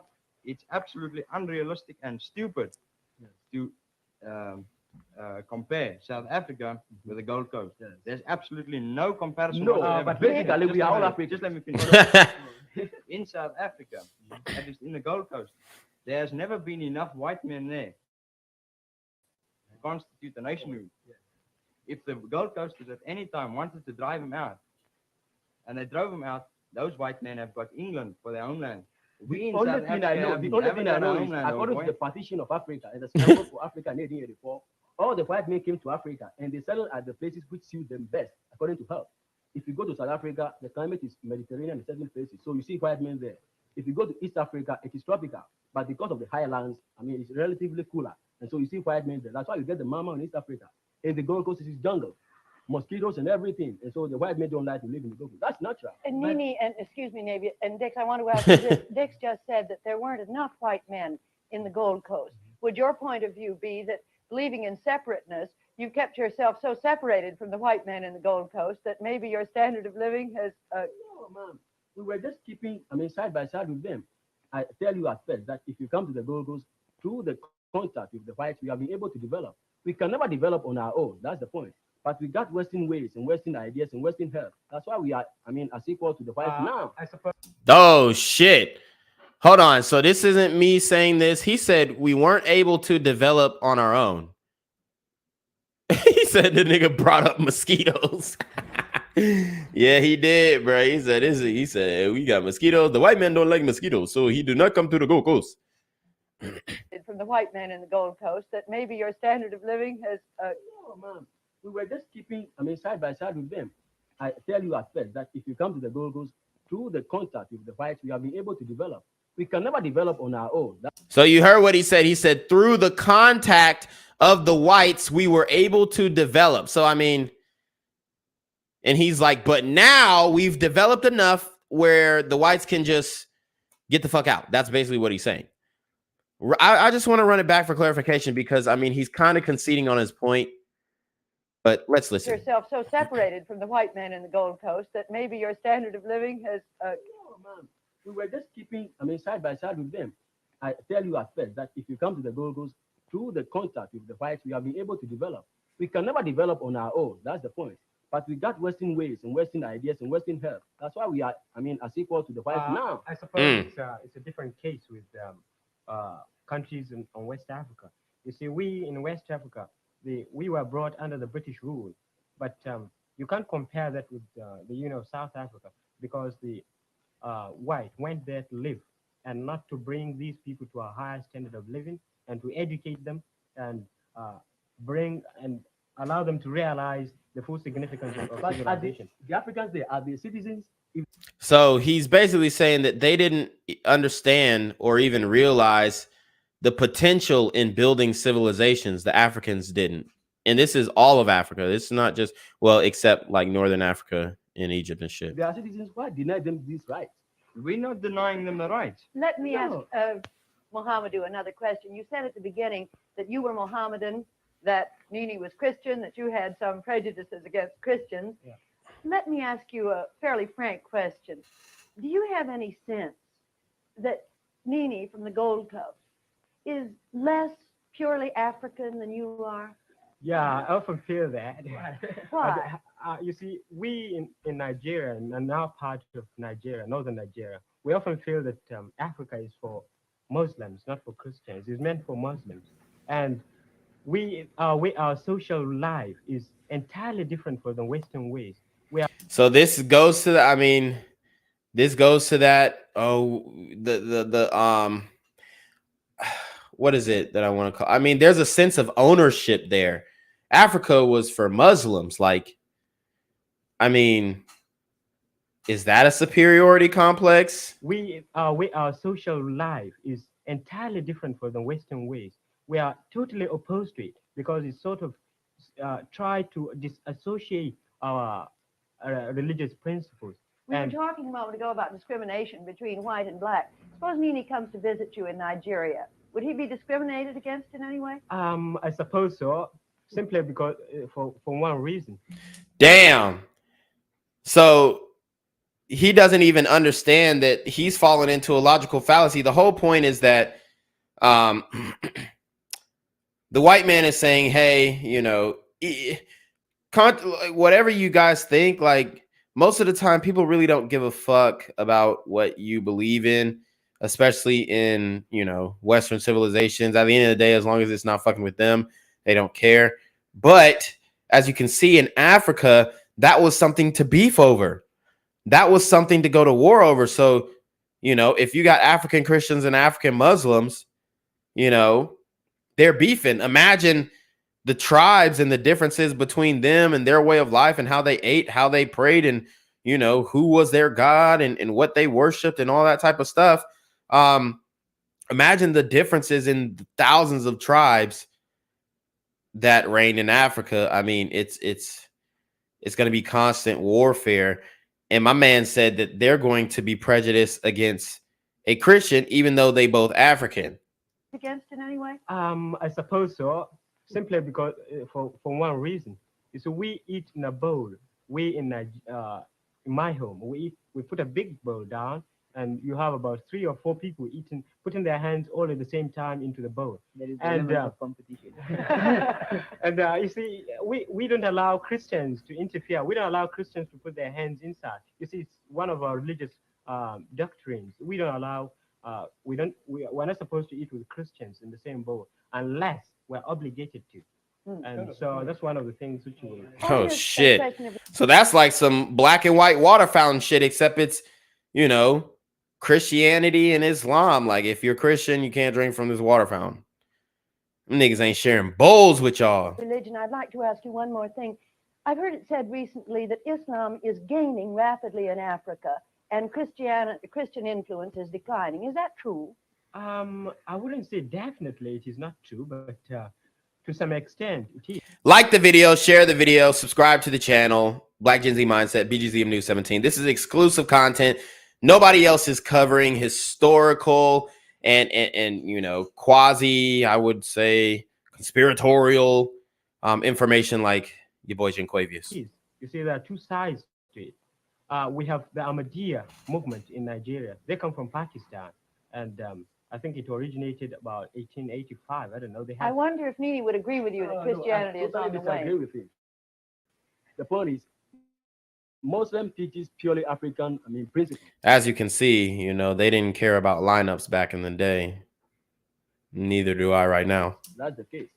We had the Mohammedan influence in Africa, around about West Africa, in about centuries ago. Christianity came down, and through Christian influence, we are able to adopt Western ways of life and Western everything. And so more people like to adopt Christianity, whereby they try to become Western. Because most of the missionaries who come down there are Americans or Englishmen. And people like to follow the style because of singing and everything, because African likes music. So but you wouldn't say a person joins a religion simply because he finds it very easy or because he finds that he can conform his social customs to it. No. You follow it because you understand that it is a true religion and your spiritual understandings agree with it. No, what I'm trying to say is, I'm not saying that Western ideas are best with the African. I believe in African getting everything African. But the point is, we know, and everybody knows, that if you get some things African, they are sometimes bad. So I believe in getting Western. You heard what he said. He said he believes in getting Western ideas because you get some shit from Africa and that should be bad as fuck. That should be bootleg. And I mean, you know, a lot of times it should be like that today, you know. Shop with a black-owned business. You order the shit, 6 months later, it ain't even showed up. African. I believe in African getting everything African. But the point is, we know, and everybody knows, that if you get some things Africans, they are sometimes You asking where your order at? Hey, man, I put in the tracking number and it says it ain't even shipped yet. This is 6 months.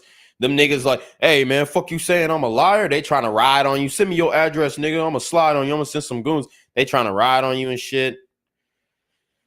Man, this shit is, it's crazy. bad. So I believe in getting Western ideas. You know, and through Christianity, we are able to teach the people different ways of life and different everything. For instance, Mohammedans will not eat with a Christian, which is bad. It doesn't bring peace to the world. But through Christianity, we are able to teach pure love and love for everything. So more Africans like. Haven't you heard me? I said if you of Christianity, there are Orthodox Christians who don't allow to mix with Mohammedans. For example, I belong to a real Orthodox Christian religion known as the Copts, and they're What the fuck? This nigga say he in a cult? Hold up.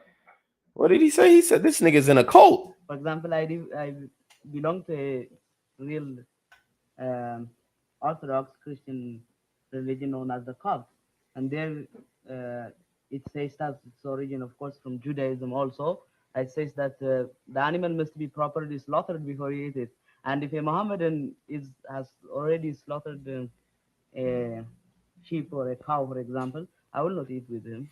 Damn, so he said he ain't eating after you Muslim niggas. Damn, that's cold. And today he would be having death threats. Folks will be doxing him. They'll do that man like Mia Khalifa. I'm sure there are infinite prejudices in your country. He's Islamophobic.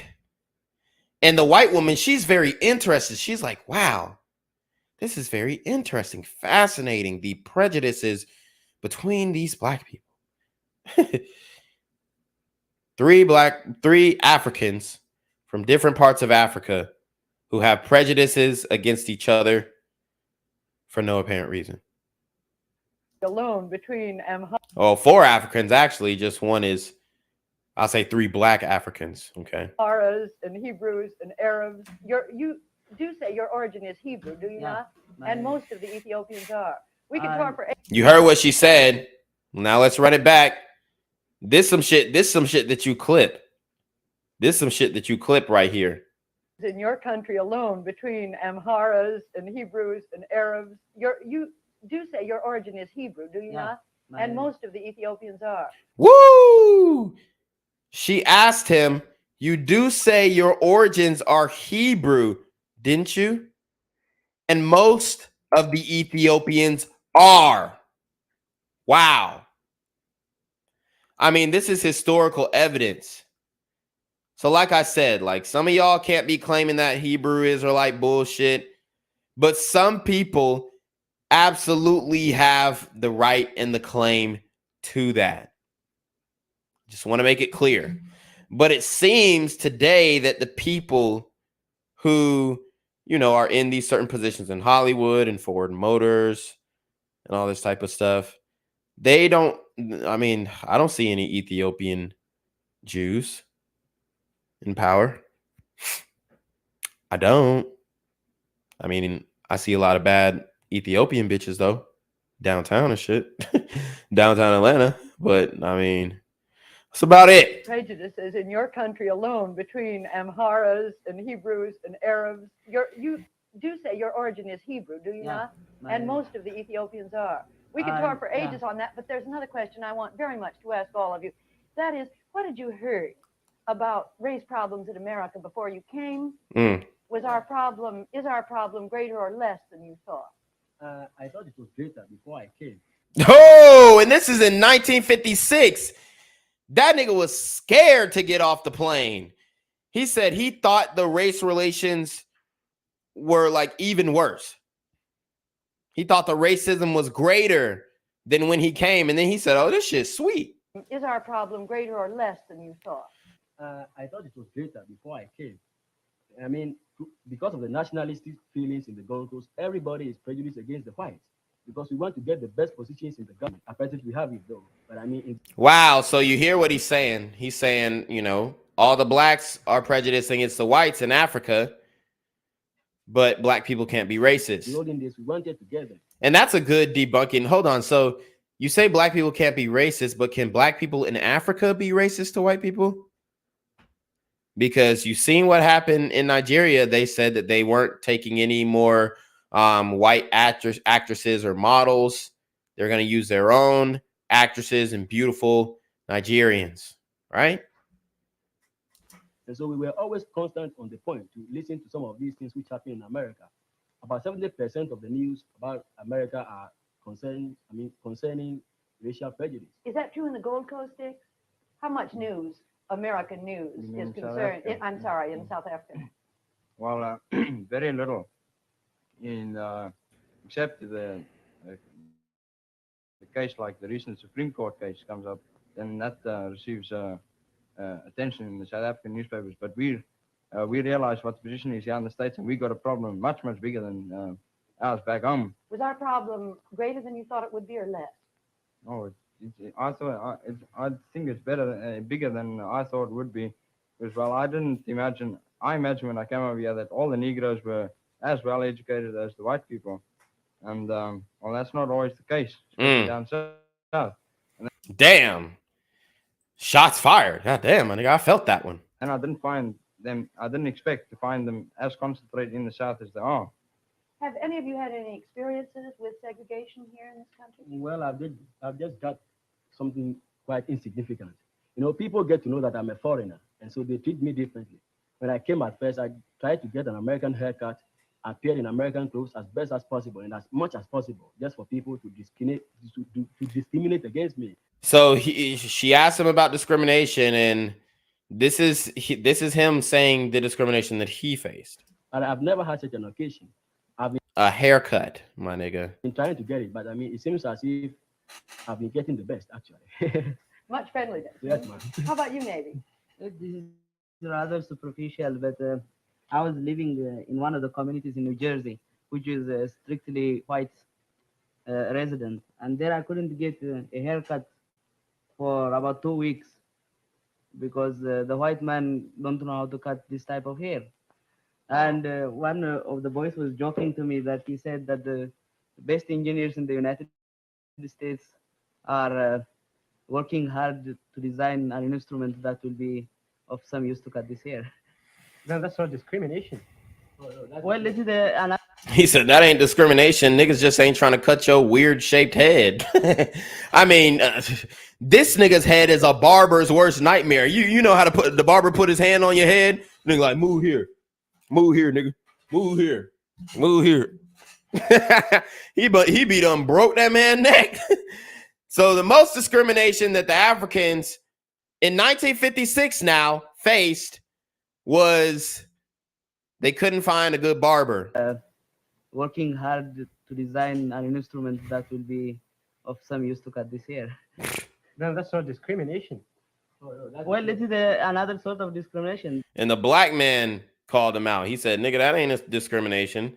And then he's saying, no, it's another form of discrimination. Just like they don't have black Band-Aids. That's basically the equivalent to what he's talking about. And the problem is, shit, if y'all want tools to cut your hair, create tools to cut your hair. But what happened? The white man had to create all these clippers that these barbers got now, and they charging $50 a cut. We didn't invent none of them clippers. We didn't invent them clippers. Now you might have like some new age niggas who invented the sharp edge clippers with the, you know, where they can put the line in your haircut. And then now niggas is inventing like, you know, hair dust to make it seem like your hairline filled in when it ain't. So you got that type of shit, but we ain't invent them clippers, bruh. So it's like, because United States is a business country, and if they discourage their customers by means of types of hair, then they are defeating their own purpose. I found a little bit of segregation, form of segregation at any rate, and that is while I was speaking to residents in New Jersey, while they were teachers, and they told me that although it's officially prohibited by law, there are what they call gentlemen's agreements, whereby a Negro cannot obtain land or buy property in a white man's area. So you hear what he's saying. You hear what he's saying. This is the housing discrimination shit. It's a gentleman's agreement. Not officially on paper, but it's understood. And the white man's calling this shit out. Them niggas ain't even thinking about real estate. They thinking about getting haircuts. Man, I couldn't find a good barber to cut my hair. The nigga didn't have the right tools. He had scissors and a comb. And then the white man is over here. Okay, how do they do real estate? How do they do financing? How do they do banking? How do they do this? I mean, priorities, bruh. Then the other hand, I found that on the whole, the Negroes are not as economically sound as the white men are. And then too, and if he said that today, he would be doxxed. He wouldn't have a job tomorrow. He wouldn't be able to speak anywhere else in the country. A recent case where Negro and white schools have been integrated, the Negro teachers have lost their jobs. See, let's come to this point. You said they are not economically sound as the white men. The point is, in America, for instance, if you get much education, you get better pay, better job. If you deny the Negro opportunities to go to college, how do you expect them to get better qualifications, to occupy the better jobs, and get better pay for the houses? That's the point. I'm now getting some of these facts from the papers. I every day read about the problem which is happening down in Alabama, and I see quite a lot of those things. Those are some. Oh yeah, they wasn't playing in Alabama, no cap. Of the experiences of segregation that I've seen in America now. Obviously, I can take back some of these ideas with me, but they are just insignificant. As I said at first, I've met with friendliness in America. But in certain aspects too, I see some of these things, you see. That's the point. Think of the education first. I believe in education. Do you know something? In South Africa, last year, we spent $42 million on educating the Bantu there. And 3/4 of that was paid by the white people. 40% of the Bantu school children are going to school. And the literacy rate in the Union of South Africa now amongst the Bantu is 27.7. And within the next 20 years, it'll be 100% literacy. Why is it that? Why is it that you have not got a delegate who is African for the whole year that you have been operating this forum? I'm sure that next year a white man is going to come here as a delegate for the Union of South Africa, though there are 9 million South Africans who are Africans. So don't think of this thing as something like literacy. I know that the literacy rate in South Africa is 16%, but 27%. But the point is, the Africans just get the elementary education in the African quarters, which is fit for nothing but unskilled labor. To sum up a little bit, Nini, what's the best thing your government can do, the most significant thing? See, when he said the Africans just getting like basic, trade work, which is best fit for unskilled labor, I think the white man was like, okay, he got me there. To sum up a little bit, Nini, what's the best thing? But look at how that nigga be pausing though. Look how he be pausing. Look at his face, like he like when he make a point, he like seething, trying to get like validation. Oh, that was a great point. The Africans just get the elementary education in the African quarters, which is fit for nothing but unskilled labor. To sum up a little bit, Nini, what's the best thing your Look at that face. Look, the white dude laughing. He like, he's not wrong. Which is fit for nothing but unskilled labor. To sum up a little bit, Nini, what's the best thing your government can do, the most significant thing to help attack this problem? At present, we are not yet fully self-governed. We do everything ourselves in the government. But the last one is defense and external affairs. Great Britain is controlling this. And the moment we become independent, we can prove to the outside world that the African can rule himself and the black can govern himself. So I think that's one thing.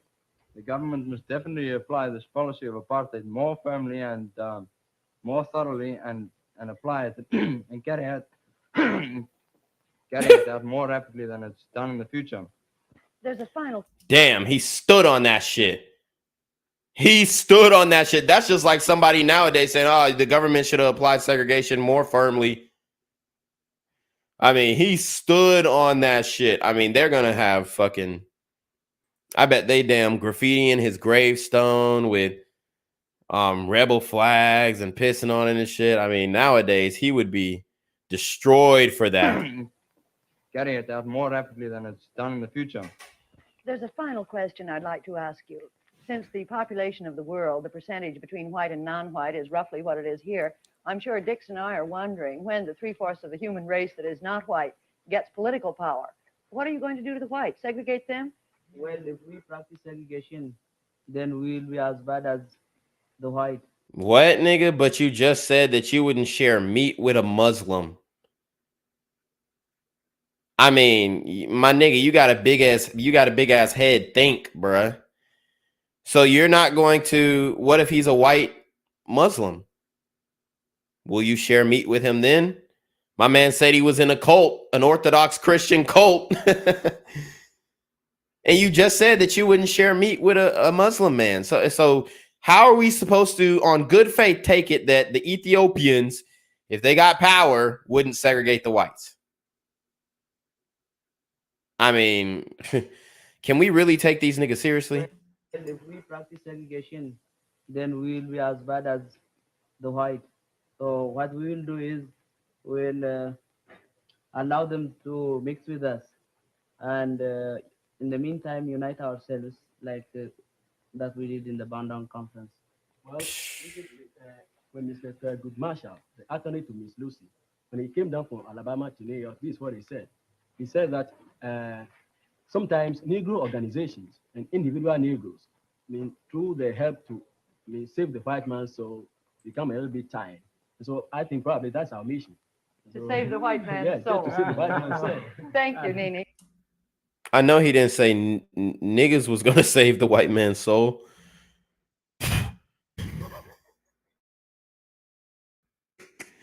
This didn't age well. Let's run that back. I mean, interesting. Sometimes Negro organizations and individual Negroes, through their help to save the white man, so become a little bit tired. So I think probably that's our mission. To save the white man's yes, soul. to save the white man's soul. Thank you, Nene. I'm sorry, that's all the time we have. Thank you all. Next week, we'll continue the discussion with four other That is an ugly woman, respectfully. students on the roots of prejudice. Until then, we must bid you goodbye. Wow. There you have it, guys. 1956. If y'all like that, let me know. I'll do some more stories like that. That was a really good one. I love that one. But it kind of brought everything in one. The Jewish conversation, the anti-Semitic conversation, the racism conversation, the prejudices between religion conversation. I mean, we just got a full, well-rounded education within this last 4.5 hours. And I appreciate you guys, for coming and watching the stream, staying for the full duration. I know some people popped in and popped out, but as long as you left a like and subscribe on the channel, then that is essentially all I can really ask for. Guys, check me out on Black Gen Z Mindset. Check me out on BGZM News 17, Twitter, Instagram, YouTube, Twitch as well. Twitch, guys, I need you to go run the Twitch up, because like the Twitch really be paying shit. So run the Twitch up. Go to Rumble as well. Make sure you subscribe to my backup channel, which I will be pulling up really quickly. So guys, I'll just show you if you're watching the live. Make sure you subscribe to my backup channel. So what you'll do is, if you're watching the live, then you will just scroll down and then click BGZM News 17.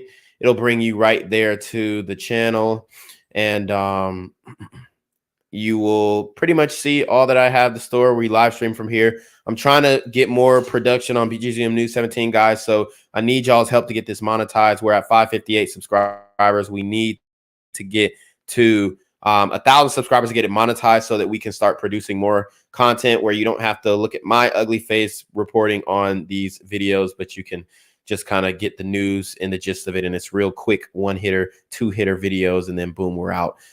So make sure you go check that out as well. Then go to the merch store. Yeah. So I see that you guys have not really been copping the merch. Okay. I want to start seeing people outside with BGZM News merch, whether it be a hat, a hoodie, anything, you know what I'm saying? Just the sandals. Go cop the BGZM News 17 merch, guys. It'll really help out. And I want to see people walking around in Midtown in Atlanta, downtown, and see somebody, or at least somebody tagging me in something on Instagram, which you got the hoodie on. Diversity hire, affirmative action hoodies, the Officer Brooks for President, Pooh Shiesty mask hoodies, sisters, come get your kids hoodies, Poosh Icy mask, neck gaiters. I mean, we got all that, guys. We got all that. So make sure you go to the merch store and cop the merch. Also subscribe to the backup channel, BGZM News 17, which I just showed you. Guys, I may also put the link sources in the Discord if you want to check those links out, if you want to download. I already put the International Jew from by Henry Ford, or published by Henry Ford and whatnot, in the Discord. So, you know, I'll also put, you know, the links to those videos from 1956 and maybe even Kanye's videos and the source to that Los Angeles Times document. Let me just do that right now, because I want people to like really get this in, like, hey, they're fucking laughing at you. I mean, and it's not even that who's they? Look, they one of their representatives at least said it himself. I mean, he made a fucking joke out of it and he called Americans stupid. And this was in when 2008. So shout out to Joel Steen, December 19th, 2008. That is something that you can reference somebody that it was published in the LA Times, that, you know, the Juice Crew runs Hollywood. It was published in the LA Times in 2008. So guys, I dropped that link in the chat so you guys can go check that out and have reference, so that so that you 100% will be able to say, hey, man, I mean, it's the proof is in the pudding. They're writing about it in articles, you know, years ago. This was years ago, guys. This was years ago. But anyways, that's it. That's it. So you already know what it is, man. Like, comment, share, subscribe. You know, send me more stories on Discord so we can converse. And I'm going to send it to Jenquavius to take us away. Guys, I appreciate all of your support. I appreciate everybody who came in the building and watched the stream. We back, baby. We out of YouTube prison. Let's get it.